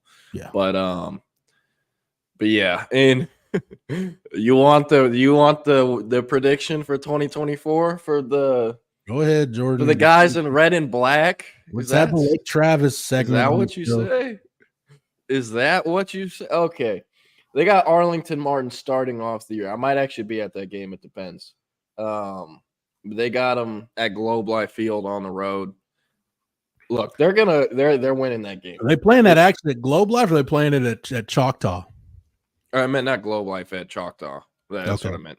Yeah, like Arlington ISD uses that stadium as a home stadium now, which is kind of cool, but stupid sometimes because it's like 1% full. Rockwall, they got them at home. They're beating Rockwall. And Rockwall, I believe, has one kid with a Division I offer, and I don't know. They're one of those programs that's always good, but they're not the Rockwall that they have been in the past. Midland Legacy, that one's going to be hard because they got to drive out to China to play them. But they should beat Midland Legacy. They're not what they used to be. They lost their best player last year, Marcos Davila. It was a 4-star quarterback, ended up in Purdue, and I mean, he willed them to all their games. San Marcos, this game's already over. Bowie, that game's already over. Dale Valley's already over. Dripping Springs, that'll be close. Westlake will be close. Aikens is already over. Austin High is already over. Austin High is senior night. So I think they're going to lose one regular season game. And it's going to be either Arlington Martin, Rockwall, Midland Legacy, Dripping Springs, or Westlake. I just don't know which one. But they're going to lose one of those games. All the other games, they should be fine. And for San Marcos, I'd say that game's already over. San Marcos is actually going to be a lot better than they have been the last few years. And it's because all their best players have been playing JV ball because they got caught recruiting them. So they were suspended their first 2 years. They had, again, their best players are playing JV ball. Their best player is actually this kid named Hank Harris, who's in our top 247 and doesn't have a single snap of varsity play. Has played JV as a freshman and sophomore, just terrorized all those kids. And then his first year of varsity was going to be this fall. Tears his ACL this summer. So he's going into his senior year, or will be going into his senior year, with about 8 offers and not one snap of varsity film, and is a top 247 prospect. Kind of wild. So, but yeah, so I think Lake Travis, they're going to go either 9-1 or 10-0 regular season, and then they'll probably make it to the semis and lose to North Shore. That's kind of how it works. So yeah, I got a regular season, I guess, for the boys in red and black. But yeah, is the depth chart blue? Wisner, Gibson, Clark, Gillette, Page. Yeah, I think it looks somewhere like that. Yeah. Or probably that's, if you had asked me to write it out, that's how I do it as well. So yeah, Christian Garrett. This is a kid that committed or decommitted from Georgia last night. I don't, unless he's going to schedule a visit to campus in the first week or two of the season, they're not going to have a shot there. He's never visited Texas before. I did think it was a little interesting, the timing and just overall his decommitment. But up to this point, I haven't heard anything tying him to Texas. I haven't asked either, though. So I can do some digging. But again, to my knowledge, Christian Garrett has never visited Texas. So they're going to need to get him on campus if they want to get him in the class. But yeah, and Jake, do you want to, or not Jake, Jeff, you want to take this from Jake? It says, "Hey, Jeff, can you walk us through the 2014 season since you made it out the trenches together?" Jake, I would rather I'd rather be waterboarded than do an oral history of the 2014 Texas season. Jake, and I mean that in all sincerity. Like oh gosh, man, I'd rather not. That, you know what? Actually, tell you the truth, I'd probably rather do 14 than 15, because 15 is just 15 is like a fever dream. 14 was like where you thought, hey man, maybe they get something going here, and then it flamed out very, very, very fast with that TCU loss, and then the Arkansas bowl game watch was. I pride myself, Jordan. I've never. The Arkansas bowl loss was the one and only time that I've fallen asleep since I've been on this beat, since I've been in this market, that I have fallen asleep during a Texas game. And was not blamed for it. Nobody blamed me for falling asleep. Were you in the press box? No, I was in Orlando covering Under Armour. So I'd flown to Orlando that morning, and I was kind of jet lagged and everything. And I got back to my hotel room. I was like, oh man, I still got to watch the game.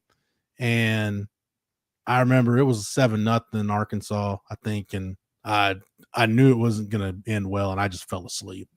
Yeah. All I remember is, for like a long time, I mean, still to this day, when I think of like best O-lines in college football, I just think of Arkansas in the Alamo Bowl versus Texas, whatever year that was.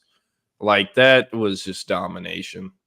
Dominant. Like, all 5 of their starters are over 300 pounds, I believe. And, I mean, they just pushed Texas off the line for 4 quarters. It wasn't remotely close. So, and I mean, that's why that game, I don't know if that game is a worse memory than the Oregon game when they played Marcus Mariota the year he was supposed to take them to the Natty and everything, and they fell short. So they got Texas in the Alamo Bowl. But well, the Oregon game was different because you knew it was over for Mac, and you knew they were hiring a new coach. Yeah. So to me, the game was just one of those things that, like, okay, this has to happen, but it didn't. It was pretty much inconsequential, you know? Yeah, I don't know why, but I just got a flashback in my head. I think it was Cedric Reed who did this, but in that game versus Oregon, I remember Texas sacked Marcus Mariota, and it's because someone like put their glove and it got stuck to the top of his helmet, and it looked like he like. Do y'all remember that? I remember they threw a flag because they thought it was a face mask at first or something like that. But I mean, it looked like they almost broke his neck. It was nuts. I remember. I remember my guy Malcolm Brown, who, by the way, announced his retirement from football this weekend. He been with the Rams and the Dolphins as a running back and played, got him a decade in the league. So I was happy for Malcolm. But that was when Malcolm had ripped off like a 20-yard run against Oregon, got bumped out of bounds, and the ESPN mic picked him up, dropping some, let's just say, some unsavory language that I knew his parents would not approve of. Yeah, they're talking about the other Malcolm Brown. And I'm like, ain't his ass over at Hyde Park coaching or something? Is he really, like, defensive tackle Malcolm Brown? I'm almost positive. Hold up. Let me find this. He's coaching at some random private school in Austin. It might not be. It's crazy how former Longhorns just randomly end up coaching at private schools in the Austin area. Where is this? But yeah, man, Jake, since you asked, there are some of those pretty much from when we launched Horns 24/7 Sports launched. Technically, like August 1, 2010 was our start date. But the day we launched the site went online, that was the day running back Malcolm Brown committed to Texas. And I was like, man, this is a great way to start. Texas played for the national championship last year, just got the number 1 running back in the country. Man, this is great. And man, for that first year, that's pretty much where it peaked. Oh no, Daryl G. St. Dominic Savio Catholic is where Malcolm Brown is. I remember reading that somewhere now. That's right. Damn, he's at Savio. But that's pretty much where 2010 peaked, and then it was just a series of strikes and gutters, ups and downs. More gutters than strikes, obviously. Yeah. Lost Ash and Espinoza. Who were they playing that game again? North Texas. That's right. North Texas. That's right. I think I was at that game. They took him like into the locker room, Ash, right? That was at the very end of the game where he got hurt. Yeah. And they took him into the locker room, and we didn't see him in post game. I don't think so. Yeah, they had his ass in a dark room for like 2 months. Everybody's That's like, why. We're all wondering, like, okay, doesn't feel right. And then I got to go find the press conference because I'm sure it wasn't this way, but this is kind of how I remember it. It's like Charlie's running down all the stuff from the game and on his finally gets stool. to the end. He's like, and last thing I want to mention, a couple of injuries. Dominic Espinosa, he won't be with us the rest of the year because of an ankle injury, and David Ash is going to have to. I don't think he's ever going to play football again because of concussions. Questions like, hey, can we re-rack those last 2 things you said? We elaborate on those more. Yeah, I remember him getting hurt, Ash, and if I remember correctly, they walked him. Yeah, they would have walked him to the locker room right in front of me because we still had season tickets at that time. My family, we were in section 2, which is on the Texas bench side between the locker room and the Texas bench. So he would have walked right in front of us. I also remember, I forgot who they were even playing, but I remember whenever Mac Brown burned Tyrone Swoops' red shirt. It was against TCU on the road at like 2:00 in the morning. Yeah, wait, no, it might not have been then. No, yeah, it wouldn't have been then. Then he might not have burned it then. But I think it was a home game. I think Swoops got in against Texas Tech at home. That last regular Mac's last home game. Yeah. I don't know. The Swoop stuff is always funny because you can never tell if people are booing him or saying his last name. But I don't know. The pride of Belton, I forget. Espinoza was a Belton Tiger, right? No, Dominic Espinoza was Cedar Park. David Ash was Belton. Yeah, that's right. I knew I had that messed up. I forgot he was Cedar Park. I knew Ash was Belton, though. Yeah. I actually remember this on TV now that I think about it. And I remember the shot of Eamon G. Carter. It probably was a Fox Sports 1 game or Fox. I think it was FS1, yeah. So I was on the sideline.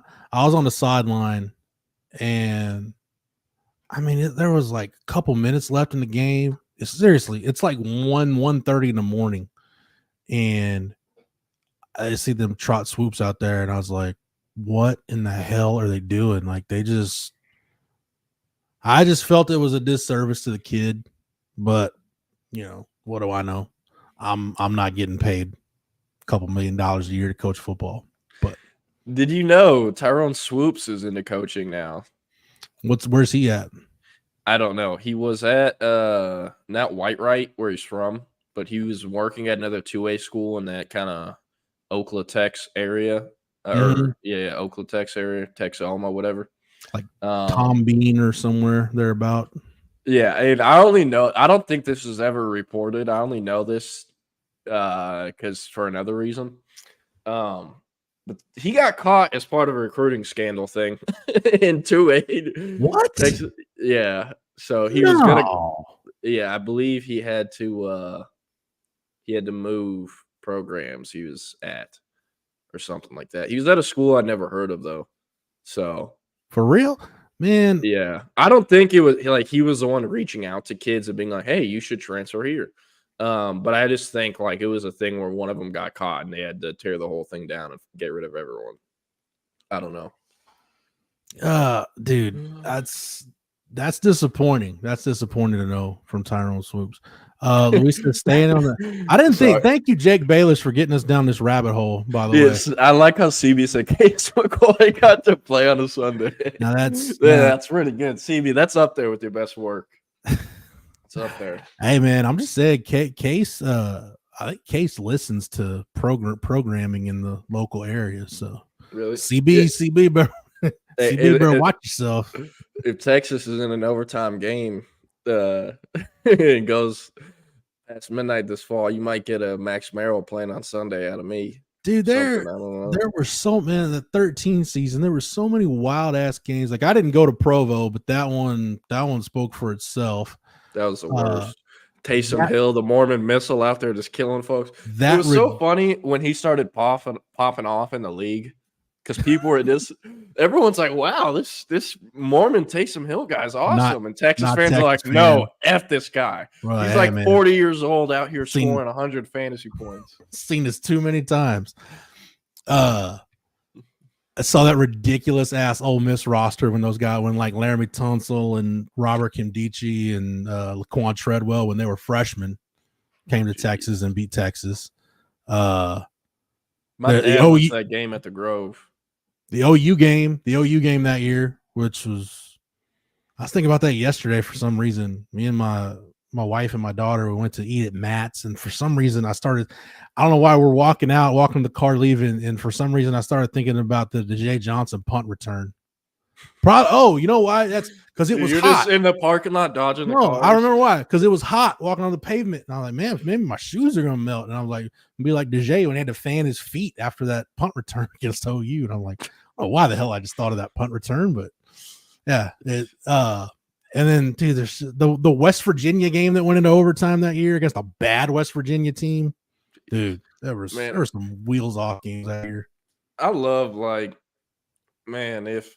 I'll tell you what though, if Texas wins a natty, I would be like, hey, you weren't shooting in the gym. You don't even know who Steve Patterson is. You weren't shooting in the gym with us. Come on now. But I don't know. Those years were horrible. They were horrible. And it's kind of nuts. Like, I don't say how used or accustomed everyone has got to kind of the level or where Texas is at now, but it is kind of crazy. Even like look at Sark's first year, 5-7, blowing a double-digit lead. 5 games in a row? I think something like that, and you lost them all. Crazy. That feels like 9 years ago. That feels forever ago. So, but I mean, I don't know. Hey, you got to go through bad times to really appreciate the good ones. So, I don't know, but. Yeah, I think Jake just sums it up pretty well here. Fun to look back on. You only have good memories of the pain, but there was definitely pain. Yeah. Getting back to this year's team, I just want to make sure we hit some of the scrimmage things. So Jordan, there was the run defense, there was the turnovers by the defense. Like you said, some good Ryan Wingo buzz. Sound like the tight ends had a pretty good day. And Sark is gonna meet with the media coming up today at 5:00, which I can't tell you how thankful I am. When I saw 5:00 media availability, I'm like, dude, I'm gonna have to leave the house at like 3 to be there on time. But they changed it to a Zoom. They changed it to a Zoom availability. So never been more thankful to have Zoom. But no, at any rate, Sark will address some of this afternoon, but it sounded like the tight ends had a good scrimmage. I thought it was interesting, the John Mackey Award watch list. We talk about Janae Barron being on the watch list for the Bednarik Award.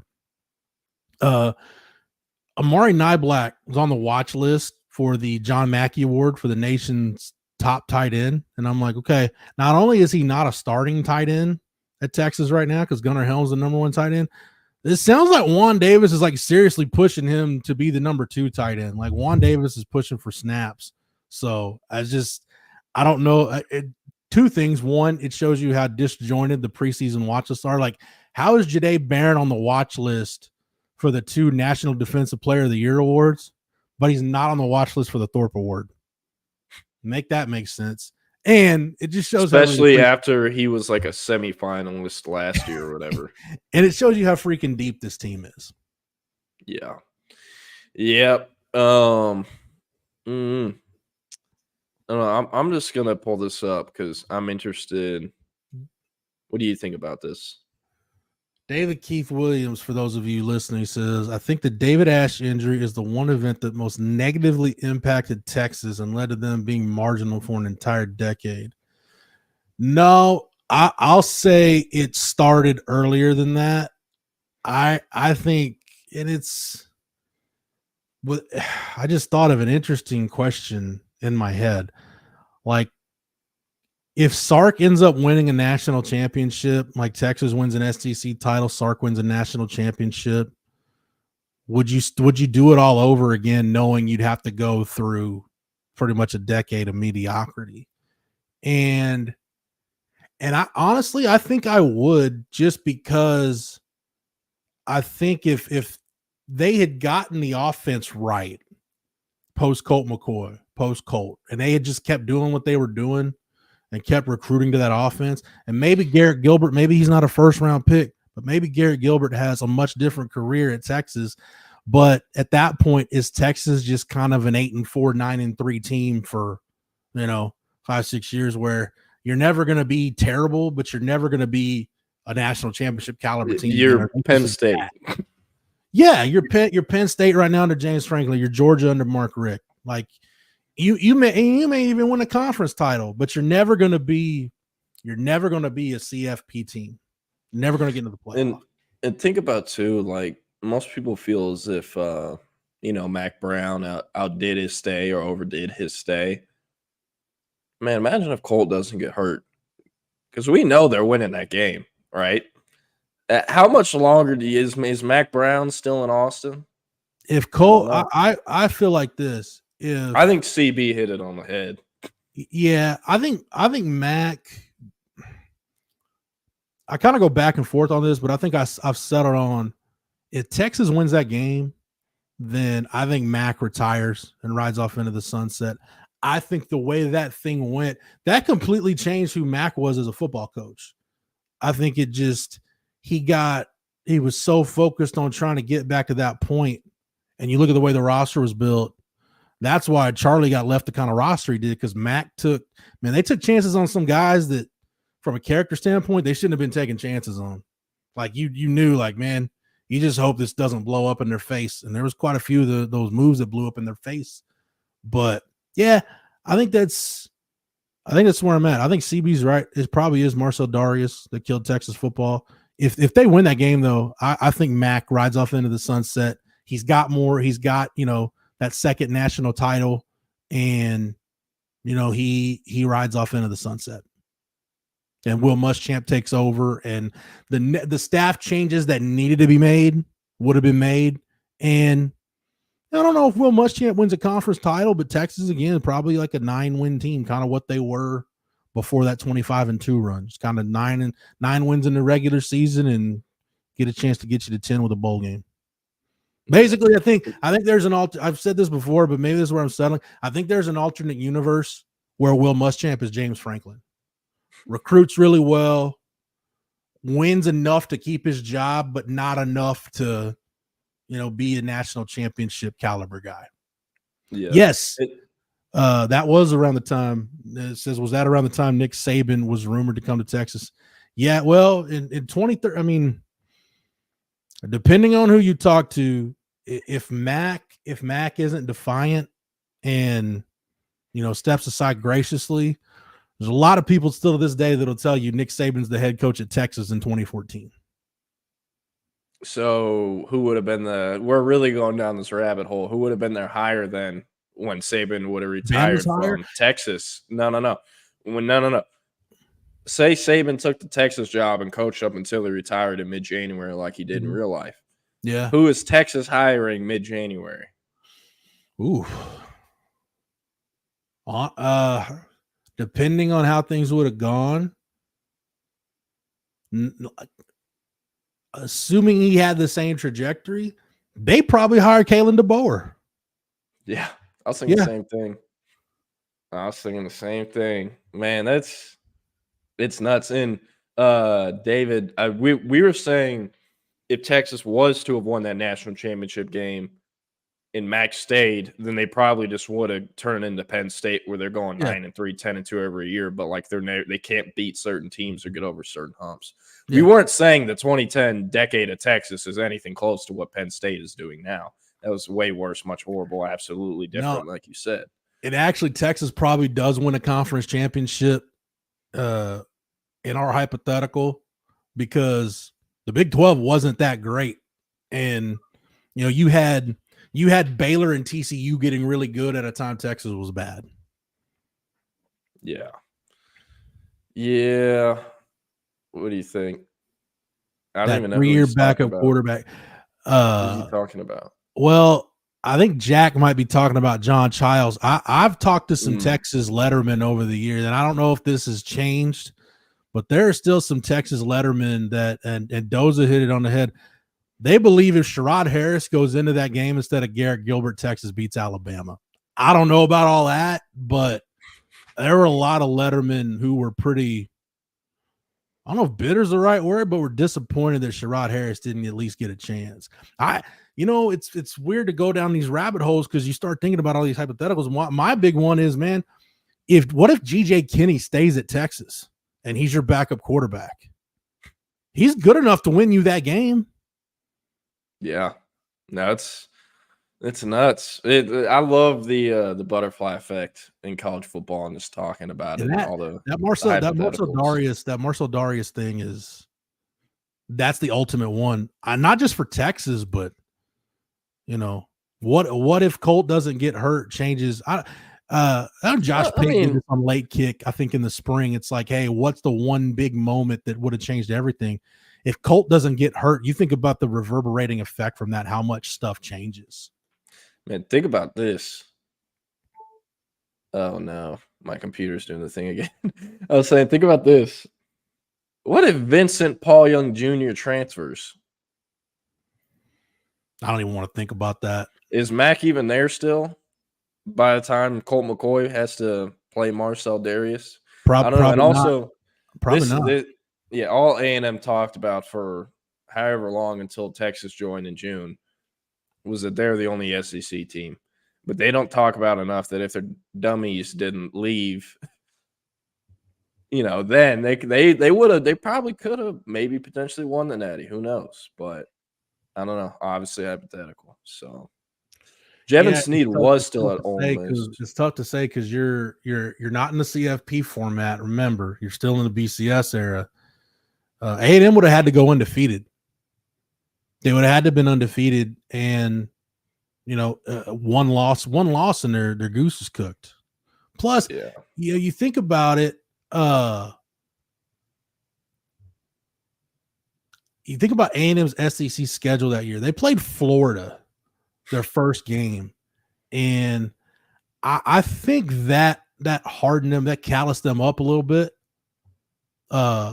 I think honestly that one loss to Florida, I think that played a role in A&M being as good as they were because they found out real quick, like, all right, not only this is the level of physicality you have to bring to the table to compete in this league, but Florida is one of the best teams in this league, and we just played with them for 4 quarters. So maybe this SEC thing isn't as hard as we thought. Yeah. CB said on 3rd and Longhorn, Fozzie Whitaker and Jeremy Hill said Sherrod was the backup versus Bama. Charles is the 3rd-string emergency QB. Garrett Gilbert going in pretty much shocked everyone. Any thoughts? Sorry, I was answering a business question. Okay.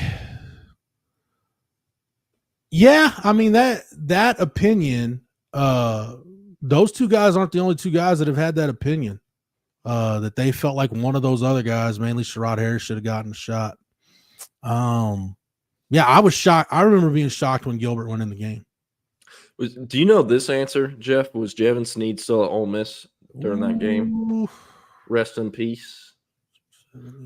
Yeah, he would have still been at Ole Miss. Yeah. Fun fact, Jevin Sneed is the reason Chandler Morris wears number 4. He was born in Stephenville. And his dad coached Jevin Sneed. He wore number 4 in high school. So still one of the greatest people. Everybody that was at that game, I was not at that game, they would tell you that it was one of the greatest high school quarterback duels they've ever seen. It was a state semifinal game at Old Fouts Field in Denton, which is now no more. Fouts Field is no more.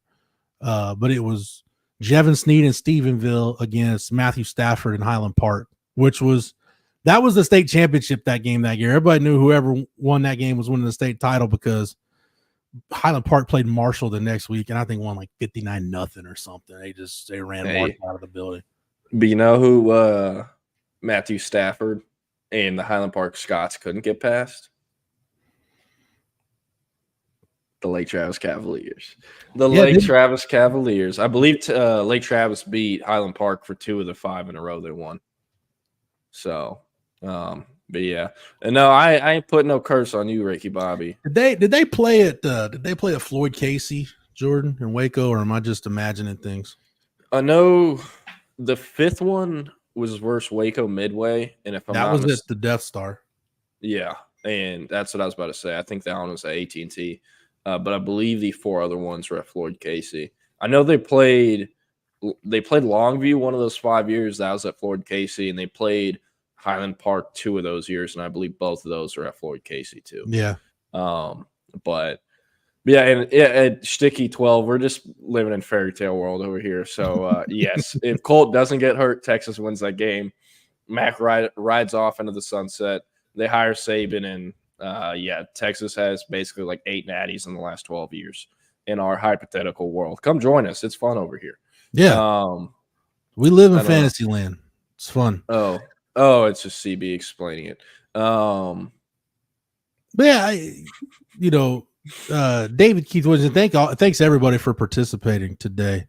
In our PTSD re-level of the 2010 decade of Texas football. Jake said pretty much just put in a guy that doesn't turn the ball over 4 times and we win, no buys. That'll help. Yeah, that shovel pass to DJ Monroe right before halftime didn't help either. Yeah. Hey, at least they didn't call like a screen with Xavier Worley blocking. No, this was somehow worse. Or at least they didn't put the red cat package in and be like, oh, guess what we're going to do? Or at least Mac didn't put someone in on kick return with a cast on. Sorry. Sark's getting hit with strays probably somewhere in West Austin right now, but apologies. I say it with love. Sark, dude, it's noon. Sark's at the building right now. Sark's been at the facility since like 5 this morning. Oh, maybe he's grabbing him some lunch. Who knows? Dude, you know, somebody asked me this the other day, and I really believe this. I really don't think Sark has like any hobbies. You know what I mean? Like he doesn't ever talk about anything. You don't hear him talking about anything. You don't hear about him. Oh man, Sark was at the lake fishing this weekend. We took him on a tour. Like, I think Sark's hobby is football. And he just that's all he just consumes ball. And you love that in your football coach. But yeah, ball is life, Jake Bayless. For Sark, I think it is. I don't think Sark has, I mean, you think about it, like his kids are grown. Like I know Brady's there with them, his son's there with them at Texas, but like his kids are grown. So there's not like this big family to go home to. He doesn't talk about, like, you don't hear about Sark having like interests outside of being at the facility. I think like he's at the point now he's in that. I think he's in that Kyle Shanahan, Sean McVay, Mike McDaniel world of, you wake up, think of football, you think football all day, and then the last thing you think about before you go to bed is football. Yeah, like, I say this because my good friend Rod Babers, Kyle Shanahan's one of his best friends, and like Rod has said this on our Longhorn Blitz podcast. Like Kyle Shanahan's idea of a great day is locking himself in the film room for 18 hours and just crunching tape. That's right. Kyle Shanahan's like ideal day. And I don't know. The more I think about it, I mean, I think you are right. Like, I don't know what Sark does in his free time. Because like people talk, man. If we heard about, oh man, Sark rented a pontoon boat and was drag racing on the lake this weekend, whatever it is, I don't know. Yeah, but like I know Joey McGuire's a hunter. Yeah, Sam Pittman likes going to concerts. BK, not Brad Kellner, but why can't I say his name? Why Brian can Kelly? I not think Brian Kelly? I don't know. Maybe he just. No, I'm not gonna make that joke. Never mind. But I don't know. You get the point. Like I think, like you said, Sark is very, very football focused, and in certain interviews, when like he's very good at changing the topic of the conversation without making it too obvious. And I think each time, I don't know how he does it, but each time people kind of try to poke at that, like, what are you getting to off the field? He somehow directs it back to football in one way or another. We'll kind of change the question, but yeah, we'll end it with this. Yes, you're right, Doza. If Texas did recruit Texas high school football GOATs, Jaquiz and James Rogers, probably have a natty by now. It isn't just 2005. But fun fact, Jaquiz and James Rogers have a younger cousin named Landon Williams Callis, who's a 2027 running back, has like 30 plus offers. I believe has PR'd 10.42 or 10.52 as a freshman. The problem is he's 5'7". That hasn't stopped anyone from offering him, but this does kind of have he could end up at SMU 3 years from now type of vibe just because he is short. Thing is, his cousins are obviously also short, and he tests better than they ever did. And him having, that connection to his cousins is only going to help him. So it's still probably going to end up at an elite Power 5, but the next, kind of cat coming out of that area is going to be Landon Williams Callis. He's at Richmond Randall. And yes, they did beat Fort Bend Marshall in the playoffs, Antoine. You are correct. Jake Bayless is acting a fool in the chat. What's new with Jake acting a fool in the chat? Yeah, I was just like, do I make this joke? And I'll let someone else do it. Yeah. That's what Jake's for. But like of all the snafus coaches have had, that Brian Kelly incident, I think that was his first year at Notre Dame. Nobody brings that up, Keenan, as much as they probably should. No, that was insane. Nobody brings up the fact that like any of these guys have killed kids. Like DJ Durkin killed a kid. Yeah. And obviously people know about it, but how many times does that get brought up? I don't know. And also, like, I've always been so curious. Like, I don't know. Say you were Jeff Choate trying to get Anthony Hill during that time and he's committed to A&M. Like, are you just being like, hey, Anthony, this guy killed a kid. Like, come on. Or are you like, hey, Anthony, maybe you should look up this dude's full Wikipedia. Like, how are they doing it? You know what I mean? Dirty recruiting, man. You know how it's done.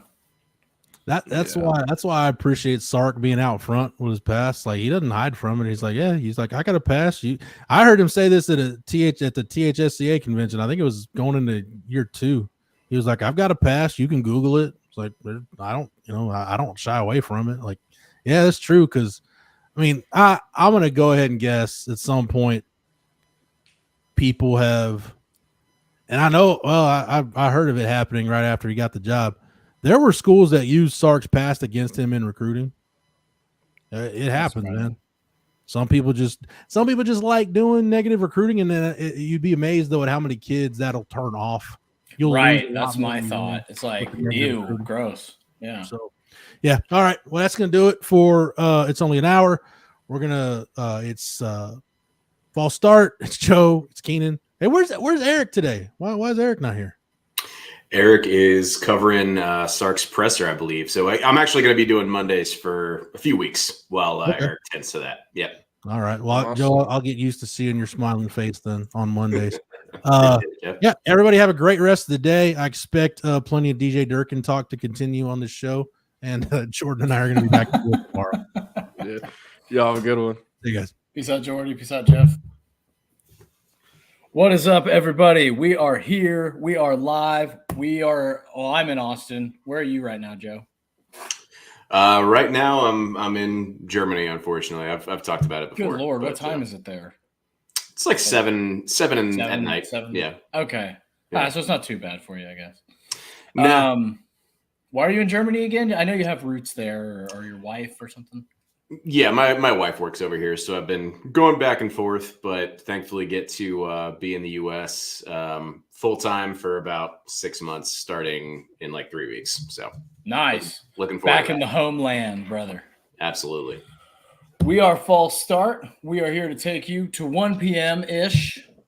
And Joe is filling in for our good man Eric today, as he does on Mondays, because Eric is out being a journalist and covering the press conference with Sark. We are here to talk college football today because we're getting really close, brother. We are super close to the kickoff of college football. We are how many days away from week 0? 12 days away from week 0, and 19 is 12 plus 7. So 19 days away from Texas kickoff. If I knew player numbers, I would give you a player whose number is 19, but I don't remember the player numbers. We could maybe do a CB could probably drop a number 19 in here for us. I don't know who a good number 19 is, but 19 days till kickoff. We're going to start off with a real quick ad read, and then we are going to jump into the AP poll because it dropped today.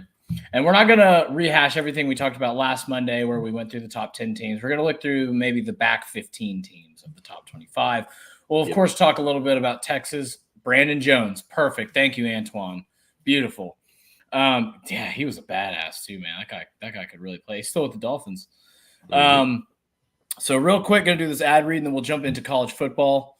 All right, we are proud to announce a new partnership with Passes right under Joe, his handsome face.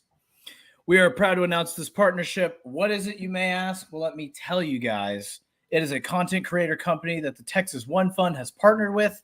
It's the first ever NIL collective on the platform.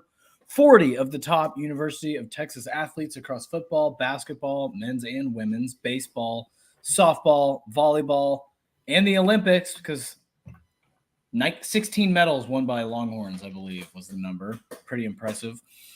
These athletes showcase exclusive fan offerings, behind-the-scenes access, engaging Q&A sessions, memorabilia and merchandise, and captivating day-in-the-life content of these Longhorn athletes. Through these avenues, fans have the opportunity to connect with their favorite athletes on a more personal level than ever before, gaining insights into their lives both on and off the field. Passes is revolutionizing the way NIL athletes can engage with you, the listener, the fan. Head to passes.com, get closer to the game than ever before. You can also donate to the Longhorns. You can subscribe and donate to the Texas One Fund, get access to tailgate parties, meet and greets, signed memorabilia, VIP experiences, and athlete spotlight access. Once again, passes.com is the website. For more information, go sign up today. All right. We got even more. Cole Lord, Peter Jenkins. He was great too. I forgot about him. Justin Tucker was 19. Blaine Irby was 19. Yeah. We got plenty of 19s for 19 days to kick off. The AP poll dropped today, Joe. The AP poll, the preseason college football poll that everybody cares about until the playoff rankings come out, because nobody cares about the coaches poll, even though we talked about it for an hour last week as a jumping off point while we made fun of it the whole time. We'll go through the top 5. We've already talked about all these teams pretty regularly on this show. But number 1, the big swing in D, Georgia. We all know they're number 1. Going to be hard to knock them off the throne for a while at least. We'll see how this season goes. But putting them at 1 is typically a safe choice in this era of college football. 46 first place votes of the however many 63 I think there are. So they got 46 of them. Ohio State comes in at 2nd with 15 first place votes as well. And Oregon is at 3rd with 1 first place vote. I think it's really hard to not give Georgia the first place vote. I don't know why you'd give it to Oregon over Georgia, even though I think Oregon could win the national championship. I think you're mistaken if you're putting 1 Oregon preseason. Number 4, your Texas Longhorns coming in. It's the highest they've been ranked in the preseason poll in a long time, I believe since 2009, maybe 2010. They haven't been ranked in the top 5 in a while preseason, at least in the AP poll. Alabama is 5th. And then Ole Miss at 6. We've talked a lot about Ole Miss. I'm very high on Ole Miss. 7 is Notre Dame. Riley Leonard coming in, Heisman candidate, but they are Notre Dame, but they do have a great defense, so we'll see with them. 8, Penn State. 9, we got Michigan, the defending national champions. And 10, we got Florida State. We've talked about all these teams last week. We also talked about Missouri at 11. 12 is Utah, the new Big 12. I guess the Big 12 favorite coming in this year. I don't know if they should be the favorite in the conference. There are some other teams I like, but they do have a 9th-year senior in Cam Rising leading the charge on offense, so that could be pretty interesting to see a grown-ass man playing quarterback. Literally, I think he's 25 years old. He's older. Yeah. He's 26. He can rent a car now for his teammates if he really wants to. Good thing he's not at Georgia. Okay. I'll be here all week. LSU at 13. 14 is Clemson. 15, Tennessee. 16, the hated Oklahoma Sooners at 16. Right above their rivals, 17, Oklahoma State, who would be probably my pick to win the Big 12 if you had to ask me right now. Really like what they got at running back. Another Big 12 team comes in at 18 with the Kansas State Wildcats. 19, Miami Hurricanes, who we'll talk about in a second as well. 20, the other hated team for the Texas Longhorns, the Texas A&M Aggies come in, rounding out the top 20. Another Big 12 team at 21 in Arizona, followed by yet another Big 12 team, Kansas, at 22. Southern Cal is 23. NC State is 24. And rounding out your top 25 is the Iowa Hawkeyes.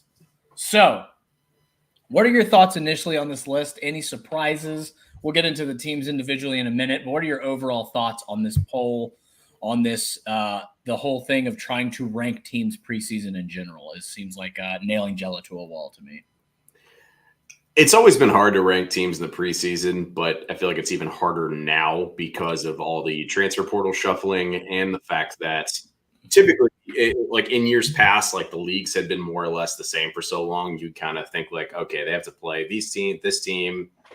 They usually beat them, but now everybody's in different leagues, so that adds to the intrigue. But overall, it's not too bad of a list here. I think Texas is better than Oregon personally. Not just saying that. I've talked about them previously. Yeah, you mentioned Utah as kind of the highest ranked Big 12 team here. I mean, I'm not shocked, but I do think they're going to make a run at it. I think their fit in the Big 12 makes a ton of sense, especially with like, they're kind of a nice counter to what I feel like a lot of the mainstays in the Big 12 that are still around kind of run with how fast-paced those offenses are. I feel like their defense can kind of counteract that. And plus, like, their offense is like kind of a nice mix of tempos, and Kyle Whittingham is just, you know, he's one of the best and one of the more underrated coaches in college football, in my opinion, for how steady a career he's managed to carve out for himself. Other ones, Clemson's too high, in my opinion. I agree with that. Yeah, I mean, we talked quite a bit lately about what they have been able to do or lack thereof as far as actually adding to their roster in the offseason and that sort of thing.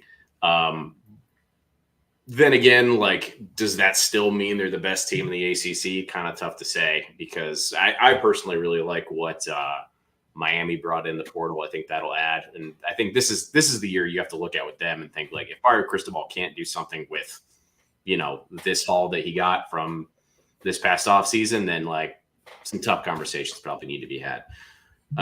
In that 20 to 25 range, no huge arguments. I'm a little bit surprised that NC State snuck in there, just because like they had a really solid team last season, but I think they brought enough back. I mean, losing Peyton Wilson obviously hurts, and I loved Grayson McCall at Coastal Carolina. The injuries at the tail end of his time there kind of suck to see. But if he's fully healthy and he fits in well with what Dave Doran's trying to do, then great. We'll see how long they can actually hold on to that spot, which I thought was kind of interesting too. Speaking of Coastal Carolina, they had to move their practice this week because of the tropical storm that hit South Carolina. So they actually drove up to Raleigh to practice at NC State, which is where Grayson McCall transferred to, which is kind of a funny. That is weird. That is weird. You got to see all of his old teammates. That must have been strange, or maybe it was cool, maybe it was awkward, depending on the terms on which he left. I think he was on pretty good terms. I mean, he had kind of made it known that he was not coming back for 2024 prior to their bowl game, and they were like, "Cool, you still want to come to Hawaii?" You know what I mean? And if that's not good terms, then I don't know what is. So yeah, that's about as good as it gets. Hey, you want a free trip to a tropical beach? Right.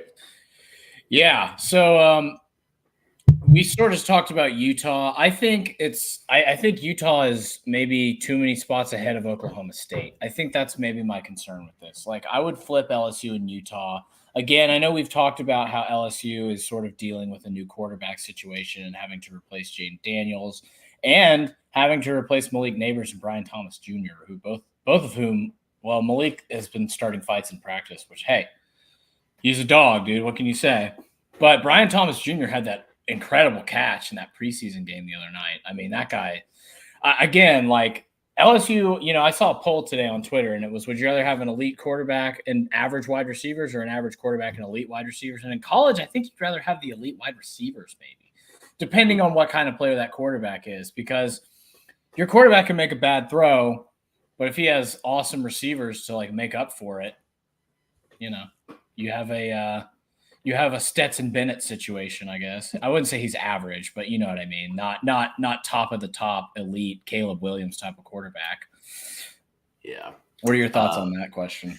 Yeah, I mean, first of all, you mentioned Stetson Bennett, and now I'm thinking about how he threw 4 interceptions in a preseason game over the weekend for the Rams. That was not great. That was something. Overall, that's an interesting point. I guess elite quarterbacks are just kind of harder to come by, right? I mean, you see more of these kind of gunslinger type dudes who are just not the best decision makers. They'll have the athleticism, they'll have the ability to like throw the ball far.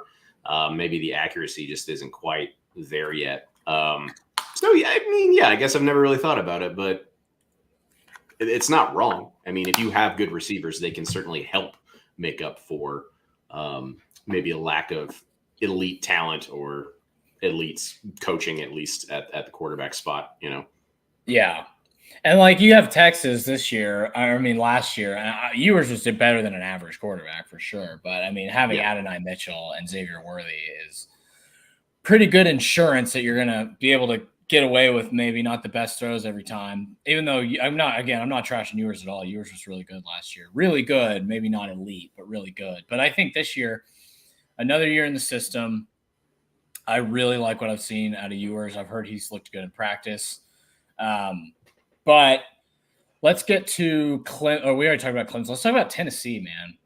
So Tennessee, who's going to play quarterback for Tennessee? Is it going to be Nico this year?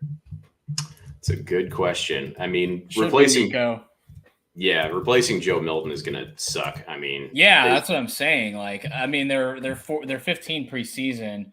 It's pretty interesting to see that they're going to be starting a first-year guy regardless of who they end up starting. So they got a tough schedule too, man. They play at Oklahoma this year. I know Oklahoma people are, making fun of them. They might not be as good as, maybe they were last year by wins. So I think they won 10 or 11 games last year, and they lost to Arizona in the Alamo Bowl. That's a familiar story if you're a Texas fan, but good thing if you're a Texas fan now, you're not dealing with the Alamo Bowl anymore. Even if you have a bad season, no Alamo Bowl for you. So I think Tennessee has got – do you have their schedule pulled up? Tennessee's? I can. Yeah, I can pull it up. But, I've seen very mixed opinions on their team this year. I've seen them – people – because they have a decent offseason schedule. They play NC State in the offseason. They play at Oklahoma. They're playing that road. I can't remember if NC State is a neutral site game or if it's a road game. But either way, they do play Alabama this year. They play at Georgia on November 16th. But the rest of their schedule is fairly manageable, right? They get Arkansas on the road. They get Alabama at home at least. They get Mississippi State at home. They play UTEP at home, and then they play at Vanderbilt to end the season. I predict they probably win 9 games. That would be my guess. I think they probably narrowly miss the playoff this year, if you ask me. Just because, there's going to be a lot of teams with 2 or 3 losses in the SEC this year, probably. And I think Tennessee's going to have trouble getting into the playoff. I mean, I could be wrong. Nico is a very high pedigree quarterback. He's definitely a guy that is very well thought of. But he got like one of the biggest. Yeah, he gave one of the biggest NIL contracts allegedly that happened. I don't know exactly what it was, but it was a huge NIL deal. The thing is, though, I really like Josh Heupel's offense, and if you're a Texas fan, you should be thanking the God of your choice that Heupel is at Tennessee and not Oklahoma. If you're a Texas fan, you'd much rather be dealing with Brent Venables' defense, I think, than a Josh Heupel-led offense. And I was surprised, honestly, that Heupel didn't end up at OU. I mean, he was at Tennessee, but I figured OU might try to get him. But yeah, I think Tennessee probably wins 9 games this year. I think they're going to lose I don't know. They get Alabama at home, but I think they'll probably lose that game. They'll probably lose at Oklahoma. They get Florida at home. Yeah, they have a very similar non-con to Texas or conference schedule to Texas. My apologies. They get Mississippi State at home. They get Kentucky at home. Again, Kentucky's one of those teams, though, man, that I wouldn't be surprised if they end the season ranked. Yeah. They run the ball well. They have a great defense, and they're really well coached. And they're scrappy, and they win games they shouldn't a lot. I'm not saying they're a playoff contender even, but I am saying Texas better be ready for that game at the end of the season because it's not their last game, but I think it's in their last 3 games of the season. It's going to be a tough game, man. What do you think about Tennessee's schedule, and what do you think about Kentucky too, since we're on the topic? Yeah, I mean, just to add on Kentucky, I think they had one of the better offseason coordinator hires in Bush Hampton from Boise State coming in, and they were already very solid in that department. Just knowing what they had and developing like running backs recently. I mean, yeah, Ray Davis, like sheesh. And quarterbacks too. I mean, just like, Will Levis is probably the best example of the last couple of years. But when Mark Stoops came in, that program was a joke. I remember being there. I remember being in the stands, maybe the second to last game of the Joker Phillips era. And people were leaving on the second drive. People were people were done with how bad that program was. And then he's come in, and every year has been a little itty bitty improvement. And now I think they are top half of the SEC for sure. Yeah. Which is an interesting development. Tennessee, my biggest qualm with Tennessee football generally is just they're inconsistent, right? I mean, you go back to last year and the Alabama win was massive, but then they also lost, or I'm sorry, that was the year before. That was 2 years ago, yeah. Yeah. But I mean, they've had some big wins, but I think beating a really good Iowa defense in the bowl game, that was a really solid win for them. Example, they beat a good Kentucky team in Lexington, not easy to do. But then they also lose to Florida earlier in the season, and Florida has been bad the last couple of years. And then, they also have losses to Missouri on the schedule for 2023, which that's the biggest thing. They have these incredible moments, and then they will come out the very next week and just look completely flat. But Yeah, I mean, I think they have a pretty decent schedule again this year. They just need to execute in those games that they should win, right? I mean, like if you can close out that last like bit of the season and not falter against Mississippi State, Vanderbilt, then I think you're looking at like a 7-8 win team. Yeah. So you're a little less high on them than me. I figured maybe 9 wins, but you think maybe 8 or 7?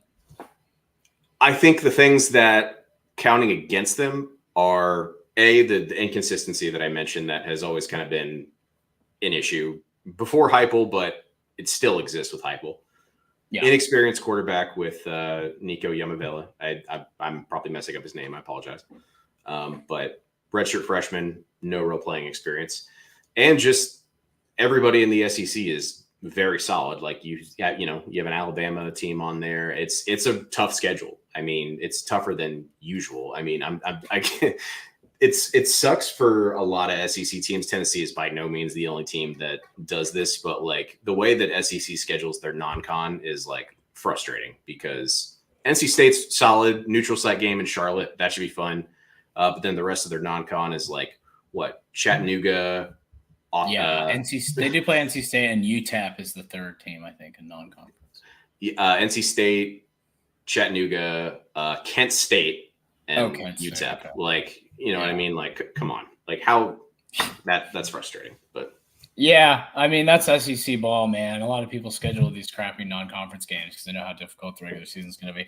I will say I do like the Tennessee wide receiver core, man. Sure. You got Squirrel White's really good. Rue McCoy, I feel like that guy's been around for 7 years. He's definitely been around for 5 or 6. He had a weird story. He was a Texas commit who flipped to USC, got in some trouble there. I can't really remember if he flipped and then went back to USC, and now he's at Tennessee. He's been at Tennessee for a couple of years now, maybe 2 or 3 years now. But I'm surprised he still has eligibility, to be perfectly honest with you. Let's jump to the next team, Oklahoma. The Sooners come in at 16th in the preseason poll. We've talked a little bit about them. I think they're going to be a great defense and a really average offense. That would be my guess. He flipped back and forth and keeps moving, Rob said. Yeah, so I think Oklahoma is one of those teams that's going to be really hard to score against, and they're going to be pretty good at home. But I think Jackson Arnold – I do think Jackson Arnold's talented, right? I don't think people are making fun of, he had all these picks, and it was his first, major start, really, because Dylan Gabriel left before the bowl game, right? So most quarterbacks are going to have a rough start. That's one thing. Arizona was a pretty good team last year, too. Let's not forget. Arizona had a pretty solid roster last year. So the problem I see with OU is the offensive line is kind of new, right? It's a lot of transfers. It's a lot of guys that are not returning. It's not like the Texas offensive line where you have every dude is returning. Basically, literally every dude is returning. Or at least has experience in the roster. You know what I mean? Christian Jones left in the offseason, but every guy has been on this team for a while at least, or at least a year or two. Yeah. I think that's going to be a problem for basically a freshman a redshirt freshman quarterback. I mean, it'll be his first year starting, and he's dealing with a new offensive line. He's in the SEC, and OU has a crazy schedule, man. OU's schedule is not easy this year. They got a tough draw. I know they play all of the top teams. Let me look it up, who they're on the road against, who they're at home against. They also play Houston in the offseason. I mean, in the non-conference. And they also play Tulane in the non-conference. Mm-hmm. So they'll win those games, but those won't be easy games. Those are tough matchups. They do play Temple to start the year, but, I mean, Houston and Tulane are legit. You know what I mean? Especially Tulane for a non-Power 5 team. Tulane has had great success over the last few years. You've talked about their head coach being really good.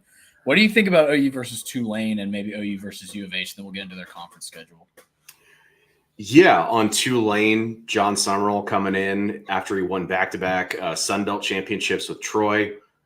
Oddly enough, Tulane's head coach from the last few years, Willie Fritz, is now the head coach at Houston. Yeah. So, but the way Summerall is just on a rocket ship as far as his coaching career trajectory. If he can actually come into Tulane and keep them on their own trajectory that they've been on the last couple of years without missing too much of a beat, then it's only a matter of time before he gets scooped up by a major program. But they have a Oregon quarterback that transferred in, and Ty Thompson.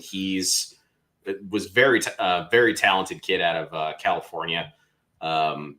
If he can kind of settle in right away with some of these guys that they also have a really solid running back in Mekhi Hughes, who I believe was the American Athletic Conference freshman of the year last year as a redshirt freshman.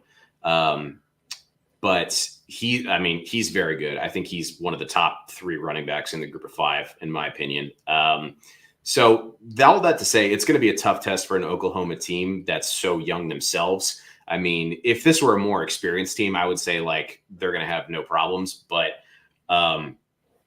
just going up against some of these G5 teams that might not have like as much of a pedigree or whatever you want to say, but have that kind of experience. And for a team like Tulane that lost surprisingly few players in the transfer portal this season, this offseason, at least less than what you would expect when the head coach leaves.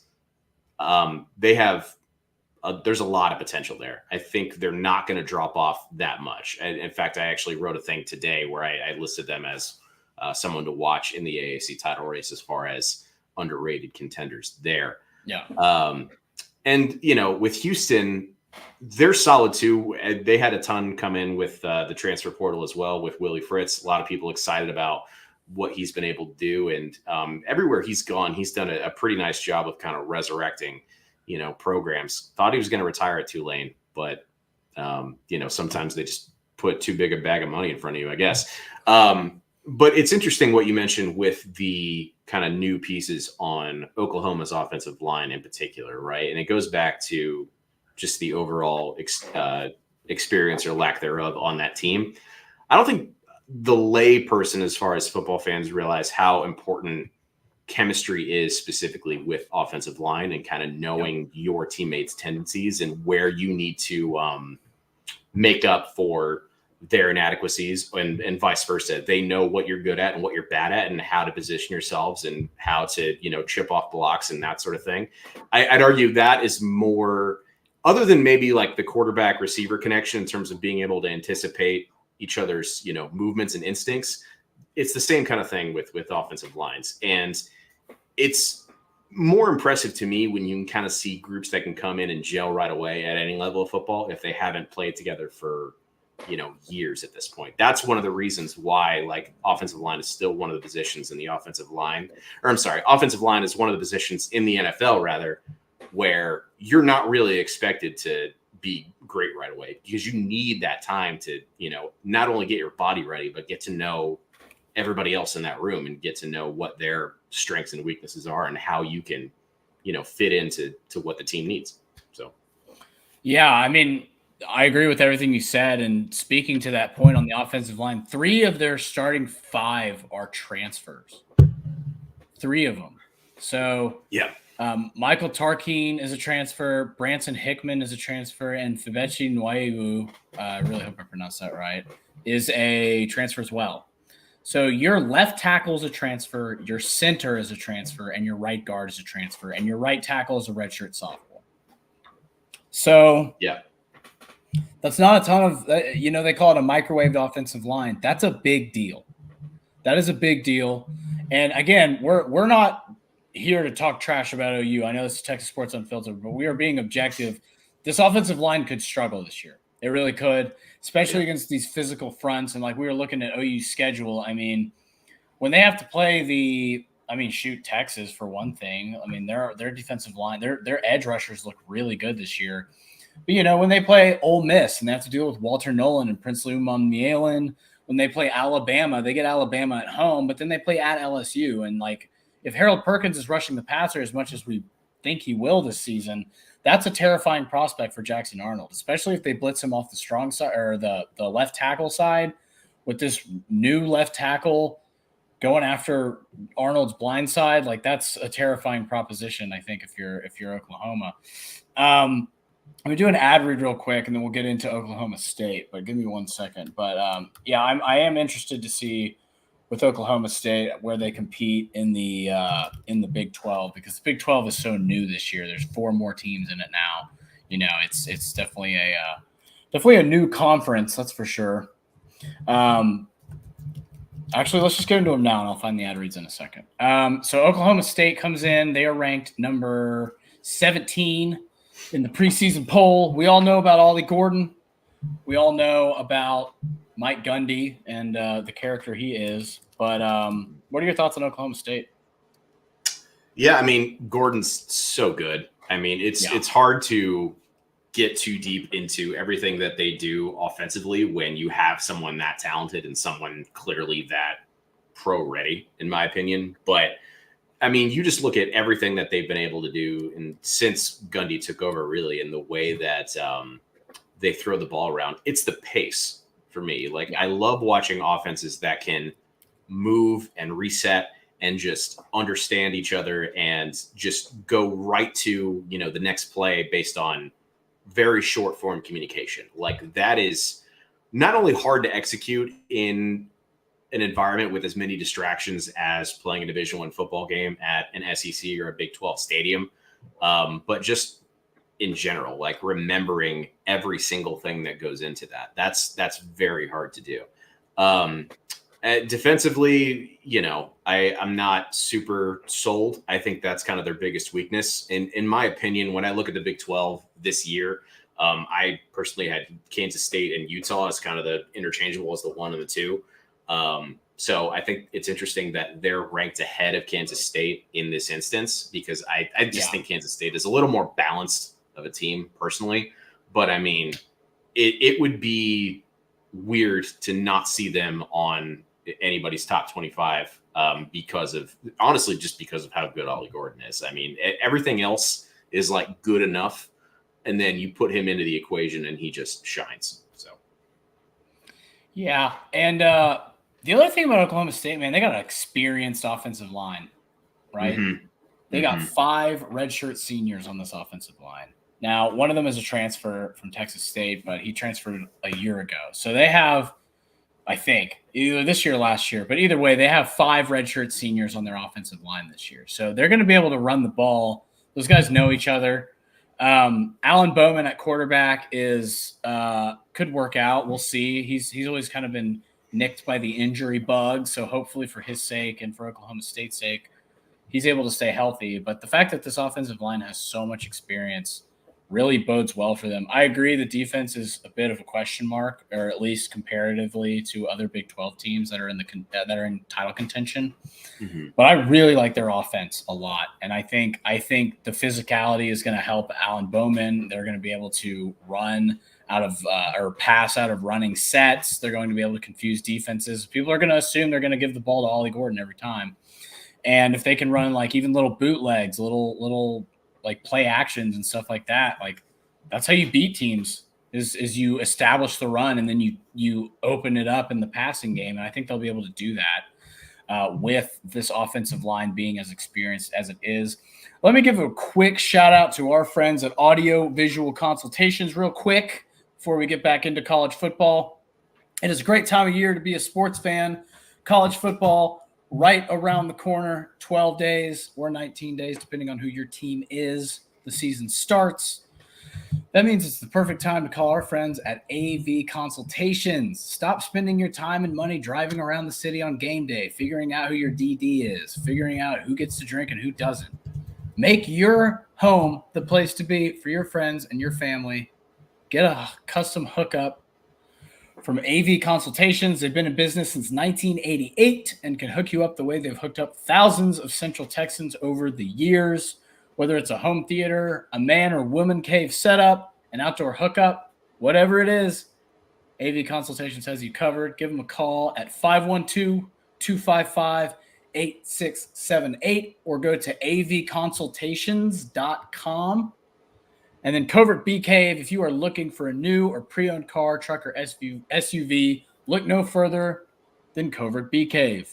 The newest set of dealerships from the Covert Auto Group. Covert Bee Cave has the biggest selection of vehicles in all of Central Texas.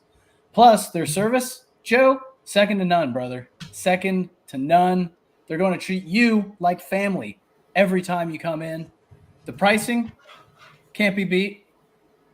Please visit covertbeecave.com for the latest specials and inventory, or stop by and see them today. We were just talking about Kansas State at number 18. Well, we didn't say they were number 18 until the beginning of the show, but they are number 18. They're right after Oklahoma State. You said you think maybe those teams should be flipped. Why is that, Joe? Why do you think maybe Kansas State is a better team? I mean, again, I think just the overall balance, right? I mean, I think when I think of Oklahoma State football, I think offense / winning games like 65-55, right? Yeah. Whereas Kansas State, they just know how to control the clock a little better, based on what we've kind of seen going all the way back to Bill Snyder era and that sort of thing. But I mean, too, like, I'm curious to see what happens at that quarterback spot, because you have Taquan Robertson, who had a really good 2022 at UConn. Yeah. Arguably like their best season for a quarterback since the 90s, probably. And you bring all that experience to this system now, and I think he can fit in really well. But then you also have guys like DJ Giddens in the backfield. He's super experienced. Dylan Edwards as a transfer is pretty solid as well. And even if, Robertson doesn't work out, you still have Avery Johnson. And then, defensively, really experienced defensive line as well. Yeah. Cody Stufflebean at one defensive end, Brendan Mott at the other, and then Usu Siamalo at nose tackle. It just works, in my opinion. It's a little bit more of a traditional kind of system, but the thing about like what a running game adds to your offense, in addition to just like controlling the clock and like eating up all that time, that in turn gives the opposing team fewer chances to actually score, right? I mean, that goes back to like the beginning of the game of football. So I like what they're able to do in that regard. So, and just playing, I think they're a better defensive team, but I think that gives you a better edge now, is just being able to keep the other team's offense off the field. Yeah, definitely. And the Big 12 is going to be an offensive heavy conference. You have teams like Arizona, who we'll get to in a minute, but it's going to be important to be able to rush the passer and stop the run up the middle. And like you said, they have a super experienced defensive line. I think every single dude on that defensive line is a senior, including the edge rushers. So that's always a good sign. They do have a transfer middle linebacker in Alec Marenko, but he played at New Mexico last year, but I think he was a 3-star transfer. So, you don't have the same amount of experience in the middle of that defense, but the fact that your defensive line does have so much experience definitely speaks to the fact that this can be a really solid team. And I think if I had Oklahoma State winning the Big 12. I think Kansas State could win it too. I think Kansas State could make the playoff as well. I mean, their schedule, given their schedule, you know what I mean? It's not crazy. Here, I forget who they're on the road against. They actually play Tulane as well, and they play Arizona, who's good. Obviously, Arizona's in the top 10 or in the top 25. Obviously, they play Kansas in the Sunflower game, but the rest of their schedule is pretty reasonable. They do play Oklahoma State, but most of their tough games are at the beginning of the season. The back half of their schedule, they don't play any ranked teams, right? They play West Virginia, or they play Houston, Arizona State, Cincinnati, and Iowa State to close the year, and I think they could win all of those games. And I can tell you this: you don't want to play a hot Kansas State team at the end of the year. I think that team could be really scary when they're on a roll, and I think they're going to finish and win their last 4 games of this season. They could maybe drop one of the Kansas games or the Arizona game or maybe the Oklahoma State game, but I don't think they'll drop all 3 of those games. I think they'll probably win at least one of them. So looking at their schedule and given the experience on the defensive line, the explosive quarterback running you have with Avery Johnson, like you said, the Taquan Robertson as well, as a quarterback that can maybe come in and throw the ball, depending on how they do that. I don't know if they're going to do a multiple quarterback system. They probably won't unless something goes wrong, but you never know. I think Kansas State's a really safe pick to win the Big 12 this year. And then at 19, we have the Miami Hurricanes. So huge transfer portal haul for the Hurricanes this year, right? Their running back situation is really, really solid with Damian Martinez and Cam Ward, I think, from Oregon State. So, they're going to be able to run the ball. They do start off the season against Florida. I think they're going to win that game. We talked about that game last week or 2 weeks ago when we were doing our game previews. I think they're going to win that game, and I think that'll set them off on a kind of a hot streak. The ACC is not super strong this year, right? So if they can win, I mean, they could win the conference possibly. It is a show me year. It's a contract year for Mario Cristobal. We know that. He has the talent to do it this year. What are your thoughts on Miami? Yeah, this is a put up or shut up year for the Hurricanes for sure. On top of there's not a ton of competition in the ACC that's super duper strong. I mean, it's the Hurricanes. A lot of people are putting stock in what Clemson has and, just the overall historical success, I guess, of Dabo Swinney. You have a Louisville team that's got some question marks, but definitely has talent, I think is interesting. Yeah.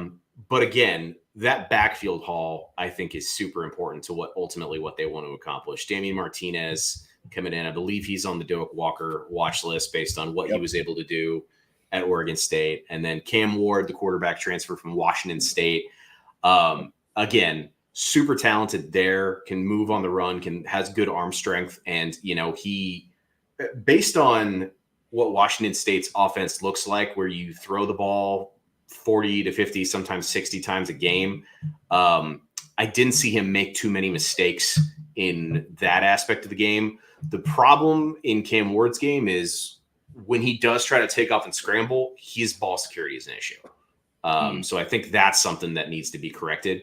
But overall, this is one of the more athletic Miami backfields I've seen in a couple of years, at least since Cristobal took over. So again, I think based on the rocky start that Cristobal has had to being the head coach of the Hurricanes, there's enough talent on this offense, especially. And when you factor in wide receiver Xavier Estrepo, who's a redshirt senior out there, he adds to what they're trying to do. But because they have all those pieces, they need to actually make something happen and make a run at the ACC championship at least.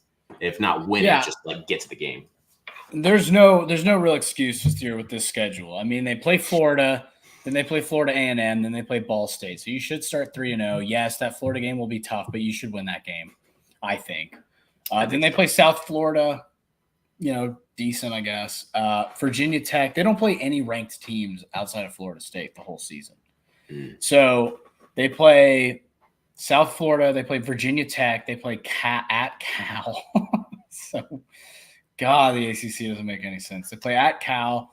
At Louisville will be a tougher game for sure, but they probably should win that game as well.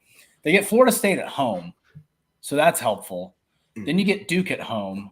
Then you go to Georgia Tech.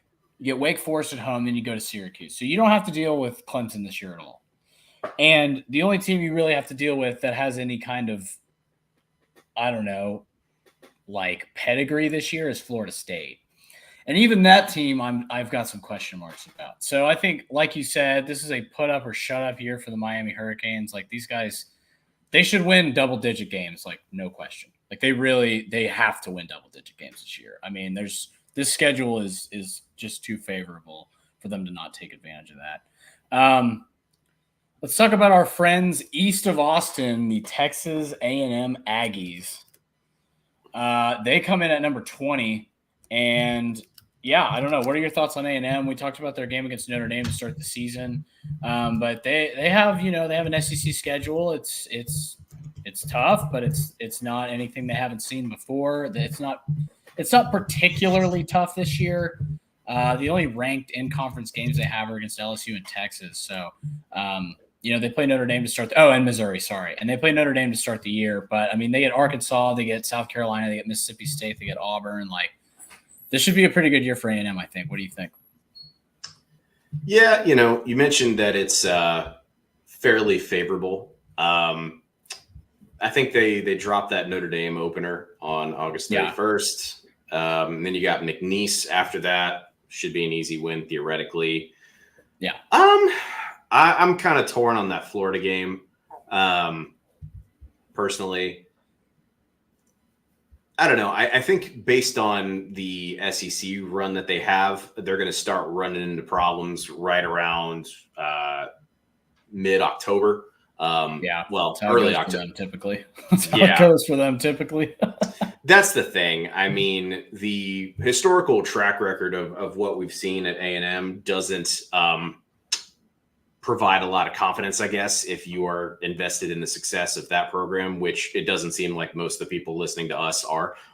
But, they're probably enjoying this segment because we're making fun of them. Yeah, but then again, when you have a new coach come in, the culture could theoretically change at the drop of a hat, right? Mike Elko, most of the stuff in his background, I should say, should give you confidence if you want to see them succeed. Took a Duke program that historically has not had a ton of success. And, David Cutcliffe had some good teams here and there, don't get me wrong, but seeing the momentum that he was able to build up, under his own power, and especially following up someone that was particularly beloved was a good move, and seeing if he can actually keep that going here when he has, God knows how many more resources than he would at most other programs is going to be interesting. So, at the end of the day, I guess you can base observations on, past seasons all you want, but it's a completely different team this year. So who knows? Yeah.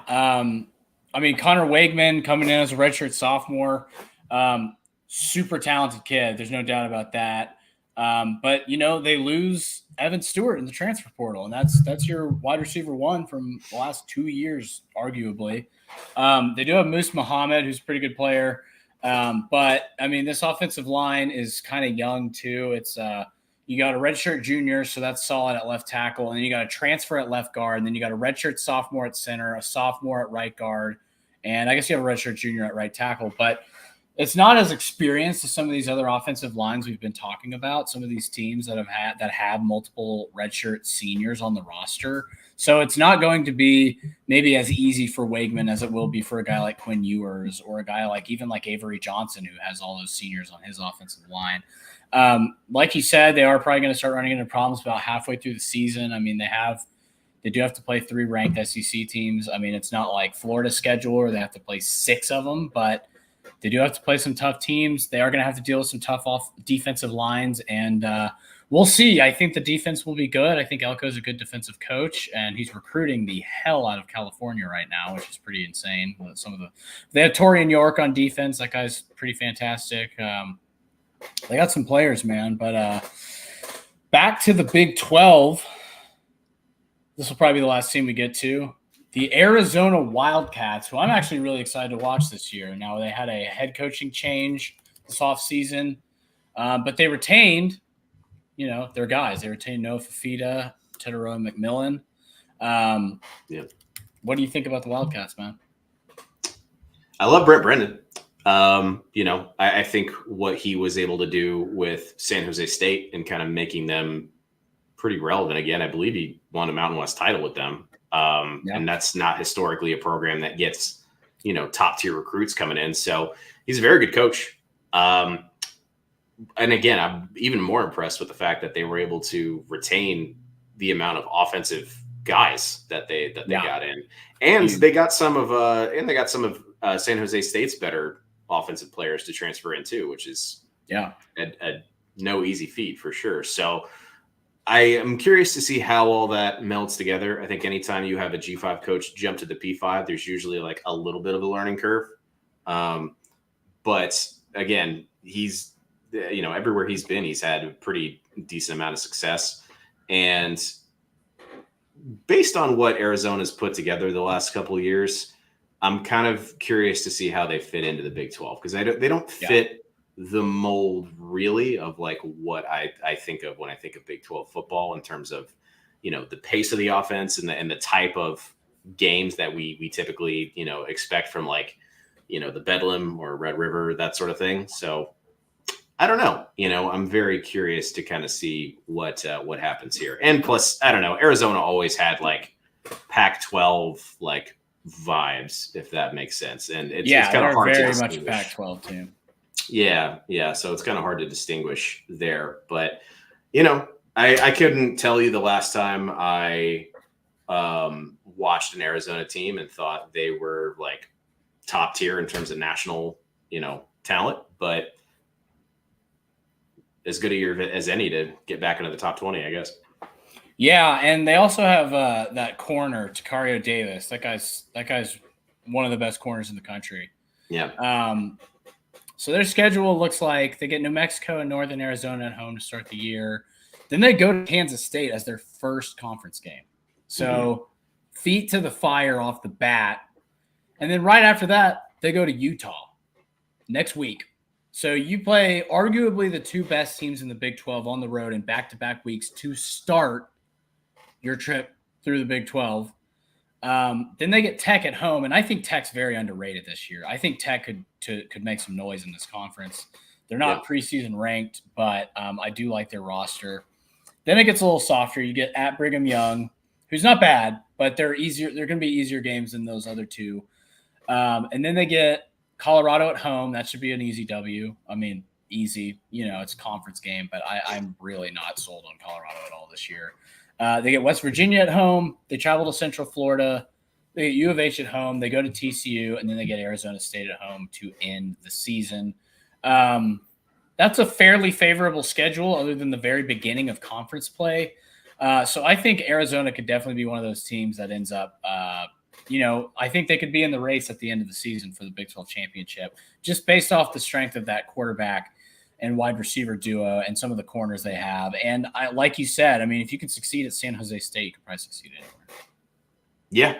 I like the way that stretch ends. I mean, I think if one of those things, I think there's one thing I'll say about this Arizona State team before we wrap up here. I think they're a bowl team. I think they're a bowl team for sure. Arizona State or Arizona? Arizona. I'd be really surprised. Arizona, yeah, I'd be really surprised if they're not a bowl team at the end of this year. Arizona State, I don't know, man. Arizona State is one of those. They're one of those programs where you look at the amount that's invested in athletics there, and it's like, how are you not better than what you are? Yeah.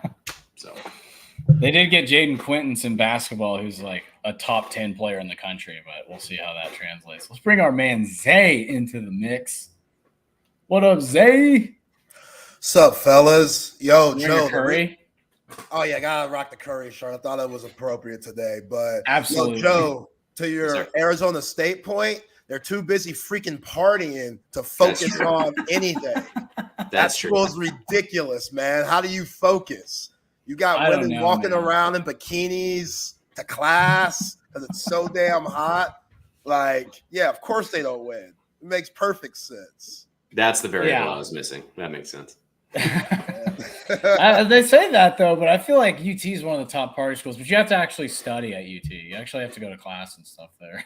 Yeah, you're right. I couldn't get away with just partying all the time. I actually had to go to class. Yeah, you're right, but I get UT's just at a certain standard. Yeah. And just like you said, you have to keep up or you'll get kicked out real quick if you're BSing around. So I was teetered on the edge there for a second, but hey, I made it through, brother. Yo, ain't nothing wrong with that, man. Ain't nothing wrong with a little teetering. Have your fun. Enjoy it. That's what the ATX is about. Like, you can't tell me you can't tell me these coaches aren't slightly selling the nightlife. 100% selling the nightlife. You know what I'm saying? You got to. You got to, but you got to keep it calm because you don't want to end up like them folks in Athens. You dig? It's true. What's up, Chip? What's going on? We just went through the back half of the AP poll and went through and we looked at some depth chart stuff and went through their schedules and just kind of made our predictions. We talked a lot of Big 12, actually. We talked Texas at the front, but we talked a lot of Big 12 teams who we think is going to compete. And your pick is Kansas State, right, Joe? I think Kansas State or Utah, like right there, 1 and 2, in my opinion. Yeah. What do you think, Chip? You know, I might be off the beaten path, but don't sleep on Iowa State, baby. Interesting. Rocco They always got Becht. something. Yeah. Rocco Becht. That dude, they got everybody back. Who knows? Oklahoma State's got double the tickets in Las Vegas than any other team in the Big 12. So that's crazy. The bettors think it's going to be the Cowboys. So we'll see. All right, gentlemen, thank you so much for taking over. Joe, thank you for filling in as always on Mondays, my friend. We will be back tomorrow. I'll be with Eric tomorrow, I believe, unless something changes. But other than that, Zay, Chip, take it away, brothers. Hey, great show, guys. Thank you. Great show. And in the immortal words of Judy Brown, happiness is a choice. And we're happy you're spending some time with us, Chip and Zay, on a Overreaction Monday right here on Texas Sports Unfiltered, holding it down in the midday. Please, if you're watching us on the YouTube channel, take note of all these incredible sponsors around our heads. They make it possible for us to be on the air with you each and every weekday. And of course, if you're listening on the Texas Sports Unfiltered app, please join in on the CODA, Circuit of the Americas text line, 512-222-9328. That should be in your phone, just like the alarm. Every weekday at 1 o'clock, set it to repeat so that you never miss hanging out with your boys, Chip and Zay. And Zay, I'm going to tell you right now, I just said goodbye to my son, who is beginning his drive from Austin to Fort Collins, where he will be a senior at Colorado State. And it's like, you tear up? I mean, if I stopped long enough, I probably could, just because I don't know where the time goes, but yeah, man, can't believe it. Can't believe he's driving off to be a senior in college. And man, it's he's growing up on me. Yeah, man, that's how it goes. And shout out to Tiger. That's my man.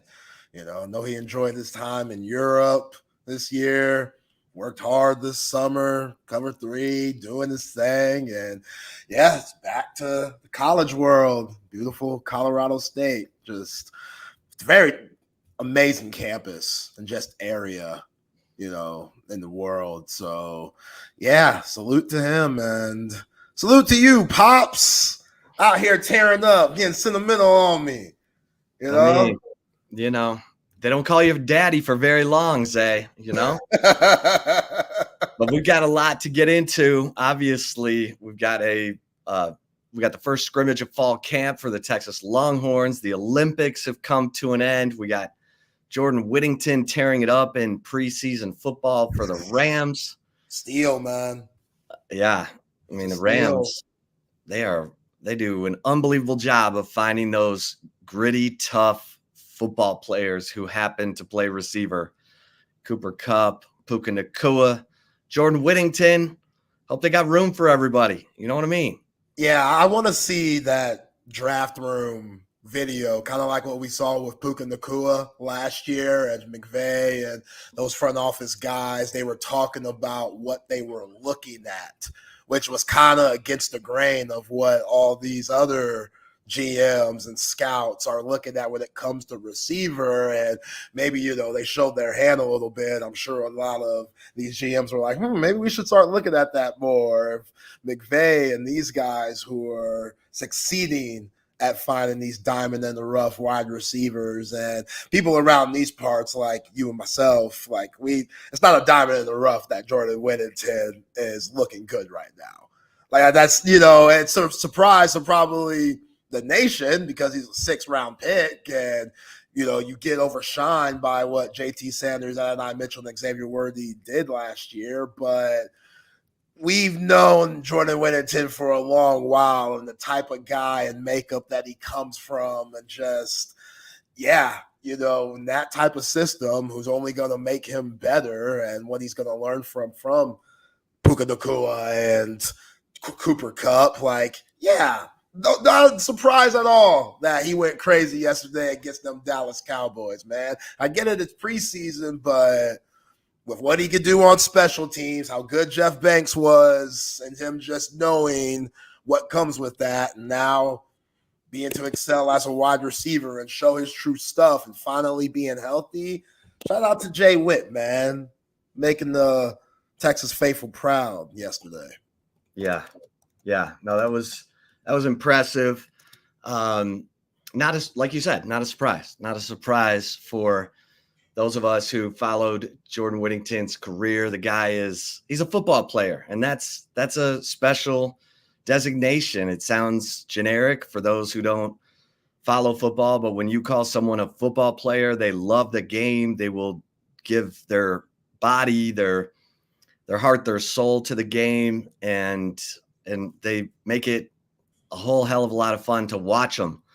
And I thought Jordan Whittington was underutilized. Yeah, I mean, he got caught in some quarterback changeover. He had an unbelievable year, really, with Casey Thompson in 2021. That's when he was catching all those third down passes and was a real go-to guy on those crossing routes. And then you had the transition with Hudson Card and Quinn Ewers. And so, he didn't have the kind of years like we see here, little Jordan Humphrey and Colin Johnson and Devin Duvernay. They had Sam Ehlinger in his later years when he knew what he was doing.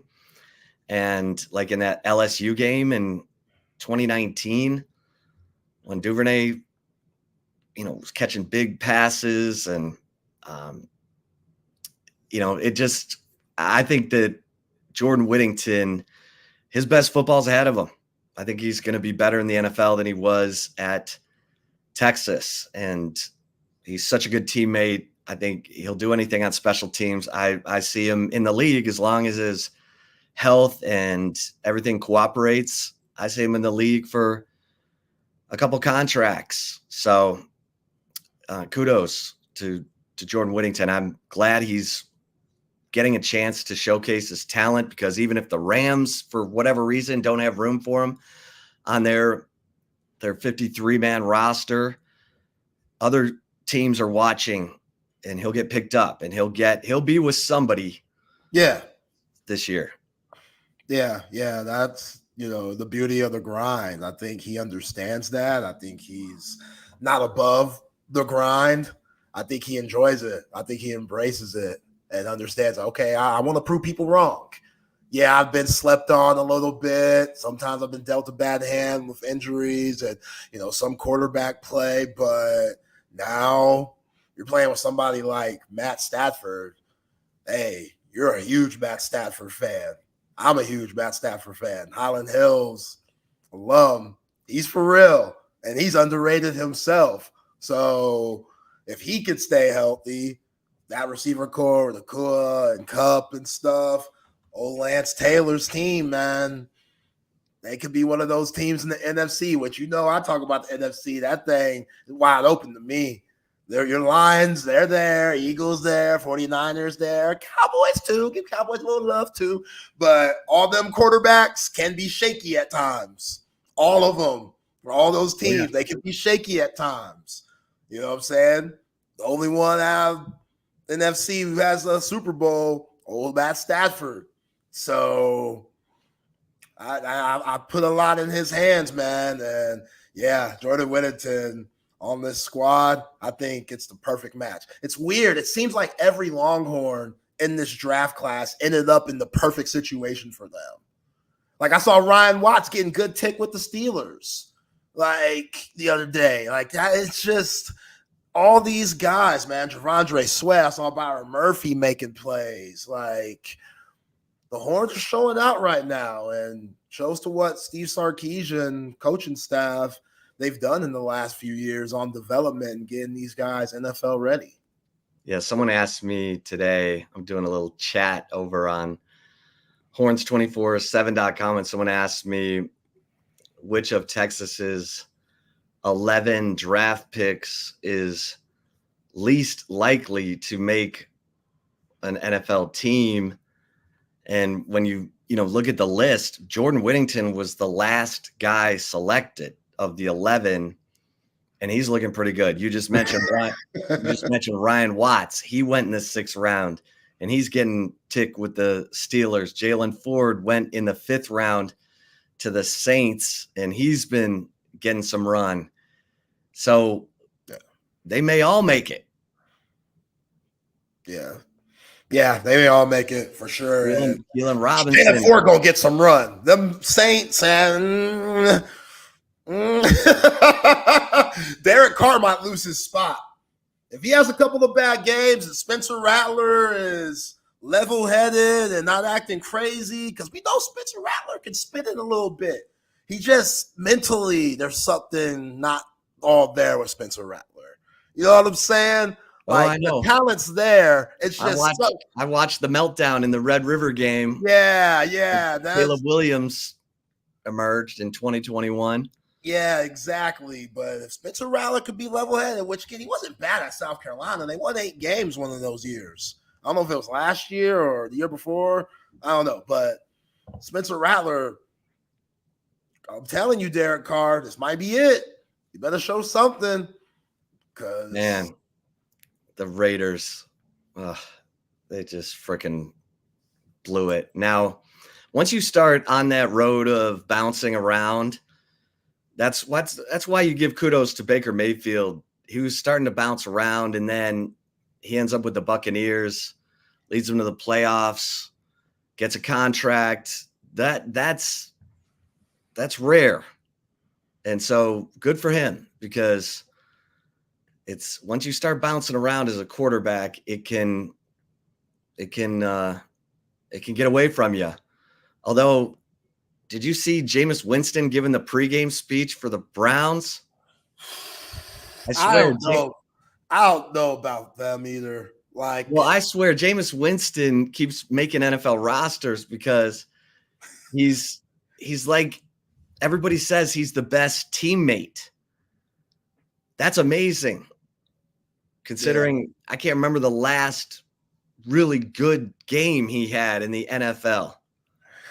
It's been a minute. Yeah, it had to be that year where he broke that weird record for all those touchdowns and interceptions or something like that with Tampa Bay. But yeah, I don't know how he's still making rosters. He seems, I don't know, just corny. But if his teammates like him, like he's a solid backup.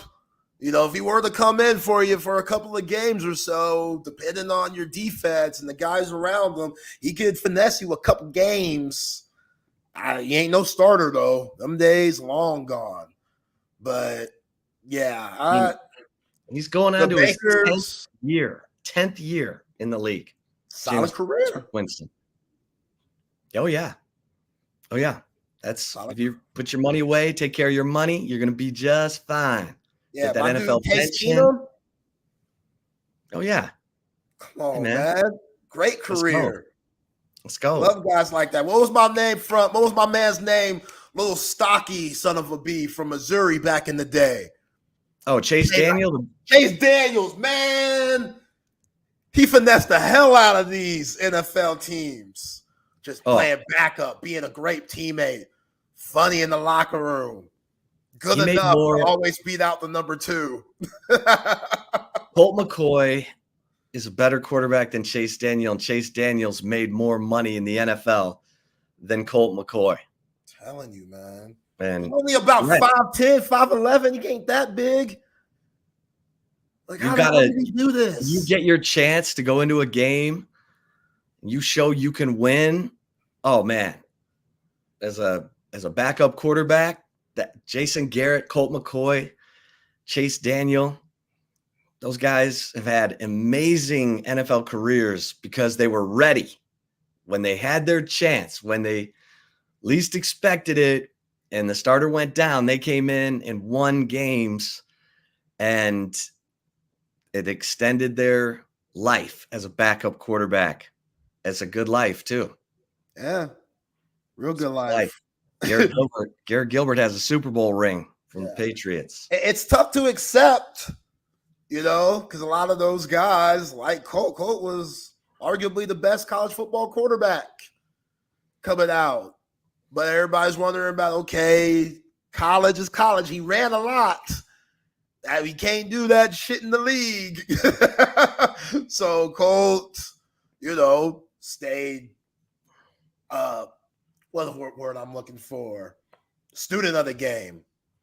That's probably one of the biggest things he did. He's always studying. He loved the game. Like, just going back to small town Texas football, it's just always been in him. So being the backup quarterback, even though he's a competitor, it didn't faze him like some other guys that probably could have played a little bit longer, got the opportunity as a starting quarterback early in their career, but once they basically got that narrative of, okay, you're the backup, couldn't handle it.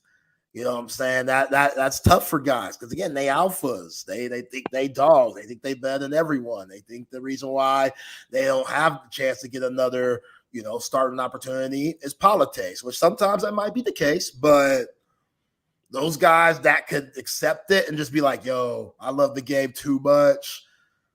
I just want to stick around. Like all those guys you just named, Colt, Chase Daniels, Jason Garrett's, what I'm saying, Case Keenum's. And you're right, the Baker Mayfields, the Geno Smiths, those are tough. Those are tough. I thought your boy Jared Goff was going that route too. I really did. He's done some shit where you're like, okay, especially being a number one pick.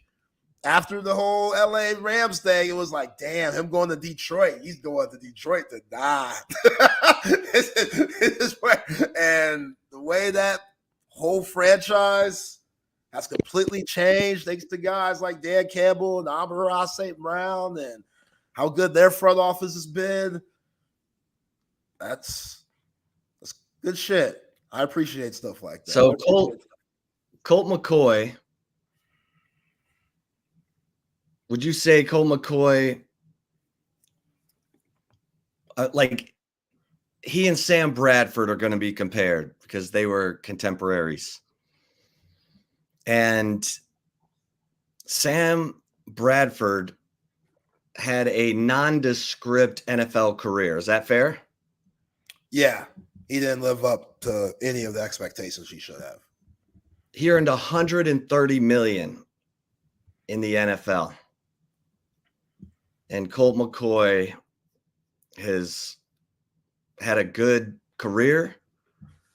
He's earned $26.5 million. I wouldn't say Sam Bradford is $100 million better than Colt McCoy. No, not even close. You get, I don't know, some people fall in love with a player and they keep trying to give him another chance. And I feel like that's what Sam Bradford was, because he didn't win a national championship. He didn't, in my opinion, Colt should have played for it in 2008 instead of OU in Florida playing. But yeah, Sam Bradford made $130 million. Colts made $26.5 million. Yeah, Sam finessed that. Yeah. I mean, look, I'm not mad. I'm happy for Sam Bradford at one point. Gee, I'm mad. I'm hating. That's Nick a Sooner. Foles. That's some BS right there. Everybody take Cole over Sam Bradford. Nick Foles got traded for Sam Bradford. Nick Foles won a Super Bowl. Of course, not at that time yet. Chip Kelly. Don't get me started on Chip Kelly. Good luck. Yeah, and wasn't Colt getting screwed over by his coaches and stuff? In Cleveland. You told that story. Yeah, in Cleveland. Eric Mangini, making up plays and calling him out, and Colt, just to see how Colt would do in front of the whole team. It was just ridiculous, stupid stuff. Like, how does that help? How does that help grow and evolve your quarterback? Who does that? Guys who get fired. That's sociopath shit, man. That's stupid. Like that's the stuff where I hear, like, how are these coaches getting paid millions? How are these coaches getting paid so much and they think that's okay? You know what I'm saying? Like, in front of everybody trying to embarrass them. If I was caught, I would have went off on him like, you're a fucking liar. Excuse my French, Mom. I know she doesn't like when I use the F-bomb, but when it comes to Colt McCoy, I get a little emotional. Like, that's such BS, man. That's such BS. Any players that have dealt with just a-hole coaches like that, God bless them. Well, before we get to the scrimmage on Saturday, first scrimmage of fall camp for the Longhorns, the AP poll is out. And for the first time since 2010, Texas will start the season as a top 5 team. First time since 2010. So these little reminders of where Texas was and where Texas is are going to stop happening, but this is one of the last ones because it was coming off the 2009 national championship game, and the pollsters still thought Texas was going to be good. And obviously, that's when Mac Brown had his meltdown in 2010.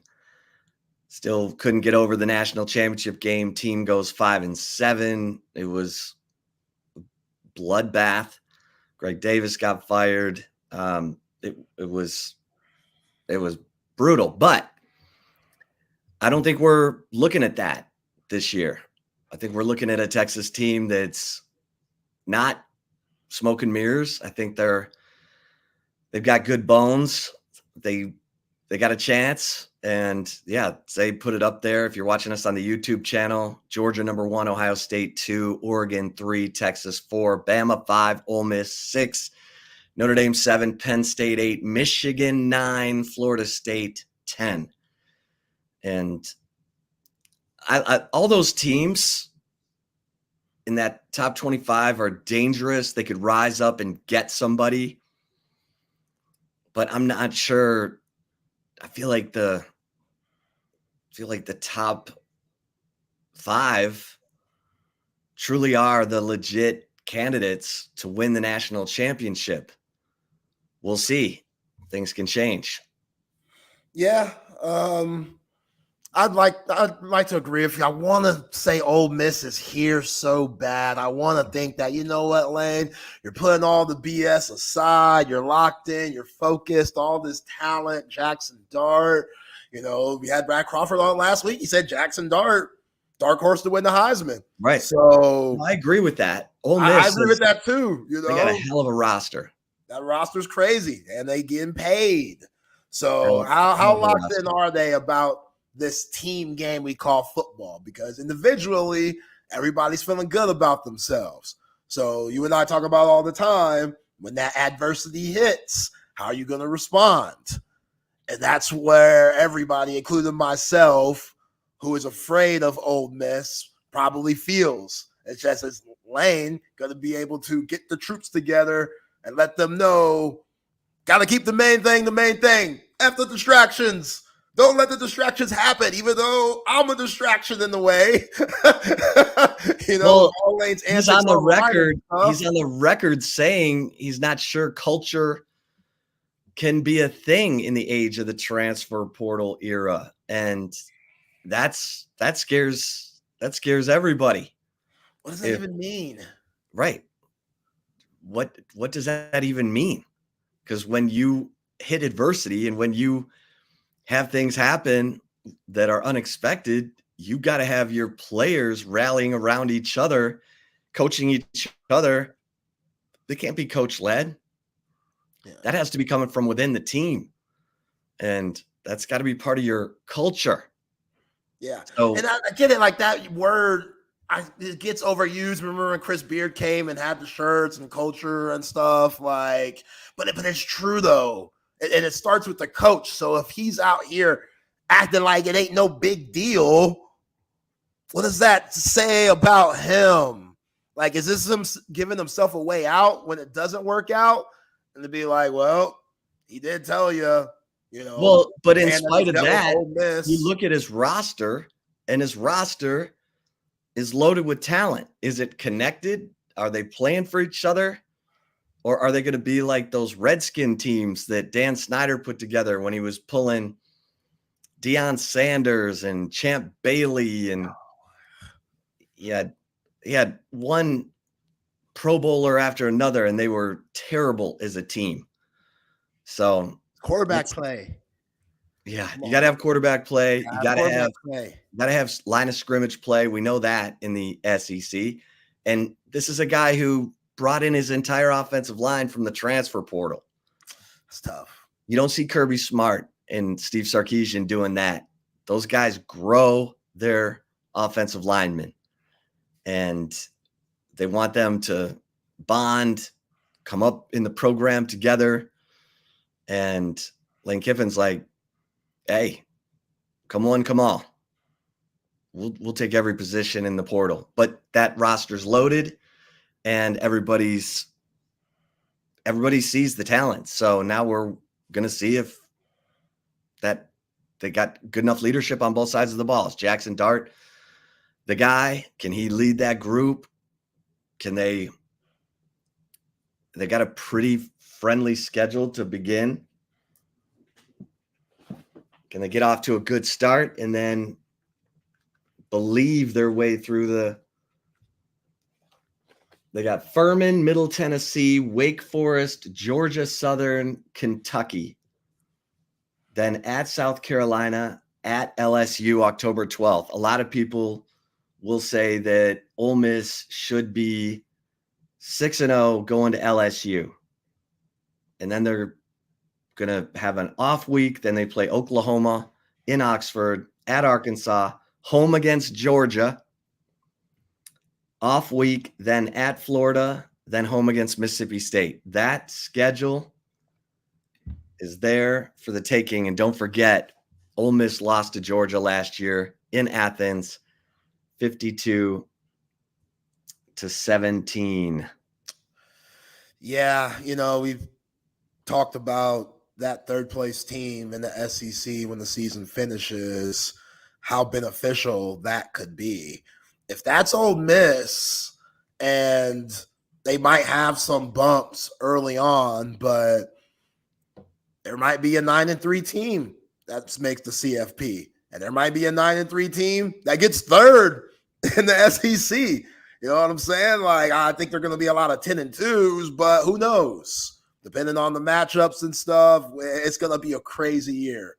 But if Ole Miss is one of those teams that could get in and get a good matchup and finally get things clicking, just because those guys have been together so long, because it might take time, which is all the new faces. It might take time to get that chemistry that every coach wants. So I'm going to be watching that early, and I wouldn't be surprised. Like you said, that schedule, other than Georgia, ain't that tough compared to others. So, because how good is LSU's defensive line going to be? How good are they? Have they totally reloaded at receiver? I mean, they have some of the same questions. They lost the Heisman Trophy winner. Everyone likes Garrett Nussmeier, but is that LSU team going to be a top team in the SEC? Or are they going to be one of the teams that rises up and gets somebody? And that's where I'm also looking at Missouri there at 11, Tennessee at 15, because if Missouri is as good in the trenches as they think they are, remember they got Caden Green, the stud freshman tackle from Oklahoma. He transferred to Mizzou. Tennessee's got Nico Iamleva, and he's a freak. If he plays like a freak, is Tennessee going to be for real? Could they shake it up? I mean, it's going to be fun, man. This is as interesting a college football season as I can remember, going in. Georgia to me is the clear number one, but then there's a gap. And then I think Texas, Oregon, and Ohio State are the same.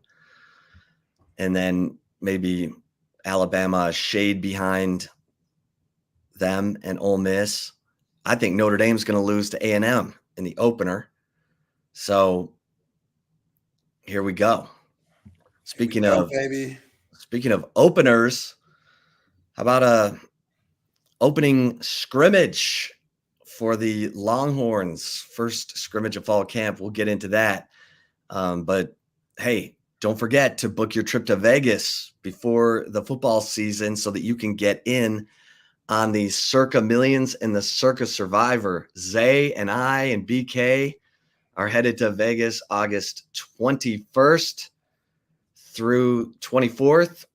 So come on out, hang with us, and get your bets in. Listen to this. You love those Survivor games. How about playing it for millions? Biggest pro football contests in Vegas are back. Circa Survivor and Circa Million are now up to a record $16 million in guaranteed prizes. 2 ways to win and no rake. Circa Survivor contestants select one team each week with no point spread. Last the longest to win it all with $10 million guaranteed. In Circa Million, make 5 picks against the spread each week for your share of $6 million guaranteed through quarterly and full season payouts. Enter in Nevada. Play from anywhere. Visit circasports.com for details.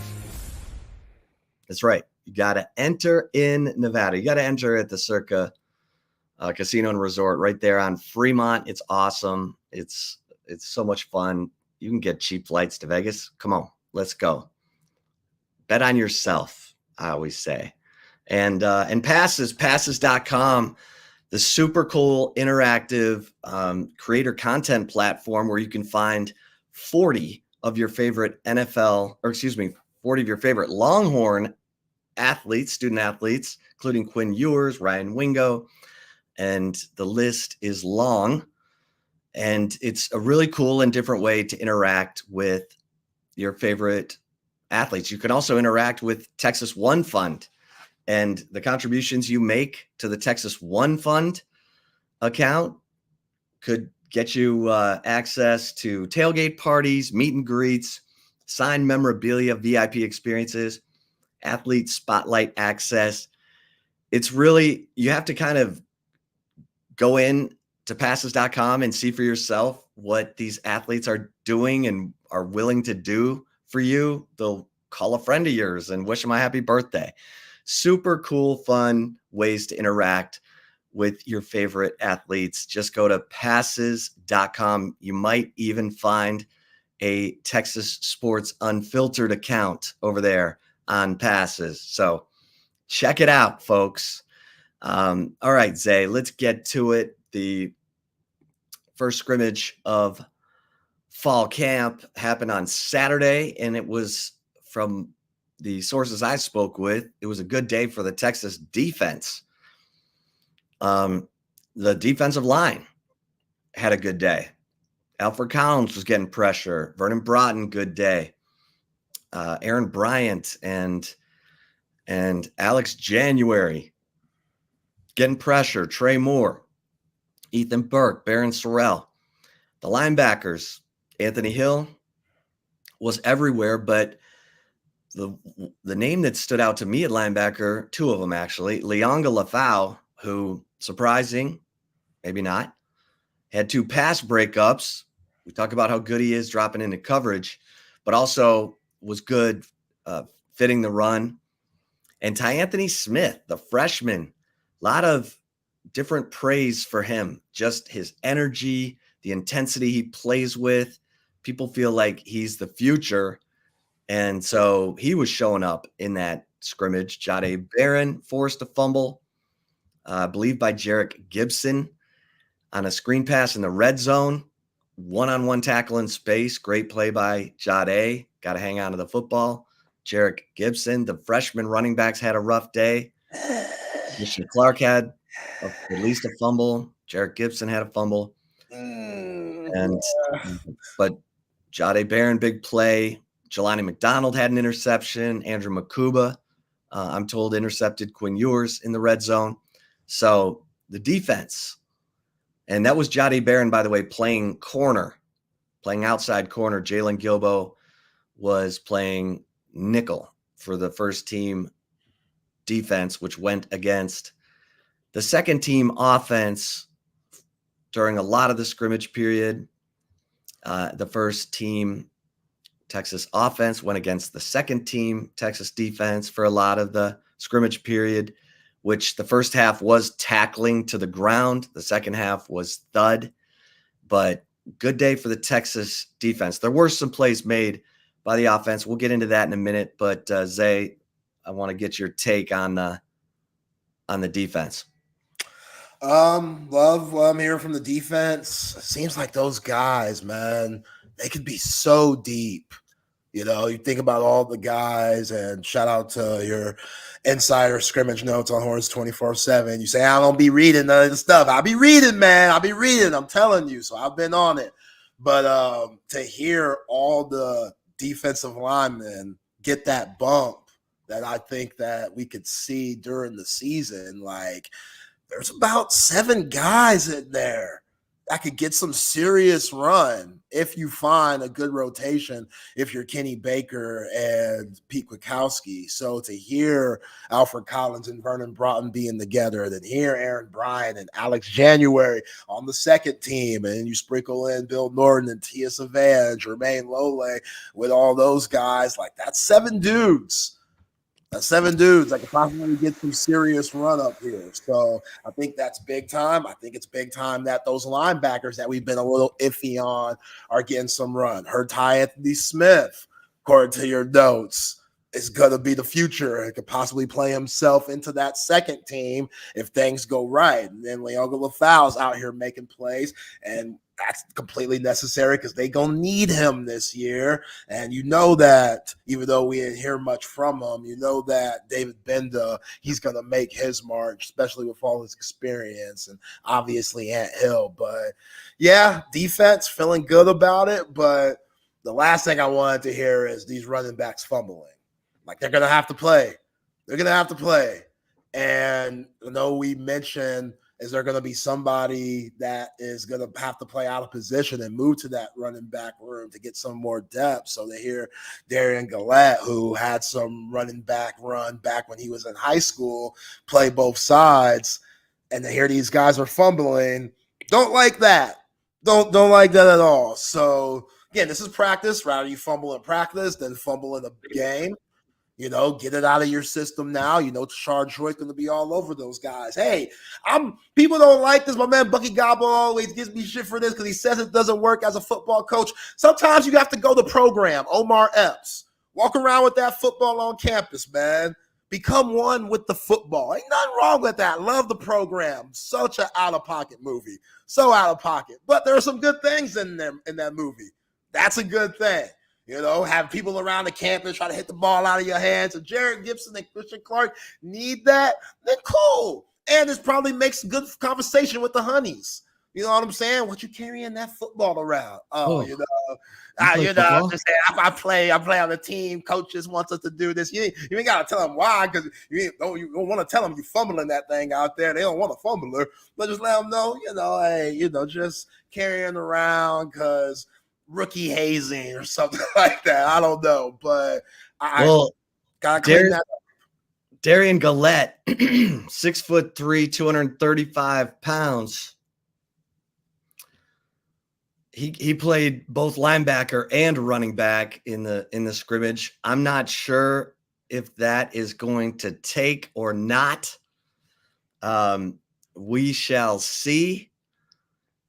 Typically, Sark has pulled from the receiver room for the running back position, but he may not have willing takers. We'll see. But yeah, it was a rough day for the freshman running backs in this first scrimmage of fall camp. So much though that Colin Page, a walk-on from Anderson, Austin Anderson, shout out to the ATX, got a lot of run in the scrimmage because of the fumbling and looked good. Okay. We talked about Kai Woods being a walk-on who impressed, and Jeff Choate took him off to Nevada. So Colin Page, go get it, my man. Do your thing. If there's opportunity, you got it. Yeah, you never know. Baker Mayfield was a walk-on. You just never know.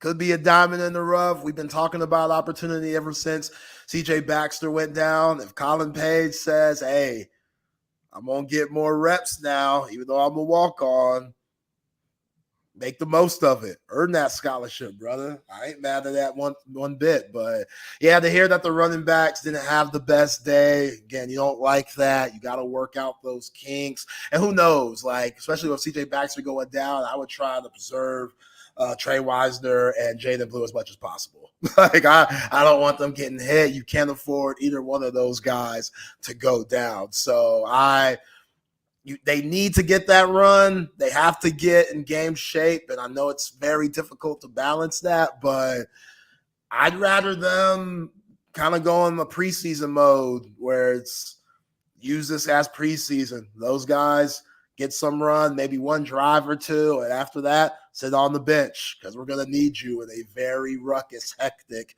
SEC. Yeah. Yeah. UT Parking says in the YouTube comments, would you rather try to tackle Darian Gillette or Jarek Gibson? Darian Gillette, 6'3", 235. Jarek Gibson, 5'10", 205. Yo. So 6'3", that pad level's crazy. I want to see Darian Gillette evolve as a linebacker. It makes me a little concerned that he's getting looks at running back. That means he's not picking things up as quickly maybe as he should, or something's not happening as well as it should. And that he's such a good athlete. Like, yeah. And that might be it. Like, it's just, I don't know. You know, yeah, because you're right. If he was so good at linebacker, they wouldn't even risk it. But hearing what we've heard with Ty Anthony Smith and Leoga Lafau, we know David Benda's solid. We know that Mo Blackwell's solid. Ant Hill, with that running back room being a little more open, maybe it's just one of those things that they're taking a look at to see what's up because they know he'll probably just be a special teams player this season and see where he could get in where he fits in. Yeah. Remember, Tassili Akana has moved from edge to linebacker full-time, and I hear he's picking things up. He's 6'4", 220. He'll be in the mix for that outside linebacker position, just like Darian Gillette, so that might be a little bit of a tell. But again, this was one scrimmage. Let's see if that sticks. Let's see if Darian Gillette is still – we'll talk to Sarkisian tonight about 5 o'clock, and I'm sure that will be one of the hot topics today. Oh, Darian Gillette. Is he going to be making the move full-time to running back or what? But yeah, that was a little note on a day where the running backs, and I did hear that Trey Wisner had a nice gain on a screen pass, and Jaden Blue had some plays, a couple pass plays and a couple run plays, but for the most part, those guys were out of the scrimmage. Then it was the young guys, then the young guys fumbled and they were out, and it was the Colin Page show. So good for Colin Page. Yeah. I need you to walk around with that football on campus, gentlemen. Sorry. Omar Epps the Pro. First, watch the program. That should be a team bonding thing. Watch the program and then have those young backs walk around with that football. But yes, CB, them Samoan, Polynesian, we got a lot. I need that. I need the haka. What's it called? What's the thing that they do? Dance. Haka dance. I'm gonna need some of that. Johnny Nansen. I'm gonna need some of that. That shit's scary. It's cool, but if I had to play some guys that were looking to rip my head off, I know New Zealand, they have a big-time Polynesian population. They known for their rugby. They be dominating that sport. They be doing the haka before the game and stuff. Hell no. Helio Castillo says Mayfield wasn't a walk-on. He played at Tech. No, he was. He was walk-on. He was the first walk-on ever to start a season opener for a Power 5 school. How about that? Baker Mayfield, first walk-on quarterback ever to start a season opener for a Power 5 school, Baker Mayfield. So yeah, that's my guy. Love-hate relationship with Baker Mayfield. When he does well, I say he's from the ATX, very proud. When he does bad, that's that Sooner shit. It's very easy to flip-flop with Baker, you know what I'm saying? He's the one that he didn't have to go to Oklahoma, but but remember his girlfriend was a cheerleader at OU. Oh, that's why he went? I mean, damn, man. It's undefeated. It's undefeated. UT Parking says, I think Christian Clark by year 3 will be better than Gibson, but Gibson is more college ready now. Low center of gravity, thick, powerful, and runs violently. I think he'll be huge for us this season. And he'll be huge for Texas if he hangs on to the football. Because if that becomes a concern, it can plague you. I mean, look at Keontae Ingram. Keontae Ingram's a talented dude, but he had a couple of miscues at Texas. The reach out on 1st and goal against TCU where he fumbled, didn't need to. Dropped a touchdown pass against LSU. So you have to he needed to start over. So he transferred to USC. Yeah, it seemed like he had the yips or something. And, you know, even the best backs fumble. Bijan fumbled a couple of times in his Texas career. That Texas Tech game, what was that, overtime where he fumbled? That still hurts. That was an unbelievable hit. That linebacker from Tech who I loved, I can't remember his name right now. That dude was right there. I mean, Bijan was making a spin move right as he was making the turn. That dude's helmet was right on the ball. And yeah, that was a tough one. That one cost my man Bert Auburn. Bert Auburn had just kicked a 49-yarder with no time left to force overtime. And then that Texas got the ball first in OT, fumbled. All Tech needed to do was kick a field goal, which they did. Yeah. And look, we got to understand who hit the guy, who hit him too. I don't know. What was it, Jared Gibson that got hit by Jahdae Barron? Right. Yeah, I mean, we got to understand who's out here hitting. Like Jahdae, I saw a picture of him with Mookie Taft, and I want to say it was Colin Page because I want to say it was like an ATX represent pick. But Jahdae Barron has been in that weight room. Sark talked about it. You could tell, man, been in that weight room, and that's another thing that we got to talk about. Him playing that sideline corner, you know, fielder boundary. Like, that's interesting. It is. He's never done that consistently, maybe at times in different spots, but he's always been close to the line at that star position. So for him to move, I don't know if it's because they figured out he's better there or Jalen Gilbo is now ready for that star spot and they're comfortable with it, or the whole Javion Cole, you know, how's that working? Gavin Holmes, they're not sure about that still. Well, it's a great battle because Gavin Holmes is in a contract year. Javion Cole is a junior who thinks he's ready to go. Steve Sarkisian called him a cover corner. Just footwork. Jahdae Barron talked about Javion Cole's footwork. So I expect the cornerback play to be a lot better. I know we joke about what the picture you took of of Terrence Brooks when he saw that they had to play Washington and he looked all solemn. I didn't love Terrence Brooks' energy on the field ever. Like, he's a good player. He's a super athlete, but I didn't feel like he loved the game. And at corner, you got to love it. You got to love it, man. I think about guys like Fred Smoot and Champ Bailey, dudes in college, Charles Woodson, who loved the game. They wanted every matchup they could get their hands on. Malik Muhammad, I think, is that way.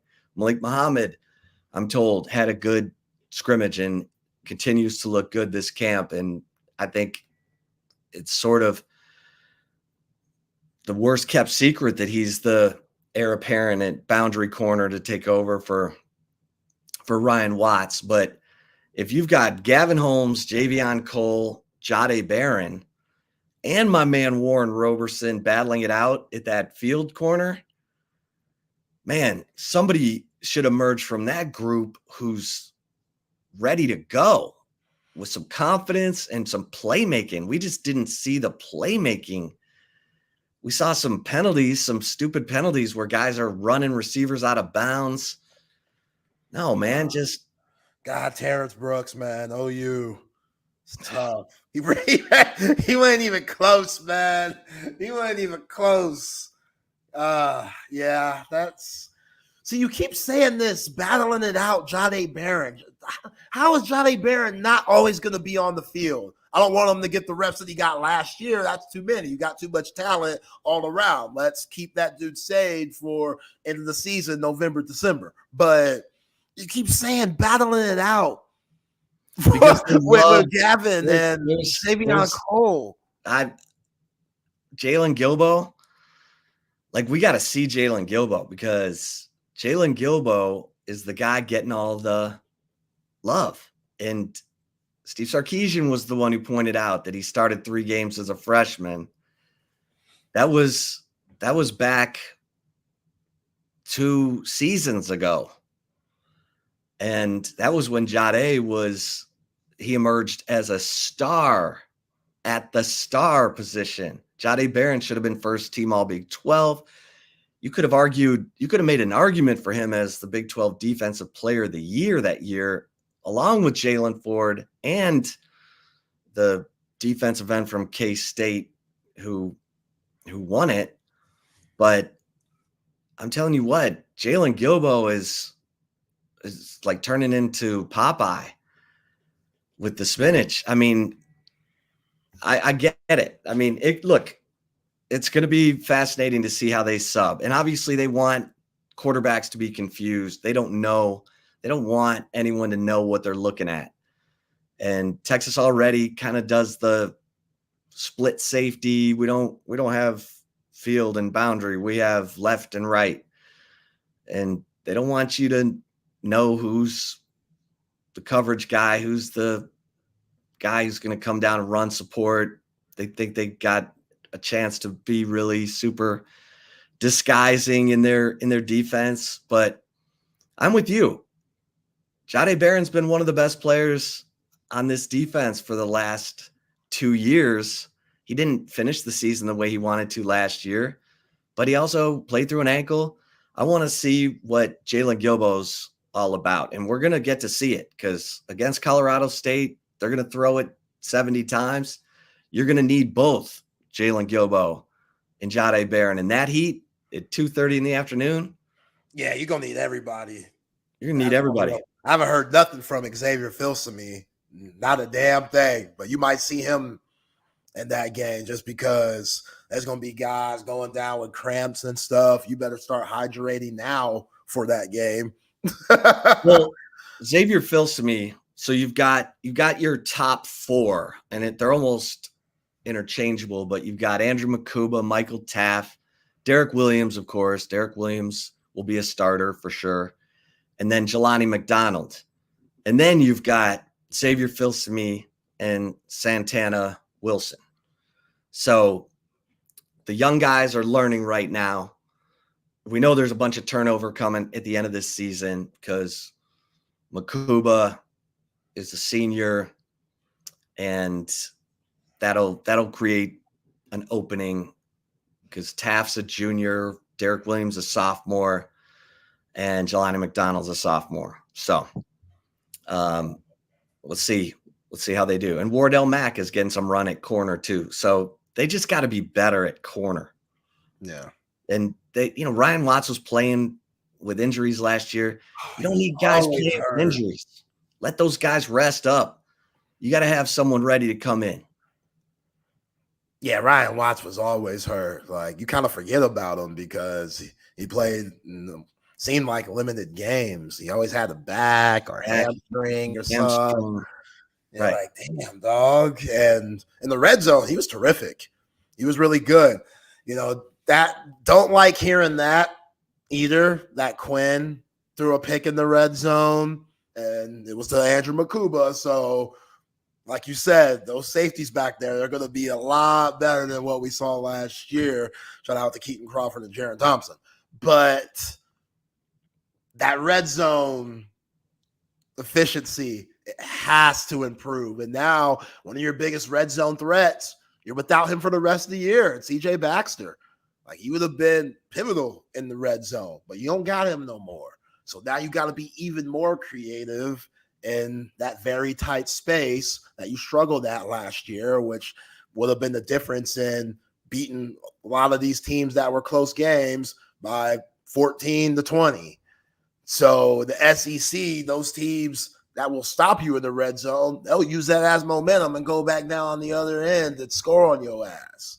You got to put them sixes on the board. So, again, work out them kinks. It seemed like the offense didn't really do that well. There was a lot of drops too. I know Gunnar Helm had a catch, and Juan Davis had a touchdown and stuff, but didn't hear too much good from the offense. Which, Sark, $10 million. $10 million, bro. What I'm saying? This is an adjustment. I get that. We got to figure out now. You're thinking your philosophy's different now that CJ Baxter's out. What are you going to look at more? Not and cool. Colin Page getting some good bump, but again, he's still a walk on. So yeah, the receivers had some good plays. They were between the 20s, and Ryan Wingo, I'm told, had an amazing sideline catch. Isaiah Bond had some notable catches. I had one source say it's clear Isaiah Bond is the wide receiver one. Thought that was interesting because you've got Jonte Cook continues to have a good camp. He had some plays, and DeAndre Moore. So in addition to Wingo and Silas Bolden seems to be making plays every day. So I think the receivers, I think the passing game is going to be fine. I think this is good. Sometimes, and earlier in the week, the offense had a really good day against the defense. Sometimes in these scrimmages, if one side's gotten the better of the other side gets fired up for the scrimmage and plays its butt off. And it's good to know that the defense is capable of doing work like this, because everyone was worried about the defense. What's going on with the defense?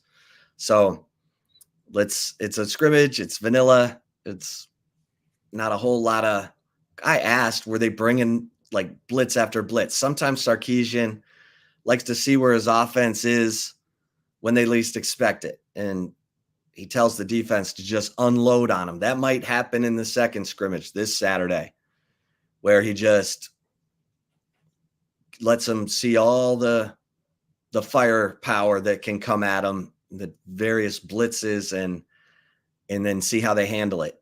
Sometimes that's in a practice, but sometimes it's in a scrimmage. And Sark will, throw that out when he feels like, okay, this is a good time to test these guys with what kind of heat they're going to be facing against all these teams that are probably going to gamble to try to create turnovers and get Quinn Ewers off his footwork. And, Michigan, Wink Martindale is known as a big time zone blitzer, where he'll drop linemen into coverage and bring safeties and corners and all kinds of exotic blitzes. So that's I'm sure that's coming. Special teams wise, the punting has just been okay. It's just been okay. Best I can tell, Charlie Ferris, the walk-on from Cypress Ranch, has been the most consistent of camp so far. But I like Michael Kern. I like when he booms it, it's beautiful. He's got good hang time. That's important. If he doesn't have the length, you got to have the hang time because you've got to force the fair catch. You can't be line driving these balls to some dangerous returner or you're going to eat it. So he doesn't do that. One of the walk-ons, Ian Ratliff, has had a little bit of an issue with the line drives. But, yeah, the punting is a work in progress. We know that. It's probably going to be a work in progress even in the season. You're hoping for 40, 41-yard average, maybe, and coming off of Ryan Sanborn's 45.7. But, hey, just make sure that those returns are not hurting you. And they haven't. Texas has been really good on special teams. And a lot of times Texas, from their return standpoint, goes for the block. And when they go for the block, they tell the punt returner, just fair catch it, because you're not going to have the kind of protection you would be if we were setting up a return. But that's something that Jeff Banks will decide by looking at the film and, okay, they're vulnerable here, so we're going to be going after them. And a lot of people are like, why do we always fair catch on punts? It's usually because Texas is trying to go block that punt. Yeah. And look, what negates bad punt play? Scoring. Put up sixes, sometimes threes. So that punter doesn't have to see that field. And we know that's not always possible. You don't have a 100% rating of that. So he's going to come on the field every once in a while. But, yeah, you got to have that tightened up and make sure that it's not a problem, because we've seen it change games with a bad punt or a good return, either or. So, yeah, I'm still eager to see what Jack is saying about the punt returners, who's going to be put back there. Because, again, you have a plethora of guys who are capable and have done it before, from Matthew Golden, Silas Bolden, Isaiah Bond, Jonte Cook, DeAndre Moore. All those guys have serious burners. So, first off, I need somebody that's going to catch the ball every time. Every time. I need that. And again, it's going to happen. We saw Xavier Worthy at Baylor last year. He muffed the hell out of that thing. And so did Jay Witt. You're right. 2 muffs that game. So it's going to happen. You just don't want it to cost you and be put in those situations where it could completely switch a game. Baylor, you weren't worried about that 3-9 David Randall squad last year, but that ball needs to be secured. And then once it is, who can make them dance and do what Xavier Worthy did last year, which he led. People forget about this because they just see that size and frame and look at him as a wide receiver, thinking that's the only reason why the Kansas City Chiefs went after him. No, the dude led the nation in yardage when it came to receiving punts. So if you're one of those wide receivers in that room, you should be licking your chops, because Jeff Banks is going to put you in those very good situations to go crazy, kind of like what X did last year. So, well, and Xavier Worthy never returned punts in high school. He said, I was scared to return punts in high school. And he said Jeff Banks just said, hey, X, you're returning punts. Yeah. And so man up. Like, okay. And it turned into a weapon for Texas, and it turned into draft capital for Xavier Worthy. So Jeff Banks really good at identifying guys who can get it done. We already know Silas Bolden has returned a punt for a touchdown. Jonte Cook has great hands and quicks. And those two, to me, are kind of the leaders for punt return. Matthew Golden he returned 2 kicks for touchdowns last year. He could be definitely in the mix on the kick return. And then it'll be interesting to see if Jaden Blue is still on kick return. He better not be. He better not be. That'd be so stupid. Zay is adamant. That'd be beyond stupid. Before, I didn't like it, even when CJ Baxter was available. Now, it shouldn't even be talked about. If he was in that room right when CJ Baxter, we found out what happened, I'm grabbing him and saying, all right, you don't need to be in here no more. You're good. You're not doing this. If he bitches at you, no. So what? Do what's right for this team. We need you in the backfield. We have too much talent to even think about putting them back there. That'd be ridiculous, Sark. That'd be nuts. Put Isaiah Bond. Put Isaiah Bond back there. Yeah, put Isaiah Bond back there. That is fine. That'd be nasty. Matthew Golden and Isaiah Bond returning kicks. Come on. Which makes me remember $10 million. We can't have no Keelan Robinson club to hand returning kicks back there in the biggest game of the year. I won't forget that. We'll never forget that. Did not understand that. Still nuts to this day. To this day. Maybe years down the line, somebody, be like, hey, Sark, you remember when you did this? That'd be a wild thing to ask, but that's just nuts, man. CB, Chris Bennett, greatest volunteer radio producer in the history of radio, says the Falcons signed Ryan Sanborn when they put Rondale Moore on IR. I wondered about who was going to get Ryan Sanborn, because that dude, he is steady. And, man, you catch on with a team as a punter, that's another way to have a good life. You get in the good graces of a team, you can keep that thing going for years. Shane Leckler and Michael Dixon, easily the 2 best punters I've ever covered. And I think Leckler played like 20 years in the league. And Michael Dixon, that dude is money. That guy's as well known on the Seahawks as any player on their team. Okay. The Chiefs signed Ryan Sanborn as undrafted free agent, released him. Oh, or who's CB talking about there? Okay. All right. Yeah, I saw that. Ruben Owens. Yeah. Out for the year for A&M. Jeez, man. Yeah, that's going to hurt. A&M, mystery team, total mystery team. They could be really good. If Colin Klein and Connor Weigman get it all figured out, I don't know. They don't have well-known receivers, and now you've got Ruben Owens hurt for A&M.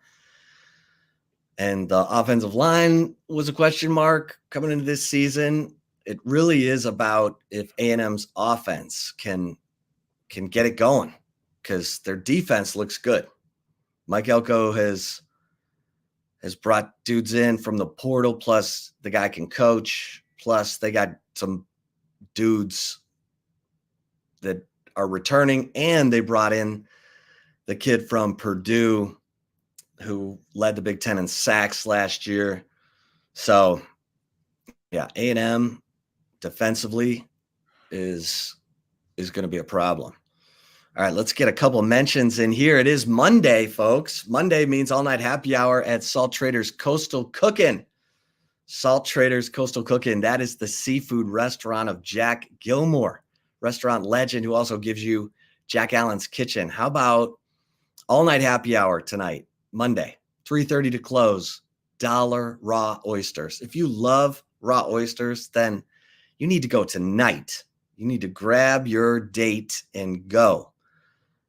$1 raw oysters, best selection of raw oysters anywhere in Austin. And the rest of the menu is to die for. If you go for happy hour, you're going to get $5 off the shareables menu, which is, it's got the New Orleans barbecue shrimp that I love. And you'll just eat like kings and queens for $1 raw oysters. Come on, let's go. And the Brain Vault mouth guard. If you're a competitor or you've got a young one who's a competitor, the Brain Vault mouth guard is the only mouth guard we should be talking about because it is proven, patented, to reduce the effects of concussion. Developed right here in Austin by Austin's dentist, Dr. Greg Eckert, Dr. Ueckert. It is going to be fitted for you by a dental practitioner. This is the big time. It's a little more expensive, but it's worth it. You want your competitor to play hard, but you want them to play safe. Go to brainvault.com for a fitting. And if you're the coach or the team manager, you can set up a group fitting. They will come to you to do a group fitting. Just go to brainvault.com. Zay, the Olympics have come to an end. 16 current or former Longhorns earned a medal in these Olympics, including 6 golds. Golds to Julian Alfred, who ran at Texas, now running for Jamaica. She won the 100. She won a silver in the 200. Kevin Durant becomes the only American man to win 4 gold medals. Yeah. Come on, man. And I thought Durant was clutch. I thought he was brilliant. I thought he, LeBron, and Steph Curry finally, in the last, when you needed him most, when you're trying to get on the medal stand, Steph Curry was money. Scotty Scheffler won a gold in golf, an improbable comeback. The man was in tears on the podium with that gold medal. And I don't know, it was fun. I got into these Olympics, and I thought Paris did a great job, except for all those swims in the Seine River where there was like people dropping dookies in there and E. coli concerns. Everything else was amazing. Like that equestrian stuff going on at the Versailles Palace, like it was unbelievable. The beach volleyball going on right under the Eiffel Tower. I was impressed, Zay. Yeah, it was pretty amazing. Those 2 weeks, it seems like America comes together, and wish the Olympics was on all the time if people are going to act like that with where we are in society. But it was good. It was good for, USA. It was good for all the countries that represented. And Paris, they really showed out. And now with it going to LA in 2028, I don't really know how I feel about that. LA is pretty damn busy. I get it. They have different outlets to perform the Olympics because it's just such a big city and they have so many different venues and arenas and stuff. But, I just something about being in Europe or being in South America that makes the Olympics different. And again, I was too young for Atlanta Olympics. I know what devastating event happened at that one, but yeah, it was cool. I appreciate the Olympics. Love the basketball. We're going to talk about it in the right call in a little bit, but yeah, it was a good event, and flag football is going to be available in 2028. It's going to be interesting to see if NFL players are going to be in that. Yeah. That break-in was terrible. Like, I don't know how that got into the Olympics, but it was terrible. So that was the Japanese guy should have won it. I hate to say it, but anyway, break-in was terrible. Everything else was pretty good. Flag football will be interesting. You got a favorite from the Olympics? Not basketball, since you're tackling that in the right call. Yeah, it had to be my girl Ray Gun, the Australian break dancer, man. It had to be my girl Ray Gun. See, Rob said it's already out in the next one. God. Ray Gun has ruined the Olympics for everybody. They said we can't put that up there no more. We can't make that a thing. Come on, Ray Gun. How you gonna ruin it for everybody? And what's even more messed up, Chip, they were bigging her up. The Australian people and the Olympians in Australia, they made her dance in the dance circle, and they made her break down and tear up the dance flow. And it's like, why are y'all promoting this? Y'all understand she's literally ruined an event? Completely ruined it. Completely getting rid of it. Only 1 year. Guess what? Done. It's already out of the next Olympics. That's what I'm saying. We don't even have to talk about it anymore. But we have to talk about it a little. I'm telling you. Oh, Ray Gun, man. That's a cojones performance. Yeah, this women's volleyball, they lost to Italy. That was rough. The men's team lost to Poland, and then Poland lost. Yeah, the volleyball was tough. I didn't see. How did we do in the beach volleyball? I don't know. I don't think we won that though. Then Jordan Childs. Oh yeah, they did my girl wrong. So they did a review. The U.S. Gymnastics put in for a review of Jordan Childs' routine. And then they discovered that the review came in 4 seconds after the deadline. So she should not have been awarded the bronze medal. It should have gone to Romania's girl. And that's why Joe K is saying, Jordan Childs, keep that medal. Yeah, keep that medal. That's my girl. I love her.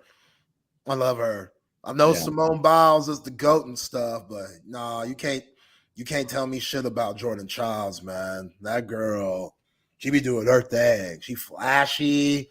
She got all them tattoos and stuff. I like that. Like, she brings a little edge to gymnastics that I don't think we've really seen. You like some ink on your gymnasts. Yeah. Like, she brings some edge. She's sassy, confident, a little cocky with it. Yeah, she keeps that medal, but her dad's hilarious. Yeah, he's a funny guy. Yeah, that's one of my favorite things too, when they show the parents in the stands because they're so nervous and they were doing the heart rate thing during the Olympics. That was good. Shout out to NBC and Peacock. They did their thing. Yeah. Like I finessed Peacock somehow, so we got it for the low. But it was good. They had access to everything. Sports that I've never seen before. Watched a little bit of fencing, watch that table tennis and stuff. Like Peacock, they did their thing. So, now when I want to watch Parks and Rec or The Office or something, I might have to check that new Steph Curry show out. Steph Curry got a new show where, I don't know, him and his former best friend was supposed to be a great basketball player, but something happened, and Steph Curry, who's playing himself, made it and takes the friend in, and that's the story. It's supposed to be a comedy or something, but yeah, I gotta check that out. But yeah, good event. Now I gotta show people Ray Gun. I'm not gonna show her during the Olympics because we'll get in trouble here on YouTube. But she has a TikTok out where she's doing them same whack-ass dances in front of the Australian Olympians in the dance circle. Y'all check this out.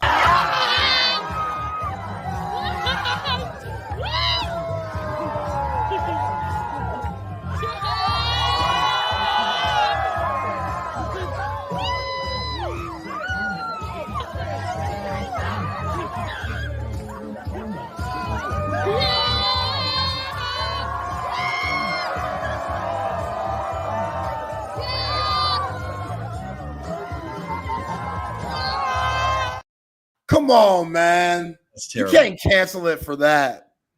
That's You terrible. can't. That's not bad. Cancel it. I've seen worse. Cancel it. It's canceled. No break-in at the next Olympics. No break-in. I've seen worse, man. Come on, Rob. She ain't that bad. She ain't bad as Lane with the thumbs and the. She a little more smooth than that, but Lord have mercy. That was the scene. We need to get rap battling in. I know there's a language barrier there, but if there could be a translator or something like that, oh, that'd be dope. That'd be dope. Hip hop's that worldwide. Let's get rap. If breakdancing's in, why not? At least try it. You go into LA. LA's big for hip hop. At least try it. See what's up. Okay, did you see the women's 4x400 relay? I did. Because all I'm going to say is Sydney McLaughlin-Lavrone saved the day. She was awesome in these Olympics. She set the world record in the 400-meter hurdles. Then she runs the third leg in the women's 4x4, and she destroyed the field. She ran a 47.8 leg. Like no one runs under 48 in those relays, and she did it, and she runs the 400 hurdles. And she just destroyed it. The American women won. They broke the American record, which had been in place for 36 years. So Sydney McLaughlin-Lavrone. Way to Is that go. the one off my girl, Shakari, what's her name? Richardson? Was she in that? No, she was in the 4x1. And which one was it? The men or the women? No, the women. I don't know. Someone screwed up the baton pass and got That's the men. No, that's the men. Yeah, that's tough, man. Terrible. Yeah, I don't know how. Like you practice it all the time, and again, these guys are Olympians, so I feel like that dude on the couch with his shirt off and gut out and chips on his stomach. But yeah, it's just you would think that those mishaps wouldn't even come about, and yeah, it's just so strategic. Everything has to be in sync, and sometimes you could leave too early. Sometimes you ain't grabbing tight enough. I don't know. I've never done it. Never been a fast dude, so never been a part of anything like that in my life. But yeah, to get to this point and have something go that terribly wrong, you got to feel for them dudes. Yeah. But yeah, shout out to my girl Shakari Richardson, man. She was all over the place. I saw her on the little celebrity row in the basketball game, sitting by Dirk and stuff. She's from Dallas, so she took a pic with Dirk, which was really dope. But yeah, man, Yeah, she went won. from pothead to gold medalist. That's what I'm talking about. I love a story like that. They tried to hit her on some Ricky Williams stuff, disqualified her in that 2021, which again, smoking during the pandemic. Come on. People stressed out here. Hey, she People won it don't know this what year. the hell's going on. She won the 4x100 this year with Gabby Thomas. Gabby Thomas.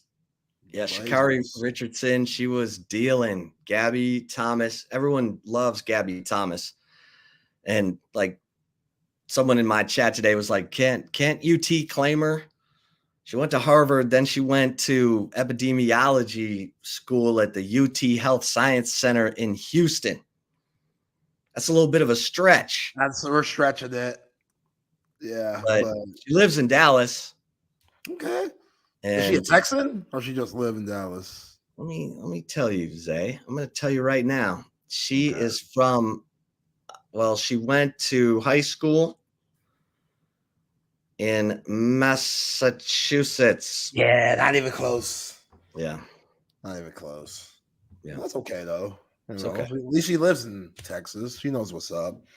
Right. But, yo, man, Noah Lyles. I want to like him so bad. They've been on his ass, and I feel bad for the brother because he's said some things that were a little arrogant. I don't agree with the world champs statement, like the NBA, NFL, those are the best sports or best leagues at their sport. So I get the whole world champions thing.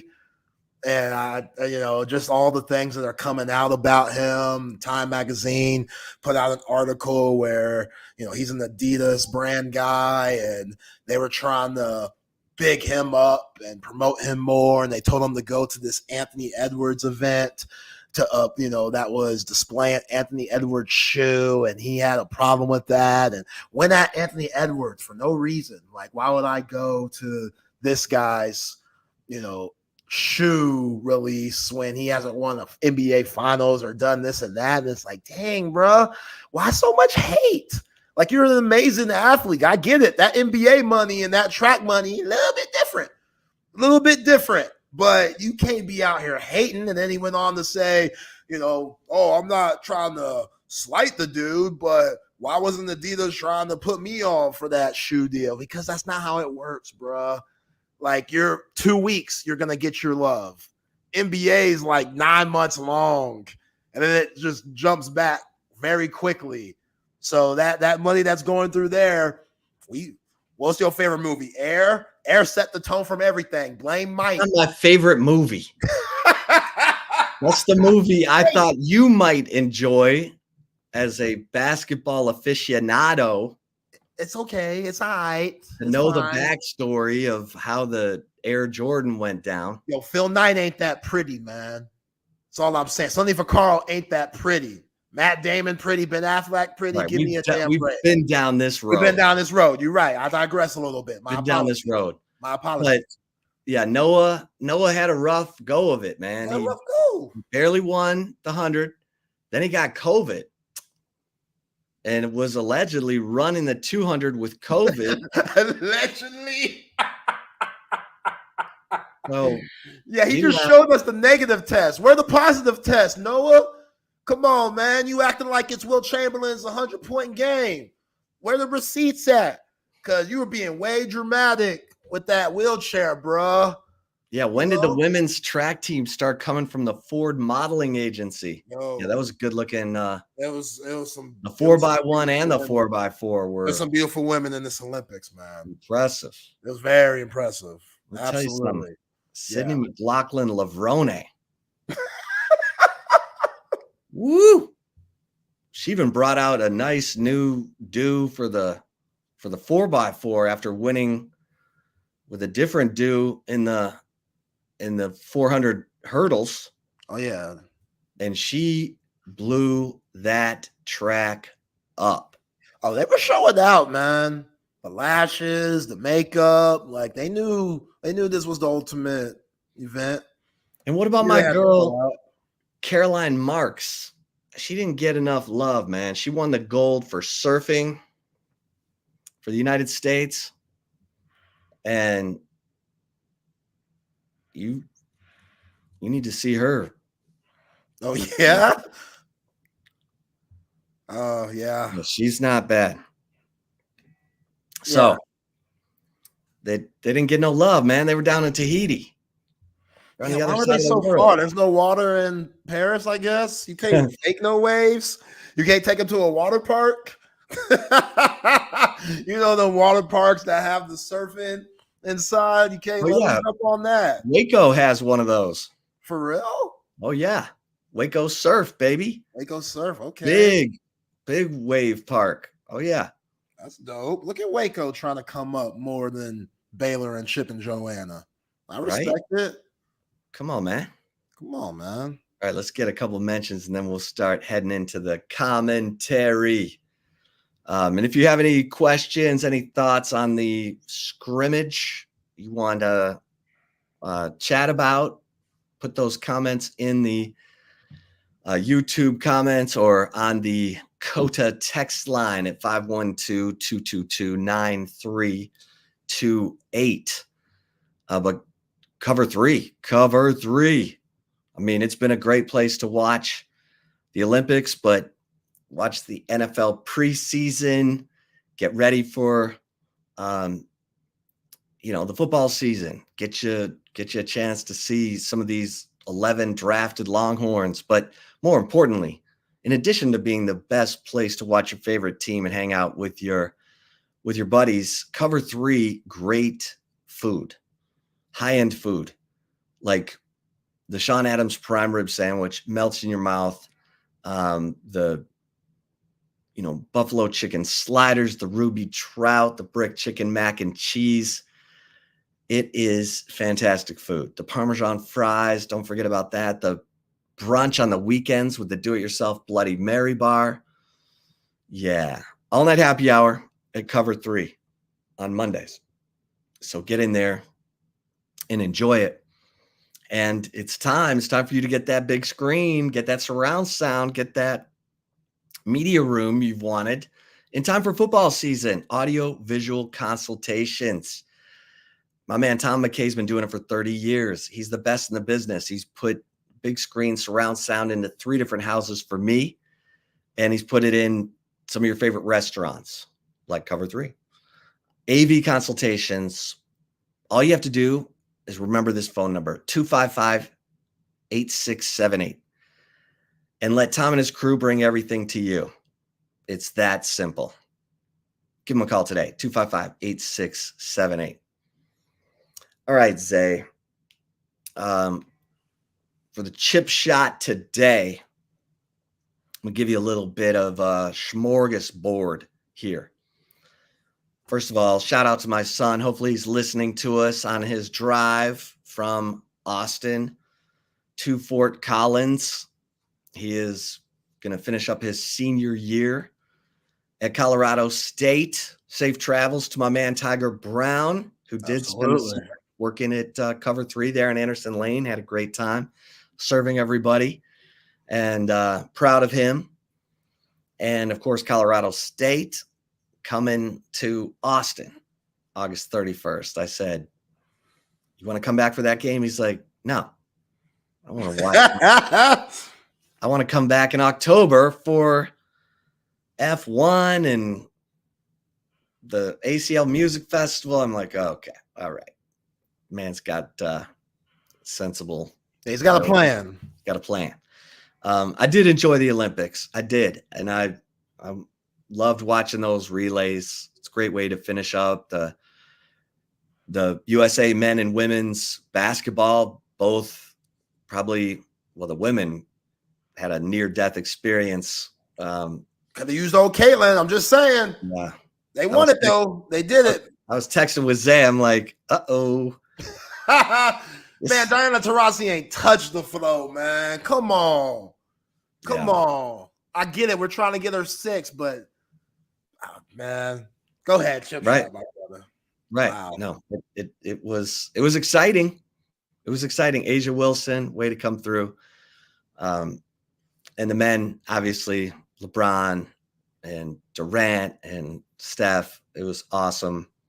So good Olympics. Way to go, Paris. Thought you put on a great show. Even back to the opening ceremonies when that guy on that horse was running across the river. I mean, they had some elaborate stuff. The flame being part of a blimp that would go up into the air every night so the whole city could see it. Thought that was cool, man. Good job on the Olympics. And then as far as the scrimmage, the Longhorns' first scrimmage of fall camp, don't overreact. It's fun to overreact to the good stuff. Like anytime you hear about Ryan Wingo making a great sideline catch or Anthony Hill being all over the field or Leonga Lafau making plays, breaking up passes, fitting the run, that's the stuff you want to hear because you want to hear about the depth. You want to hear about defensive backs making plays like Andrew Makuba and Jelani McDonald and Jade Barron. All that stuff is good. Don't overreact to the defense, shutting down the offense. The offense made some plays. They just didn't finish drives, which is a concern and one that, again, it was pretty vanilla. So you don't want to get too carried away, but that's good. In my opinion, it was surprising to everyone, and that's okay. You want to hear that the Texas defensive line can rise up and get it done. I was hearing too often, in the spring and the first couple of practices of fall camp that, oh man, offensive line's dominating. So you want to hear that maybe the additions of Bill Norton, Jermaine Lolay have helped to clog up that interior defensive line. There are high expectations for Trey Moore, the UTSA transfer, but Ethan Burke and Barron Sorrell, those guys, even without Trey Moore or Colin Simmons, those guys are going to take another step because they're a year older and wiser in the system. And so I think this was good. And you know what? Kudos to Kenny Baker. Kudos to Kenny Baker for having his guys ready for this scrimmage and for showing up and making plays and shutting down that run game, causing some fumbles. So kudos to Kenny Baker because that's his group. It's funny. Bo Davis only wanted to coach defensive tackles. Like that was a thing. It's like, I'm not coaching ends. I just coach tackles. So, Pete Kwiatkowski handled the defensive ends. Kenny Baker is helping out with that. So that's another thing. Kudos to Kenny Baker. But I think all in all, Texas fans, you should be pleasantly surprised that the defense showed up big in the first scrimmage of fall camp. Yeah, I mean, you have a plethora of analysts and former coaches helping out. And, as we talked about, they're allowed to be more in the know with the rules of college football and letting you be on the field and coach those guys a little bit more. So definitely that's beneficial. But yeah, Kenny Baker, we know the pressure that he's under. We know if that defensive line struggles, everybody's going to look at, oh, he's not Bo Davis. This guy's not ready. He isn't even 40 yet. Like, what has he proven? Was this a good get for Sark in his coaching room? So to hear that they're thriving already and the rotations that we could possibly see come Saturday. Again, there's 7 dudes that you could be able to rotate. And I'm still not completely over on Sadir Mitchell. Like, I know that there's some things that he needs to pick up on and, just his effort and energy. Yeah, exactly. But he's coming. So he could possibly make 8. And with Tia Savea and Bill Norton, both of those guys playing with each other at Arizona, I like having them together as a tandem. You might not start Bill Norton with an Alfred Collins just because Tia Savea and Bill Norton have played so much football together that their chemistry and Alfred Collins have played so much football together. Exactly. So why mess that up? I mean, there might be times where you mix it up a little bit depending on the game. I definitely think you should do that because God forbid, but if one goes down, you're going to have to. But just to have that ability to know those guys have played with each other and can play off each other well because they've had the reps alongside one another, I think that's huge for this Texas defense, man. And again, just those questions on the defensive line and the interior. I think the defensive ends, edge rushers, those guys, they're going to show you something. They are so deep. Like, people forget about Justice Finkley. Right. He had a sack. Finkley, yeah, he had a sack. So that guy coming into his own, maybe I don't know if it's a contract year for him. He feel like he's been there forever. Yeah. But like that's a guy that kind of like Juan Davis, kind of like Alfred Collins. Only a junior. He's only a junior. It seems like he's been there forever. But again, that junior year could be a special year, and finally being comfortable and knowing that you're going to get some burn and having a coach that's confident in you. I think that even with those guys, Ethan Burke and Colin Simmons and Trey Morton, Barron Sorrell, Colton Vasek, like those edge rushers, they could be serious this year. So love what I'm hearing from the defense. Love that they showed out this past Saturday and was forcing fumbles, even if it was on those young freshman running backs and getting interceptions and stuff. Like, this defense has to be better. I think this offense is still going to be really good, but the biggest question marks are on the defensive end. So to know that they had a good scrimmage, good practice, promising. Yeah. All right, let's get to the right call. Let's get it. Let's get it. Before that, though, shout out to Covert Bee Cave. Go get yourself a Covert Bee Cave vehicle, new or pre-owned. It doesn't matter. They have both. They provide the customers with a high-quality selection of new and pre-owned vehicles. They're not out here just trying to be that sleazy car salesman that you see on TV and they have the flaming arms and stuff like that. No, man, they're not trying to do all that.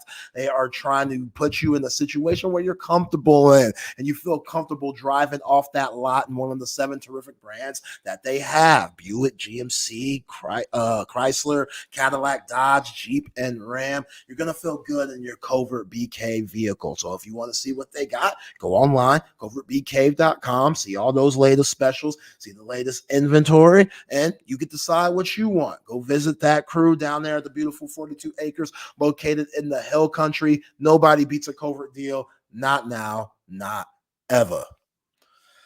All right, Chip. Yeah, man. That basketball game, gold medal game. What a stressful last 2 games for Team USA basketball, man. That was some of the most exciting, stressful basketball that you're ever going to see. That generation, Steph, Bron, KD, it seems like those guys are letting these new young whippersnappers, that was kind of their final send-off, because I don't think any of those guys are going to win a ring before their career's over. Now, I definitely could be wrong. There's a lot of change that always happens in the NBA, but if we were to ask right now, the Suns, Warriors, and Lakers, how do we feel about them for the next 5 years? I probably wouldn't give them a championship just because all these young guns, Luka, Anthony Edwards, I throw Nikola Jokic in there, like all those guys, what the Celtics are doing, like all those teams are just so much more of a step above. So to see that big 3, Steph, KD, and Bron, have those moments in the Olympics, it was special. And that's something that I definitely won't ever forget, because I knew it could be special, but I didn't know it was going to be that special and dramatic. And look, I thought Steve Kerr was awful the whole Olympics. His rotations, just the moves he was making on defense, like those last 2 games against Serbia and France, why are you switching small guards onto Nikola Jokic and Victor Wembanyama? That's some of the dumbest shit I've ever seen in my life. Like, that in itself, I would have let those guys know, because that's just really lazy basketball. And if those guys are as coachable as you say, it shouldn't have been no problem to say, hey, we're going to stick to our man. We're going to hedge hard on screens. We're going to fight over, and we're going to stay on our guys. We're not going to allow Victor Wembanyama to post up Drew Holiday. We're not going to allow Nikola Jokic to have clean post-ups on Steph Curry and Devin Booker, because it put those guys in a jam, and it got everyone going on the opposing teams. It made those games so close. And I thought, if you don't switch, if you play 12 guys, you can play 12 guys and play like 94 feet, 1994 Arkansas basketball style, and keep everybody fresh and make everyone happy, and you won't have Jason Tatum problems. You could have done that for jump. You could have started Kevin Durant from jump. Why are you bringing Kevin Durant off the bench ever? It took too long to start him. And you could tell KD was still working out the kinks with playing with those lineups, where you could have had that problem solved early in the pool games, because it's Kevin Durant. And it doesn't matter if he's coming off any injury at all. He should start. Like, Steve Kerr's live could have been a lot more easier than what we saw. And again, they still got gold, so they still accomplished what they accomplished. But the coaching was very mediocre and very suspect. And if I was the USA committee, I'm not bringing Steve Kerr back for 2028. Yeah, I would have said in the comments that Eric Spoelstra should have been running this team. 100%. Steve Kerr's been dealt a terrific hand.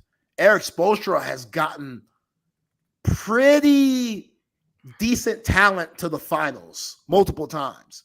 If Jimmy Butler is your best player going to the finals, you're doing some serious coaching. I love Jimmy Butler. I think he's a Hall of Fame caliber player, but I don't think he's a top 10 player in the league. So if you're bringing those teams with Bam Adebayo and Tyler Hero and all those Miami cultured guys into the finals, you're coaching. If you have Steph Curry and Kevin Durant on your team, I'm not going to say it's easy, but it's easier than what Spoelstra had to go through. You know what I'm saying? So it's very odd. But again, won the gold. All they're going to say down the line years from now is that USA won the gold in 2024. And the performances that you saw from Steph Curry, again, iconic. Those 4 shots, those 4 threes that he hit in clutch time, because France, they just kept hanging around, man. Oh, Yazabel, who dunked on LeBron. That dude's a heck of a player. He's a heck of a player who's going to get a lot of NBA attention because with the way the NBA's played, the way that he's able to stretch out and shoot the ball, he could play a small 5 on a certain team. You know, where he is could play that guy? 4. I don't know. He's in Europe somewhere. I think FC Barcelona or one of those legendary teams. But he was amazing all playoffs long. And Spurs fans, you should have felt good with what you saw from Victor Wembanyama. That dude is insane. He's insane. The hesitation dribble to a dunk that he hit on Joel Embiid earlier in that first half was ridiculous, man. Like, I've never seen anybody. Like, you see Durant do stuff like that. To see somebody 7'4" do a hesitation dribble into a dunk with limited dribbles, he low-key took over the game. But a lot of that was due to Steve Kerr's coaching. Like, I'm not switching Drew Holiday from Bam Adebayo on the Victor Wembanyama. I'm not doing that. It doesn't make any sense, but they just did that the whole game, and they kept France in the game. Nano De Colo. Spurs fans are probably wondering, where was that when he was with us? Nano De Colo, he was hooping. You know, LeBron didn't play well in that championship game. He had his moments, and overall, I thought he deserved MVP because he was the most consistent throughout all of the games Team USA played. But in that final game, LeBron was turning the ball over, making bad decisions, and I think a lot of that came from not used to playing with KD very much, because when Steve Kerr would make these rotations and these platoon subs, he didn't have LeBron and KD playing together that often. You just saw it those last 2 games. So, again, 1 gold. It was amazing to see how they won it. I do think that it should have been a lot easier and less stressful. I do think that even though the world is catching up with Team USA, if the coaching was better, then it would have been more blowouts. Have you heard about this alleged sound of LeBron ripping Steve Kerr? That's AI generated. I heard it. Yeah, it's all AI. That just stupid AI. stuff. Yeah. But that AI stuff, man, scary. Yeah, they're gonna be doing our voice not too long, saying some wild shit. I'll say some wild shit already, but yeah, AI, you got to be careful. But yeah, I completely agree. You know, hair of the dog. Like, Steve Kerr's had a great life. Now, again, he's lost his father in a very dramatic incident, excuse me. You know, so I feel for him for that. But as far as basketball career, you got to play with Michael Jordan. Even though he punched you in the face, you got to play with him and ride that wave and play with Phil Jackson and Scottie Pippen. When that era ends, you get put on the San Antonio Spurs, so you get to play with Tim Duncan and David Robinson and finesse another ring. Somehow they get rid of you. You have a weird stint with the Blazers and probably somewhere else that I can't remember at the time. You get back with San Antonio during that run. And then when Mark Jackson gets fired and the Warriors are starting to figure it out, you get thrown to that scene and get to ride that. So it's tough. Like Spoelstra was in that same category when he had LeBron, but then he proved it by getting those weird Miami Heat teams in the finals, an 8th seed Miami Heat team to the finals, that bubble Miami Heat team to the finals. You know, like I put Spoelstra a little bit more of a pedestal than I do Steve Kerr. I'm not saying he's a bad coach. You still got to make all of that talent work. But at the end of the day, the players, they matter first. The players that you have, never seen a good coach not have good players around him. That matters first. And yeah, you could just not playing Jason Tatum. Like, what the hell is that? Like, come on. Like, this dude just won the finals. This dude almost led his team winning the finals and like all the statistics that you could possibly do in the playoff run, even though Jaylen Brown had a better finals. And you're not playing him? Like, again, turn up the defense. Make sure everybody has a role. Like Greg Popovich, that 2021 team was trash. It was Kevin Durant. And you know who the next best player on that 2021 team that won gold was, Chip? Drew Holiday. That was the next best player. And Zach LaVine probably off the bench. Dame Lillard wasn't very good. Devin Booker was still good, which, oh my God, Devin Booker was amazing in this Olympics. He did all the grimy, dirty work. Like, he was terrific. I got a lot of respect for Devin Booker. But what Pop had to work with in 2020, Tokyo, that team was not very good. And he won gold with those guys. So coaching matters at this level. And Steve Kerr got out-coached in that Serbia game to me, and he got out-coached a lot in that France game. The best move he did was starting KD. And I told you on Friday, he better start KD. Because if he didn't, they might have lost that game on Saturday if he didn't start Durant. And Durant was really good for the team. Really good. So it was fun, man. We're never going to see all those guys together again. And just to see like how joyful they are playing together, you know, like to see the respect for Bron that those guys have. Anthony Edwards, his idol being Kevin Durant. And it was cool that Durant got to throw him a lob in that championship game, and just the camaraderie and respect that all those guys have for one another. Like Anthony Edwards and Devin Booker, they've talked a lot of shit amongst one another in those Timberwolves Phoenix Suns battles. So they're probably going to still talk shit to each other, but it's going to be different now because they have a brotherhood and they've won gold together. They've got to see each other in practice scenarios and see the type of work that they put in to be the superstar, all-star caliber players that they are. That's always fun about watching Team USA. But yeah, Nigel, you might be right, bro. Like the teams that I've been seeing predicted for 2028, I don't know. Like, I don't know, because, you know, it wasn't all on Steve Kerr. Team USA was still making some bad decisions and had some bad turnovers. And again, they have LeBron, Durant, and Steph. They have their moments of not looking very good. So this 2028 team, we'll see what happens. Yeah, we got to see some dudes develop in the next 4 years. Yeah. Yeah, because if I'm Jason Tatum, I'm never playing with Team USA again. No, I'm not doing it again. He's already won 2. What's the point with how they did him? You know, if he did, it'll probably be without Steve Kerr. That'd probably be part of the negotiations. Like, hey, is Steve Kerr coaching? If he's not, maybe I'll play.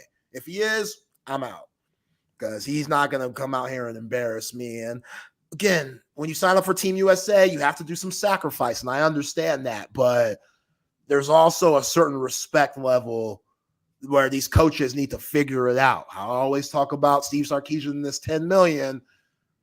You got to figure some stuff out. You're getting paid too much, even though Steve Kerr is probably not getting paid that much for coaching Team USA. You got put in this position for a reason. It's because they think that you're a good coach out here in these streets. So prove it. Find a place for Jason Tatum.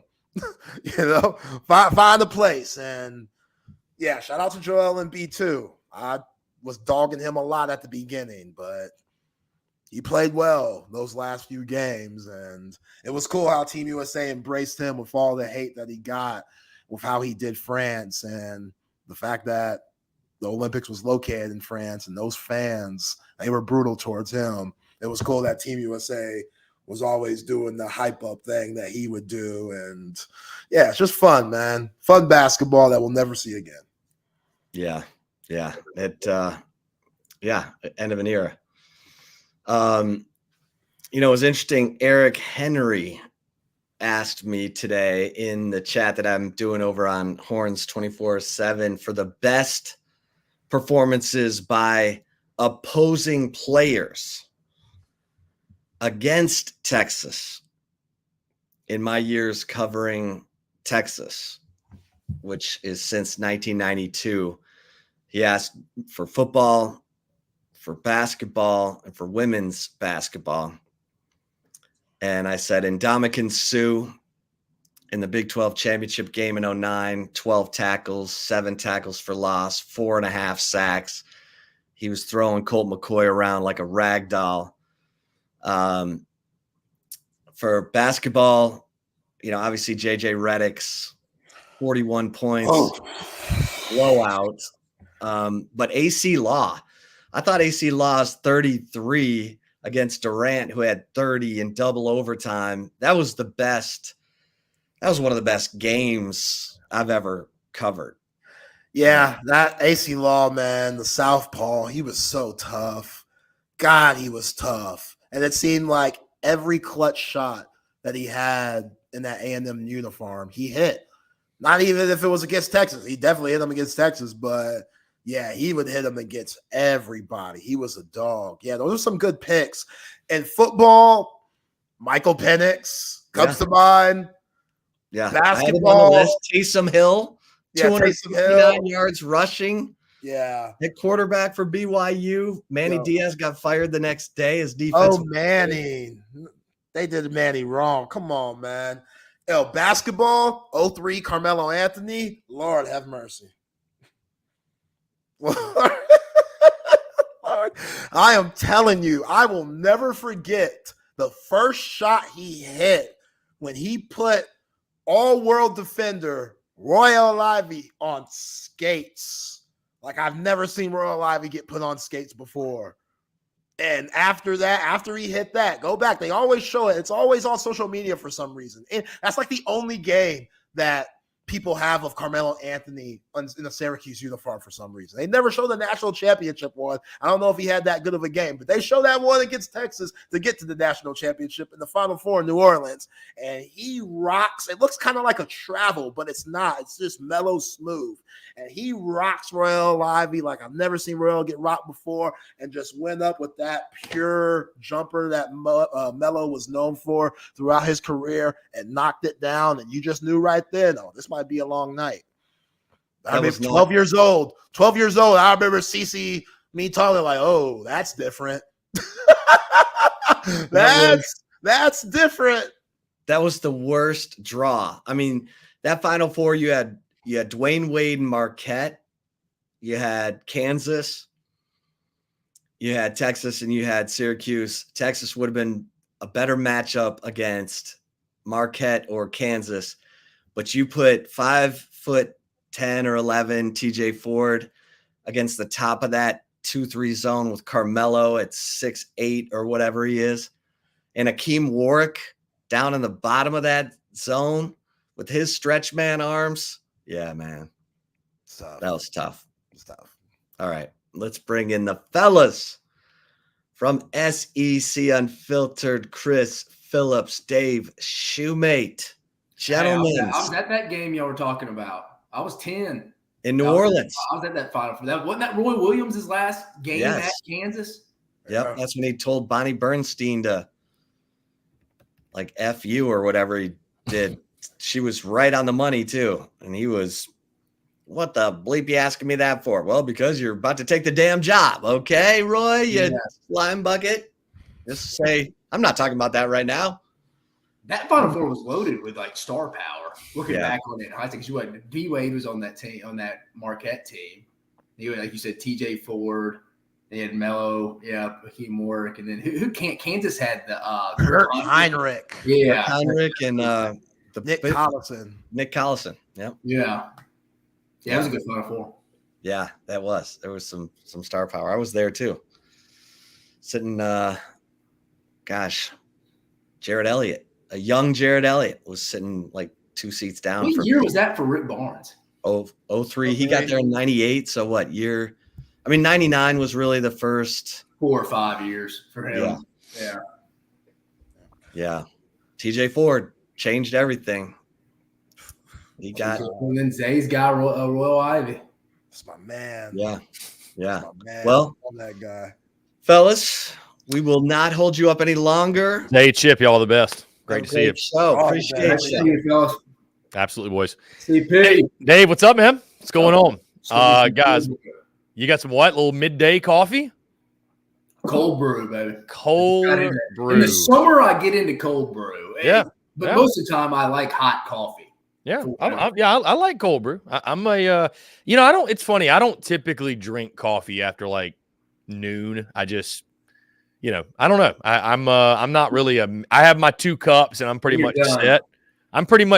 But depending on what the occasion is, right? When it's SEC baseball tournament week and the game starts at 10 o'clock, I may have to indulge then. You know what I mean? But no, anyways, man, great to see you. He's Dave Shoemate. I'm Chris Fiddles. We are SEC Unfiltered.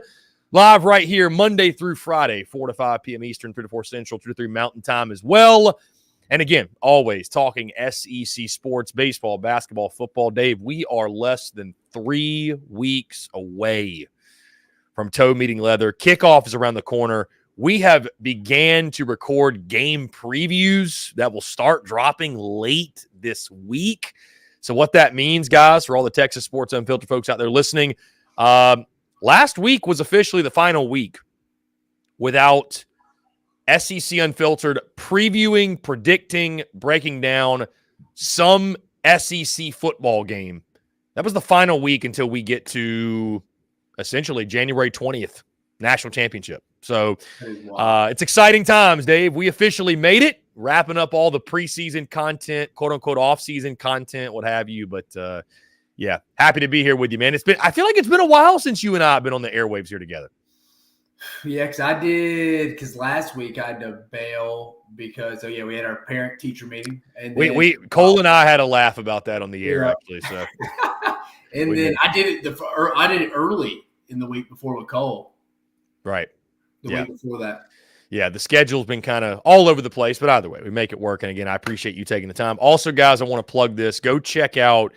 We're obviously reposting it, all that good stuff. But Dave, let the people know, Dave, you're doing the Anonymous Coach series, which is very, very fun, very funny. There's a lot of just wild stories. So if you want to plug that real quick, I want to make sure the people know what's going on. So we just did 2. So you can go see it on my social media on Twitter at Mock10Sports. But I also have been, obviously, since I work for SEC Unfiltered, collab with our social media platforms, TikTok, Twitter. We put it on Facebook, Instagram, all over the SEC Unfiltered channel. But what it is, I worked in college football for 9 seasons, was over recruiting.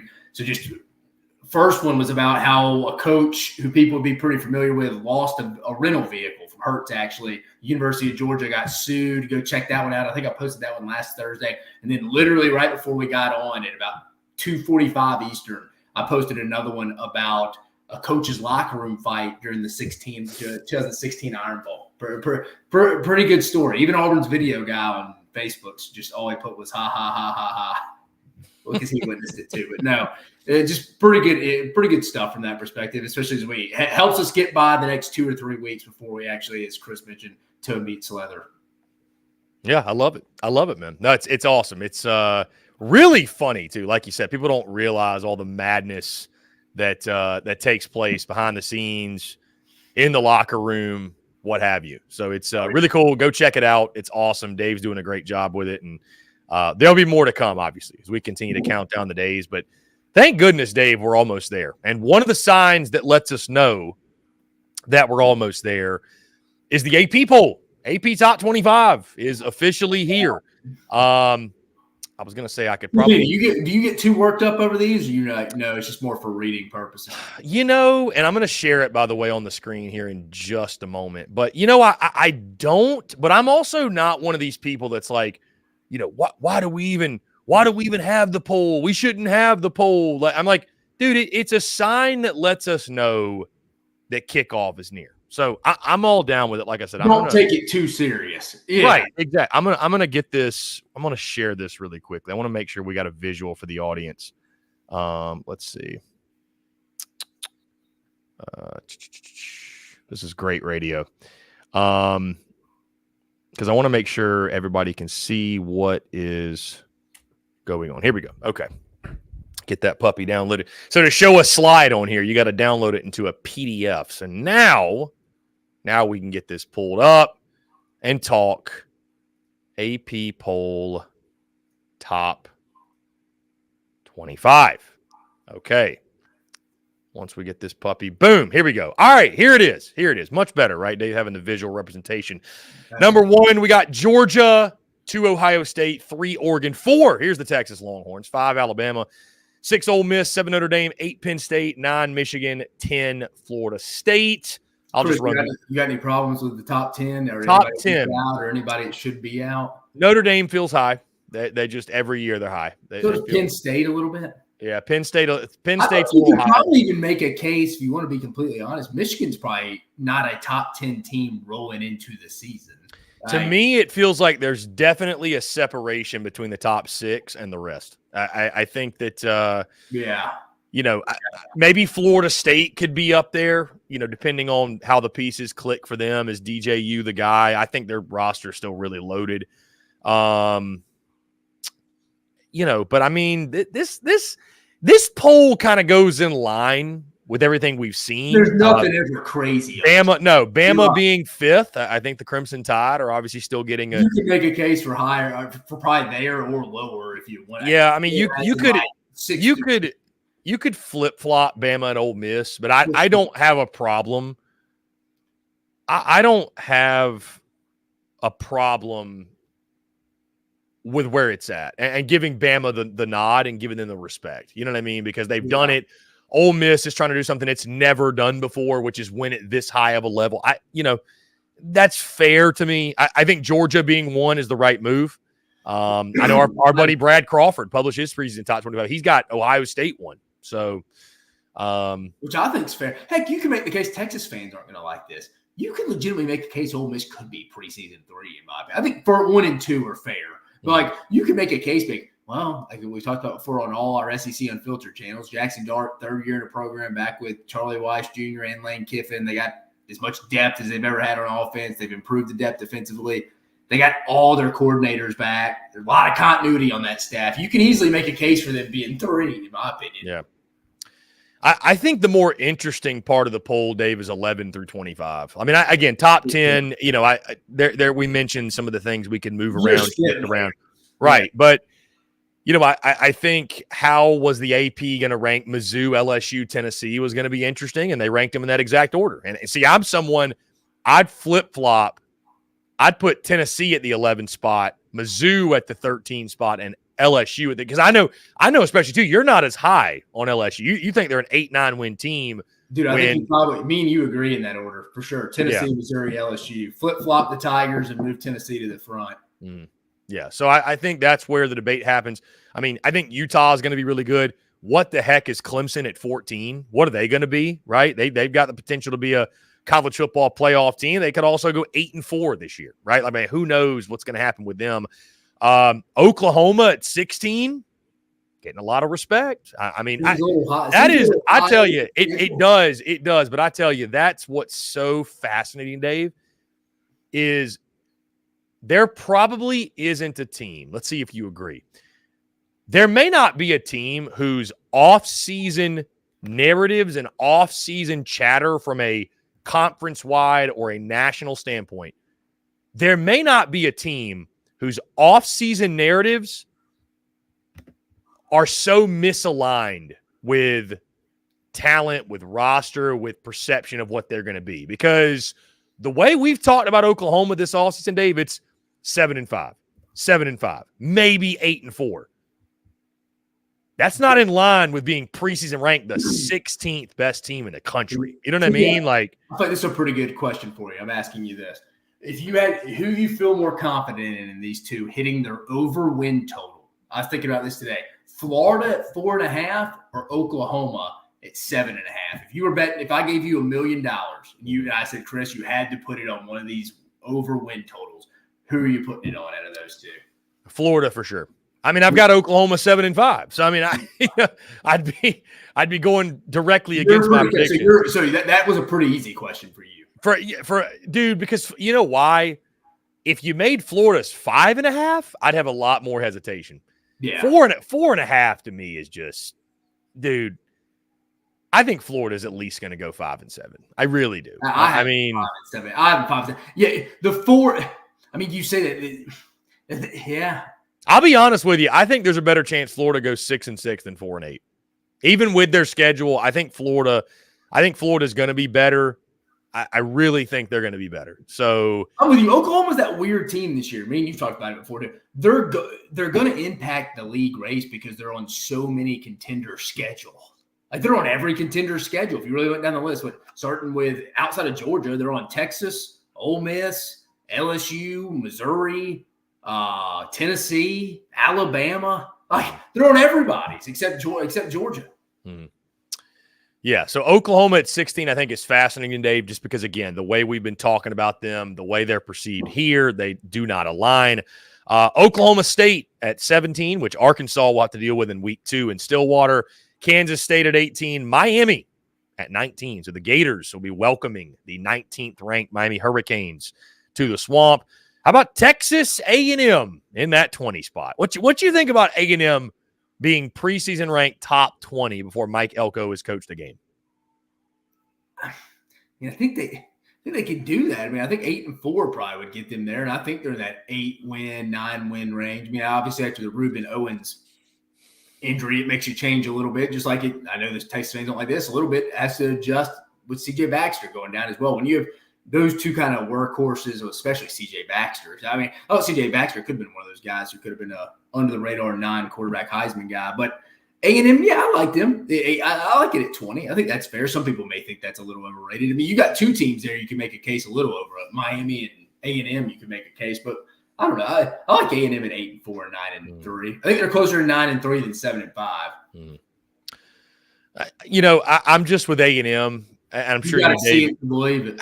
Dude, I just can't put my hand back on the burner and get burned again, man. I just can't do it. I tell you, this sets up beautifully, though. I mean, 20th ranked Texas A&M taking on 7th ranked Notre Dame at Kyle Field, week 1, college game day. I mean, it's going to have everything, and it's going to be an electric game as well. 21st, Arizona. 22nd, Kansas. 23rd, USC. 24th, NC State. And 25th, the Iowa Hawkeyes. Chris, does that week 2 game for Tennessee and Charlotte scare you against NC State? I think it's an interesting game. I don't know if scares me is the right word. Maybe it is the right word. I don't know. I mean, I definitely think it's one that if you look at their schedule much more closely and you look at that opponent and like you realize what NC State is, it's a tricky game. I mean, listen, it's a game where I think we all expect Tennessee to win, but if they don't, Tennessee's season could go sideways. And I don't want to put like more emphasis on it than there should be, but like that's a swing game. That's a swing game you have to have. I mean, it just is. There's always a game last year. I think it was Colorado TCU. Really, I think in the first week or two, there's always a game we don't expect or a game that like it's like we just automatically assume. Here's a good question for you, CP. What game would you have said back in, you just briefly, casually looking at the schedule back in January, maybe even a little bit into the spring, that you're like, win for whatever team. But now as the season gets closer, you're like, I don't know. I don't feel as confident. You're like, maybe I'm a little more confident in this. You know what one it is for me? Mm-hmm. The Alabama-Georgia one. I kind of just marked that as a W for Georgia. Like, as we just got closer. Yeah. And the more we get closer, it's like, it's in Tuscaloosa. Georgia's got some safety issues. I don't know if I'm calling that. It was never an automatic win. Don't get me wrong. But it was almost just like, yeah, I'm going to mark that as W. I don't know if I have that, like, just vertical line going down. I haven't even went back up there to make the W yet. I'm just right. I'm like, I paused myself. I was like, yeah, I don't. That game, to your point, Dave, definitely feels like one that I think most of the country outside of Tuscaloosa looked at and said, yeah, it's at Bryant-Denny, but I mean, Nick Saban's gone. Georgia's going to get the win. I think that's the link. That's not wrong. That's the links the analysis went to. And so to your point, it's like, well, this is still Alabama, and they're still really, really talented. For me, that's a good question. Maybe that LSU USC game. I mean, I just worry about it. Which way you feel? You feel a little bit. Well, I picked LSU to win, and I just kind of didn't even think good about that anymore. Bro, LSU in season openers just scares the hell out of me. I tell you, man, I almost hope for Brian Kelly's sake they win that game because, my God, if they lose to Southern Cal. Your boys Moscano. My God. Oh, dude, my favorite. I know you've listened. Dude, go listen to them after a loss on T-Bob and Moscano's post-game show after a loss.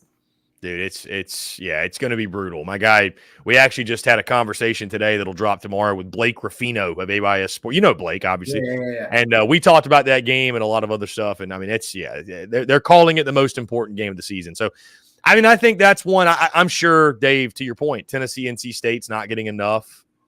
It's not getting enough attention. Does Texas going into the big house week 2 scare you, Chris? As it gets closer? It doesn't. I think there's so much new with Michigan. It doesn't, but that's one of those games that could turn the season on its head. Bro, I mean, should we not mention Oklahoma, Texas? I know folks on here are not going to love to hear it, but I mean, Oklahoma's dominated that rivalry, and it's just, I mean, they just beat them last year. That's the only loss. We just saw it. We just saw it. So that's my only loss I have for Texas this year. To Oklahoma. Okay. 11 in the regular season. Yeah, 11-1. Okay. All right.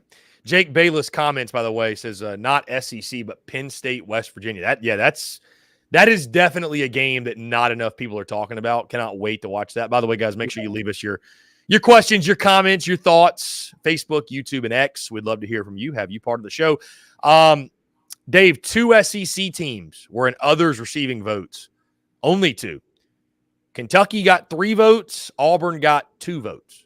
And that was it. So, you know what's interesting, Dave? It really does. And I think, I think this kind of echoes with the way that I've felt going into this season where, let's see, you've got Georgia, Texas, Bama, Ole Miss, Mizzou, LSU, Tennessee, Oklahoma, A&M. So those let's just say top 8 or 9 teams. I have felt, Dave, pretty much all offseason that there's definitely, you have those top 8 or 9, and then there's a gap, I think. I mean, I think for the next tier, if we're like tiering these teams, right, there's kind of this gap because nobody was even close to making the top 25 outside of the ones that were in. So did you feel like there was anybody who should have got more love? Kentucky, Auburn, I doubt anybody else, but anybody else that you felt like should have got more love? Who should have got more love? I mean, out of the SEC or just in general? Well, both. I mean, I'm talking SEC, but both. No, I mean, what'd you have? When you mentioned receiving votes, what was that, 11 out of the 16 teams? So really, I mean, we knew Arkansas shouldn't get first to any top 25 votes heading into the year. Not saying they wouldn't be in it. That wouldn't be the most shocking thing, but I don't think they should. South Carolina, I mean, you talked about them, ad nauseum. I don't see that. Vandy, no. Not Mississippi State. Mississippi State, no. Again, 6-6 for Jeff Levy year 1. He should be SEC Coach of the Year. You mentioned Auburn and Kentucky. Who else am I missing? Florida, and they aren't going to receive any top 25 votes. So I mean, just to give, by the way, on a side note, I know we've already talked about this today, Dave, but just to give Texas fans an idea. So again, we're doing these team previews. Texas will play Mississippi State in Austin. I believe it. Yeah, in Austin. Breaking down Mississippi State deep dive. I mean, Dave, I just have never in my life seen this where, we obviously are friends over at Pick Six Previews and obviously College Football Focus and Athlon and all. We all love the preseason magazine stuff and love like looking at the rosters, all that. I have never seen when I'm about to break down this team and I'm putting my notes together and I go to returning starters and there is a 0 next to offense. Dude. 0. Dude, Mississippi State has 0 returning starters from last year's offense. And they only have 2 on defense. So, and then you made the point, obviously, there's some State fans out there, love them to death, passionate as all hell. There's some of them out there that think 5 or 6 wins is the floor. And I'm here to tell you, That's not the floor. It's just not. It's not the floor. I don't think it's the floor. I'll say this, Chris, to answer your question. I'm surprised Florida didn't receive some votes because I feel like some people are kind of like hitching the bandwagon a little bit. Not saying they're wrong. I think you just kind of more people are getting, hey, I'm gonna jump on this Florida bandwagon in the offseason as we get closer. Because again, I think most people would agree this is Billy's best team on paper he's had. So I think if you swap their schedule with Missouri, yeah, you'd be looking at Florida as a potential 8-win. Maybe if they got some breaks, 9-win team. That's not the world we live in. That's not the reality we live in. But I think some people, it wouldn't have shocked me if some people gave them. I'm honestly a little surprised now that I think about it. They didn't receive any votes. Not that they weren't in the top 25, just not receiving any votes. Indeed. Dave, let's move into some fall camp intel. Again, I know you know people who know people. I know some people who might know some people. Heck, I even got some fall camp intel from Blake Ruffino, which I'll share with you right now. I think it's interesting, man. He has mentioned, and this is some hella intel here because he's been out at every single practice. Do you know he mentioned today, last 2 practices, and this has been a kind of a theme. The defense has won the day at LSU. Apparently the defense is looking with Blake Baker, guys swarming to the football, Harold Perkins off the edge. You know, he said they had today, us speaking here, this Monday, August 12th, they had a 2-minute drill period where 4 downs, defense won every one of them.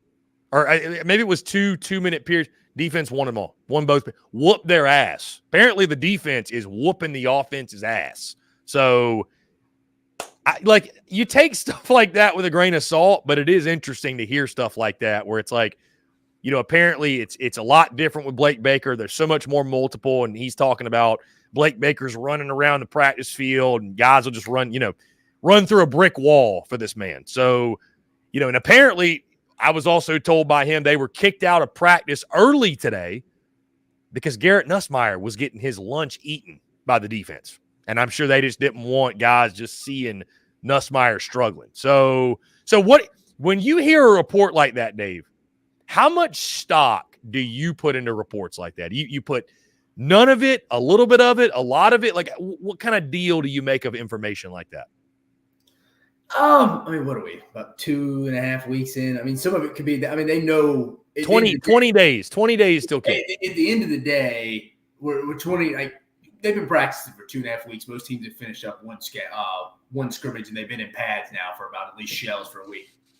I mean, whether these defensive coordinators, offensive coordinators will admit, they do scheme around each other because, again, they're competitors. They want to win that day as well. And I get they'll factor stuff in that they'll see as an opponent, but they do want to win the day. They do want to put on tape that, hey, I did go beat our OC, or, hey, I did go put 50 points on our defensive coordinator. It's just kind of like in anything. It's just a competitive nature. So they know what plays to be. They've been going against it for 2.5 weeks, even going back to the spring. So a lot of it, I think, is familiarity. But I think that can be seen as good news from a standpoint that I think LSU's defense is better than they were last year. But again, a lot of people, I think it's going to be better. I mean, not being negative, but it can't be worse. And I think Blake Baker, Bo Davis, Kevin Peoples, all those guys are phenomenal coaches, and they're going to get the best out of those guys. It's the best thing that happened to Brian Kelly. Probably saved his tenure a little bit, them getting there from an on the field and off the field standpoint. But specifically on the field, I mean, that's probably a good thing. People are flying around. He's a much more, I think, players like Blake Baker, more like you saying what Blake said. He's flying around, interacting with the kids. I think that's what Matt House, the defense coordinator last year, struggled with.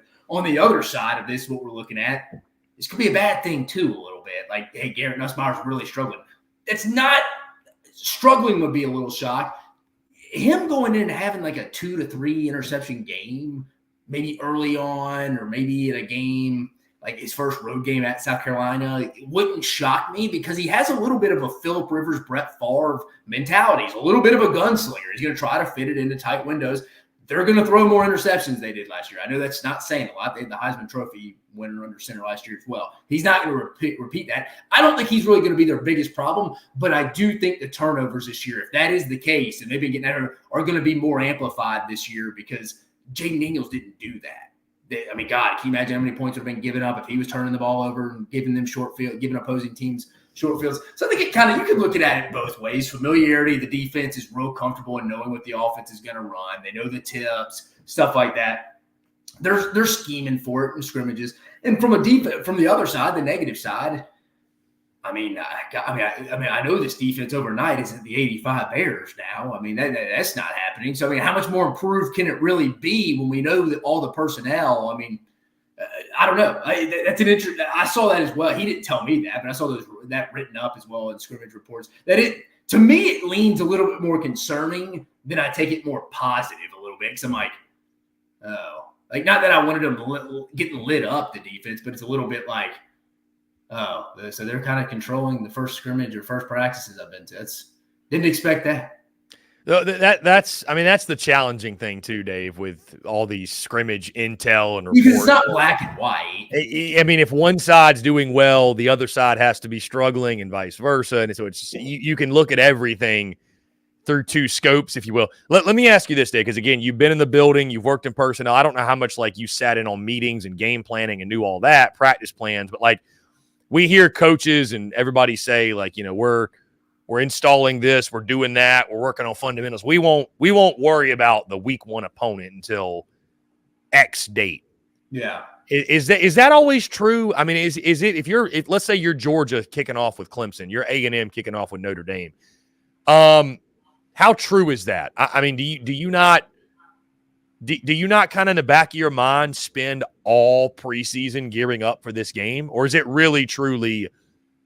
Because, I mean, I guess I see the value, too, of like a routine. Like, you don't want to prep for one game for 3 weeks, then you get in the season and you're prepping for every other game for a week. And it's like, again, we all know how important routines are, how much creatures of habit guys are. So, like, from your experience, I mean, is everywhere you've been, it's true, strict to the, hey, we're not prepping for the opponent until we get to that point? Or is there, if you got a big game to open up, is it maybe a little bit earlier than normal you're kind of starting to think about who you're taking on?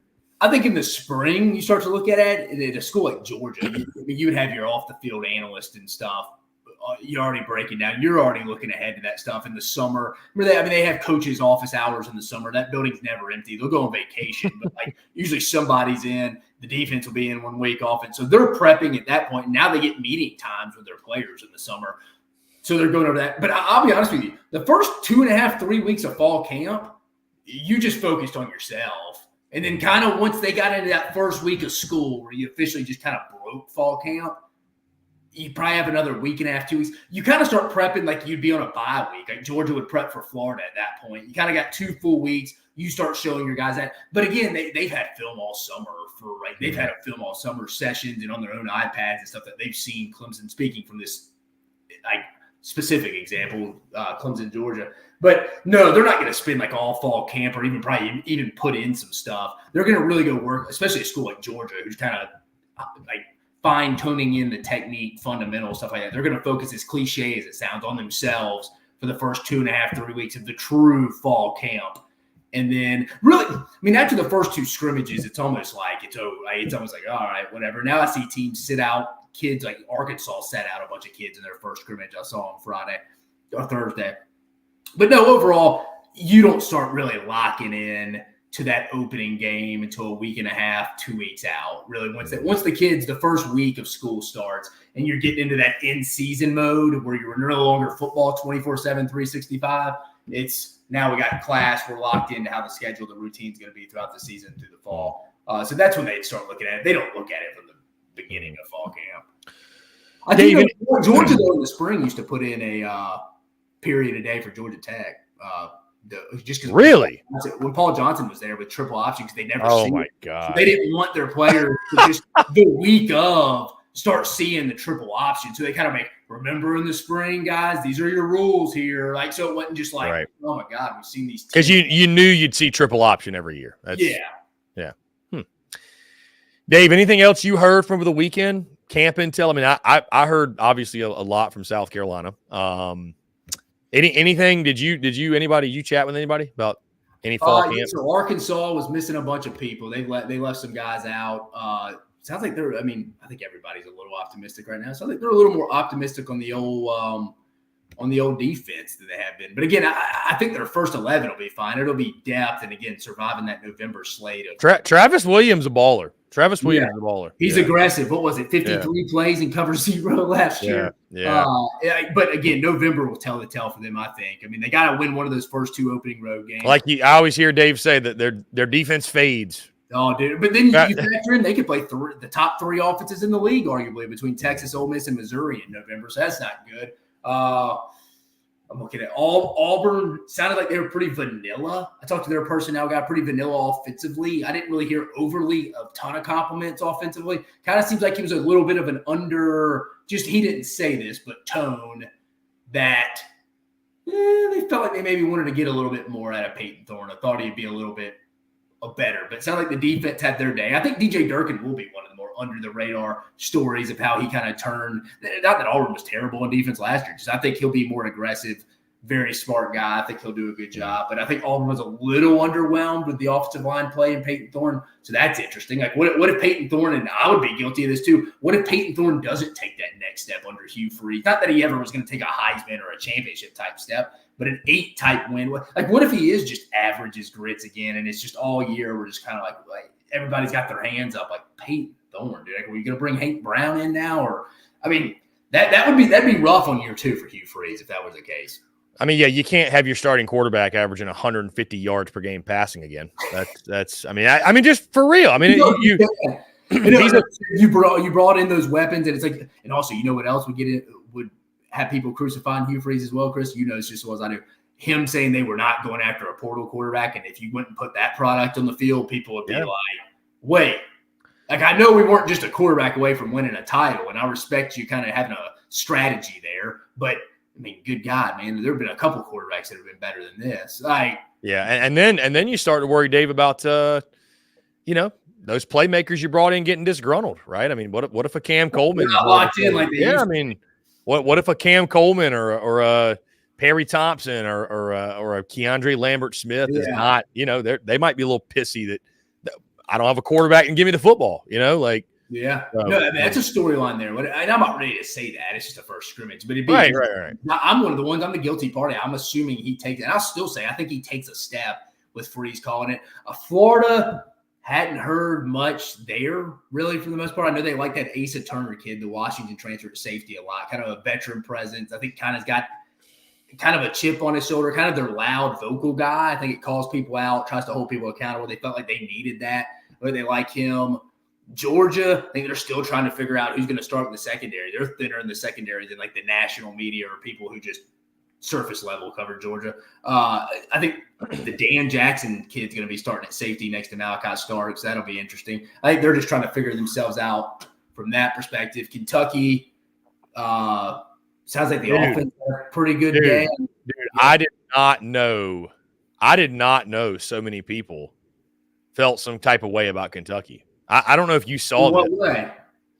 Bro, I don't know if you saw this, but I just posted the highlight of Brock Vandagriff throwing a dime down the field.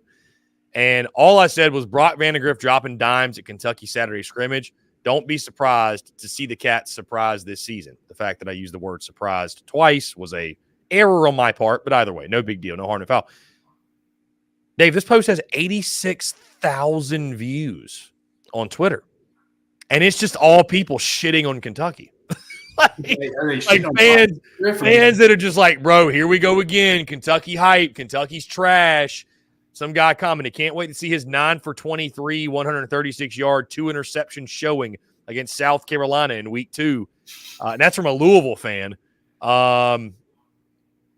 Yeah, I mean, I just was like, damn. This one, that game every year. This one caught the algorithm. I was like, damn, I don't know if it was just a slow news day on a Saturday on X or I don't know. I was like, damn, I didn't know people took this much offense to saying something nice about Kentucky. I don't know. So Kentucky, that Gavin Wimsatt backup quarterback, I think they're going to have a package in for him. I think they're going to run the football with the quarterback more this year from what it sounds like. LSU, you brought that intel. Ole Miss, hadn't heard a lot except the personnel symposium, I did hear a guy used to work there. He no longer works there. He works at another school. I asked him what he thought Ole Miss, now that he's left, people are more open about the team they used to work for. So it's like, I asked him, what do you think they would, if there's an issue on Ole Miss's team, if there was a concern, what would you say it was? And he said it would be edge rush, pass rush, because he's like, he's like, Princely U, Princely U, who I'm going to stick with during the season, apparently he's more banged up than people think. Like, he's like, dude, his shoulder ain't, like, dude, he's like, it wouldn't shock me. He's like, he's not out for the year, but he's like, now granted, in the first 4 or 5 weeks, it may not matter until they make the trip to Baton Rouge. But I mean, I'll even say this. I think, depending on what South Carolina is doing, that's a little, they're not going to lose that game, but that is a little bit of a trap game the week before you go to Baton Rouge. I mean, they can't overlook that game. But again, for me, it's all for South Carolina momentum. But specifically Ole Miss, that's I shouldn't say concern. That was his biggest concern out of a pretty good team from top to bottom. So it's interesting about Princely U update. Yeah. I'll give you some South Carolina updates too, Dave, because I mean, as probably everybody knows, I'm pretty tied in and can find this stuff out pretty easily. So apparently what I was told, Dave, is that offensively, Lenoris Sellers looks good, but he needs some help. Bottom line, just needs some help. They said Robbie Ashford going to be used in a lot of different packages. What's interesting is I'm sure you saw, and I saw you pose a question today about Robbie Ashford. I'm sure you saw Brad Crawford's report on Robbie Ashford saying that, you know, he's flashed. The report I got was cannot throw the football. Just not a good passer. Really good when it comes to those red zone situations, running. I mean, we saw what Auburn did with him. He was a red zone machine scoring touchdowns. In the scrimmage, apparently defensive line dominated South Carolina's offensive line, could not get a run push. So what is that? You know, offensive line wasn't good last year. What does that mean? Is the D-line elite? Is the O-line still, you know, I mean, listen, Rocket Sanders. Somewhere in the middle. I mean, I think the defensive line's pretty good there. I mean, I think Tonka Hemingway with TJ Sanders, but I mean, it probably shouldn't be pushing you around, though. Right. Yeah. Boogie Huntley there as well on the D-line. So, again, you take it however you want. Something notable I thought came out offensively, sticking with that side. Joshua Simon, tight end's good, but what's notable, the wide receiver spot. They said Mazeo Bennett, the freshman, was the best wide receiver on Saturday.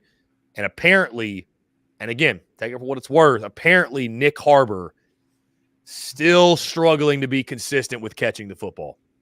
So, again, that's just what through the grapevine. You really hope that kid, for his sake and for South Carolina's sake, Dave, figures it all out and has it click, because, I mean, he's as gifted as anybody in college football. But I think what Nick Harbor is a great example of, at least like you look last year, right? Like fans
Okay, I'm officially back. Here we go. Dave, we're back. All right. I don't know what the internet just, I don't know. I heard you at it because it kept going in circles over it. You said, I don't think fans, yeah, with our guy. Yeah, Ike says fans. Hey, Chris is all about the fans, folks. I'm all about the fans. I don't know. I don't know. I've had some very interesting experiences with some of these streaming platforms. Anyways, yeah. So anyways, for the sake of the fans and Nick Harbor, I hope he figures it out, because this is a guy as gifted as anybody in college football, but just for whatever reason, I mean, you saw this last year, Dave, where it's like it was on a week in, week out basis. South Carolina fans were pleading, just throw the ball up. Yeah, he's 6'5". He runs a 4.3, Just throw it up. Just run a straight. And as a football guy, you're like, that's not how it works. You don't just throw the ball up. Fans are going to become very, very frustrated if Nick Harbor does not have a big year. I put it that way. Very frustrated. No, he's one of those guys, Nick Harbor, that you have to go watch the profile tape, eval tapes. Because again, you can't just watch a highlight tape. He's not going to put any drops on his highlight tape. Right. You're going to see his 40 times, his 100-meter times, and all that's awesome. You could run a 10-7, 10-8, 100-meter, be an Olympic speedster. But as you know, in that position, I'm not recreating or reinventing the wheel here in this statement. But if you can't catch it, doesn't matter. Like, it doesn't matter. That's the first thing you got to do. And that's where sometimes these schools, and I get it, no one's going to pass on the genetic freak at 6'4", 230, it has Olympic speed. Like, nobody, you're going to take a chance on that. It's always like Kirby Smart used to say, hey, we'll take a risk on a big guy because at the end of the day, if we miss, let's at least miss on a big human being. Like, let's don't miss on an undersized kid. So I get it. You're like, again, I would have taken Nick Harbor, but I think sometimes it's like, if you probably went back and watched his real games, the real live cut-ups in chronological order, you probably see some drops there that probably made you want to do a little bit more homework, maybe get him to come to your campus, camp a little more, and get him in some of your drills to see how these hands are. Are they natural? And also, too, another thing, people forget tracking the football is a skill, too. Like, you can have good hands, but if you can't track a football like a center fielder in baseball and adjust a little bit, I mean, it doesn't matter. He's a kid. You hate to say it, but it's just like, are we going to sit here and make, remember that genetic freak and just never really panned out? I mean, it could happen, Dave. I mean, he's a young cat, though. It's unfortunate, though, for Beamer and company, because you got this guy that has all the ability in the world. But, and I mean, you knew this when you signed him, but I mean, he's literally missing entire spring practice to go do the Olympic stuff. And it's like, the only way to get better as a football player is to play football. That's it. I had people tell me, well, he's meeting with so-and-so. I'm like, bro, is he putting the pads on? Yeah. And going out there and getting reps in. Because if he's not, all that other BS you're spouting means nothing. It means nothing. So, I mean, from what I've been told, keep the expectations conservative on Nick Harbor again. Probably not a wide receiver one kind of guy. And that's unfortunate. I mean, that's got to be hella frustrating if you're Shane Beamer and company, because that's why you signed a guy like that. And I've heard, because you know who I talked to over there, like Beamer is aware that fans want to see that. So he's like, dude, he'll go into these offices and be like, hey, we got to scheme up something for Nick this week. Like, there's like, well, I wonder where the hell this is coming from. He's just doom scrolling on social media. Indeed. That seems to be a theme. And maybe Cole can get some reps for him out there. He could be wide receiver one for him. There you go. Exactly. Dave, speaking of Cole, let's talk what Cole Kublik just posted. Two things really quickly. And also, I want to start it by saying this to Texas fans. Where did this post just go? Let's see. Damn it, I may have lost it. I know who posted it, though. Billy Lucci reposted it, Dave, if you want any idea of how it's going to make Texas fans feel. But Luchador. Yeah, I mean, I feel like anytime Billy Lucci says something, it's probably noteworthy information. So this actually came from Brett McMurphy. Get this. And the folks on Texas Sports Unfiltered, all I say to you is this: do not shoot the messenger. Okay? At Brett McMurphy says on X, Dave, number 4 Texas is ranked in the top 5 for the first time since 2010, when the Longhorns started number 5 but finished the year unranked. So there you go. Yeah. It's let me ask you this, Dave. On that note, what would you put the percentage chance at that Texas finishes this season unranked? Oh, unranked, top 20. Jeez. Unranked. What's the percentage? It's not, because it's not 0. It's more than 0. But is it more than 10%? I'm probably going to say like 3. Okay. Is it more than 5%? Like, yeah. I mean, Ike gives us 5. He's a little. I'd probably go 5%. Pessimistic, man. Yeah, I'm right there with Ike. I'd probably go 5. 5%'s fair. I mean, 3% though is pretty fair too. So but that brings me to this next thing, Cole. And again, I want participation from our folks that are tuned in on Texas Sports Unfiltered. Come on, hair of the dog. Hair of the dog? What? So here's something really interesting.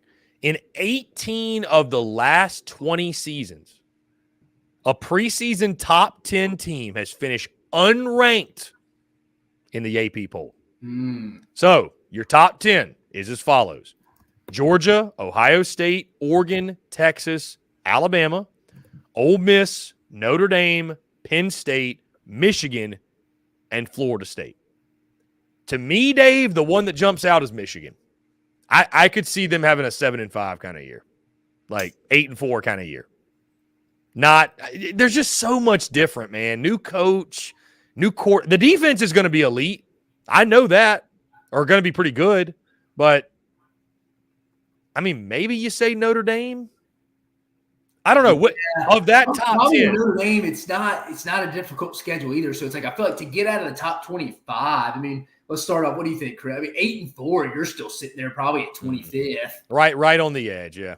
Yeah, so I mean, 7-5 is the number you'd be banking on somebody, like you said, maybe 8-4. Notre Dame or Michigan. I mean, I'm not high on Florida State, but again, I don't think the schedule's overly difficult for them to go lose 5 games in the ACC. So I don't see that.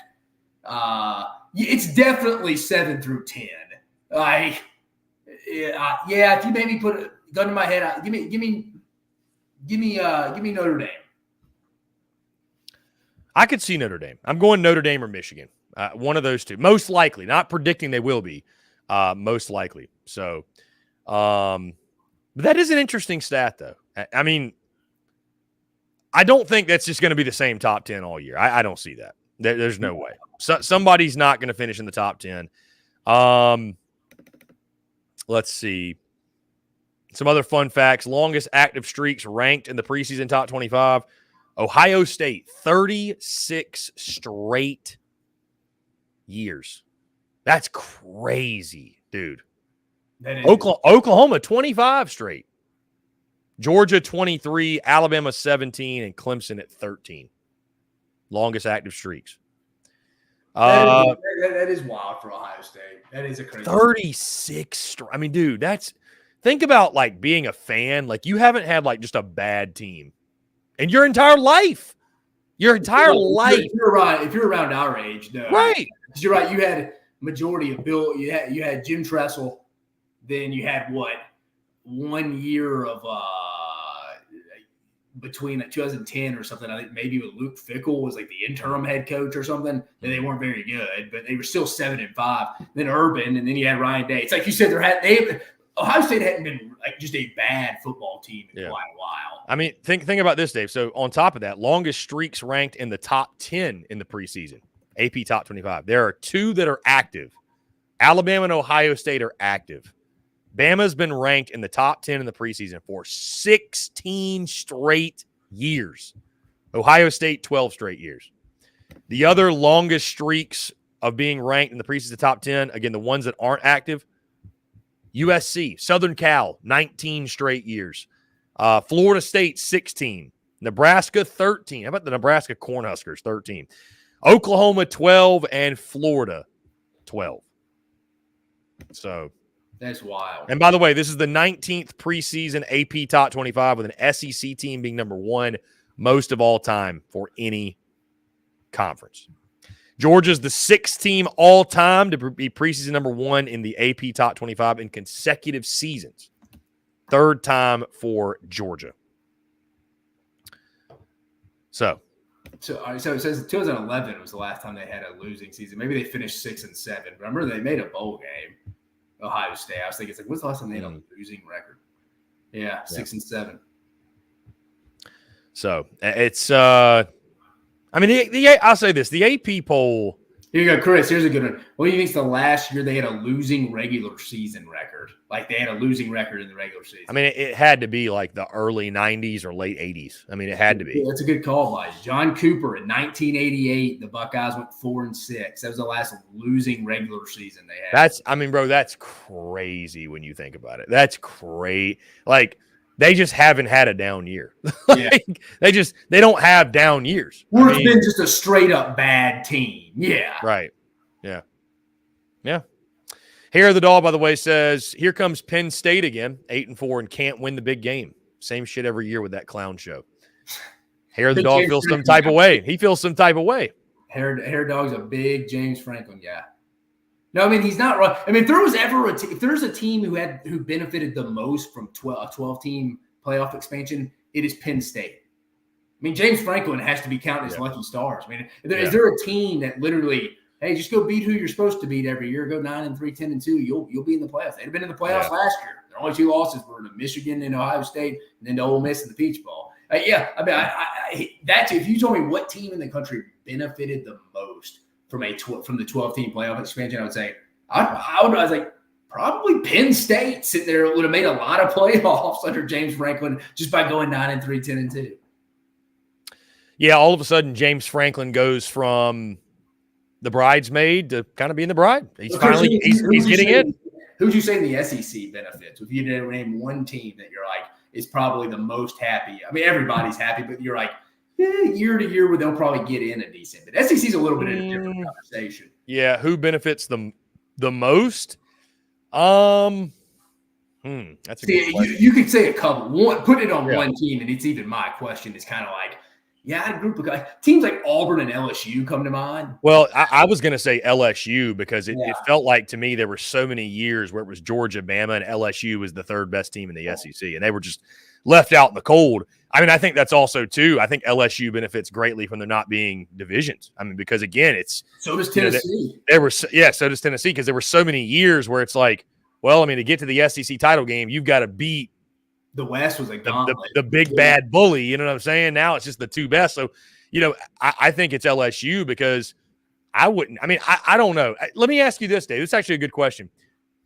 Let's imagine we still had East and West right now. I don't know how you would break up Texas and Oklahoma, but going into this season, do you feel like in the old East and West, is the West still the dominant side and the East is weaker?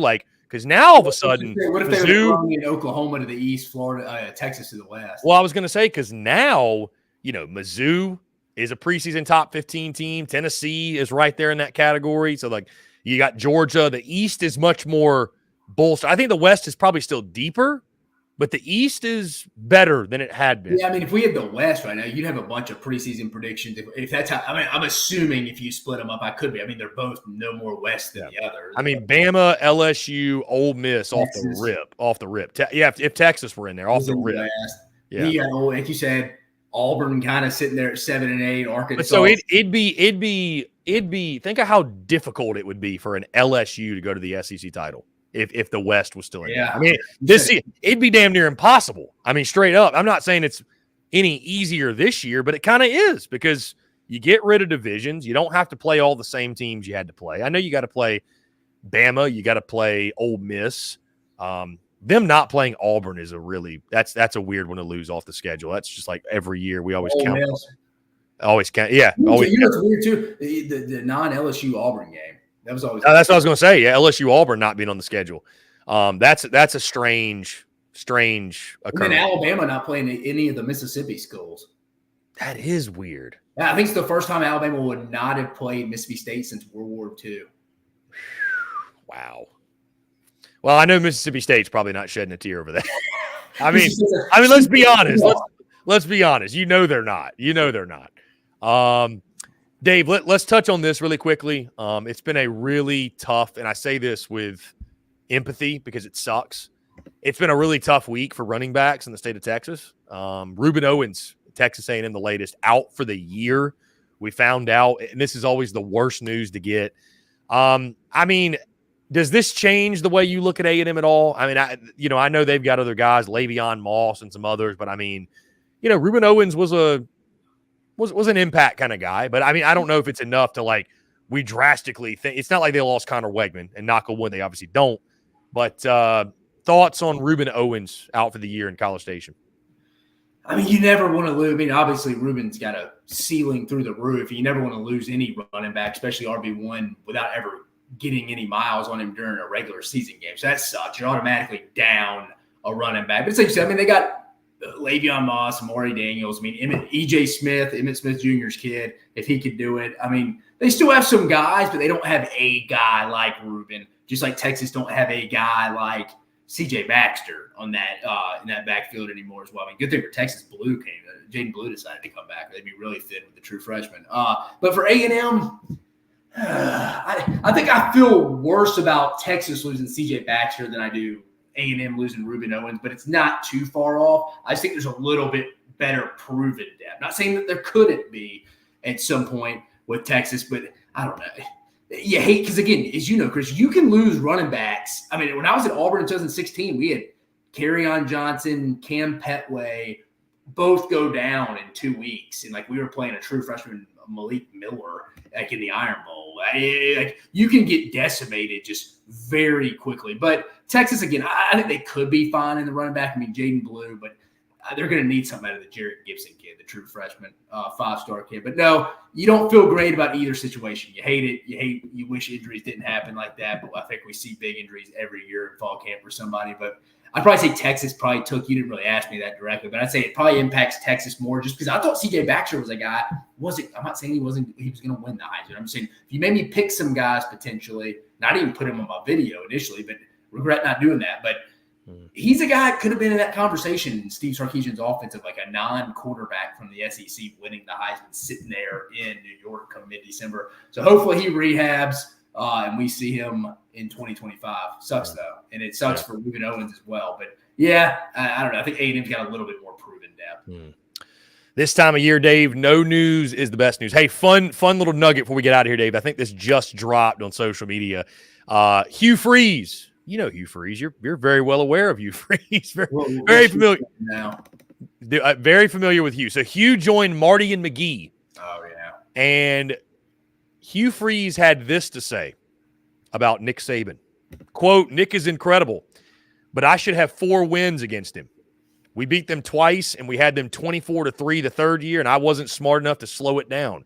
And then last year, it easily could have gone our way. We easily could have beat him a few more times.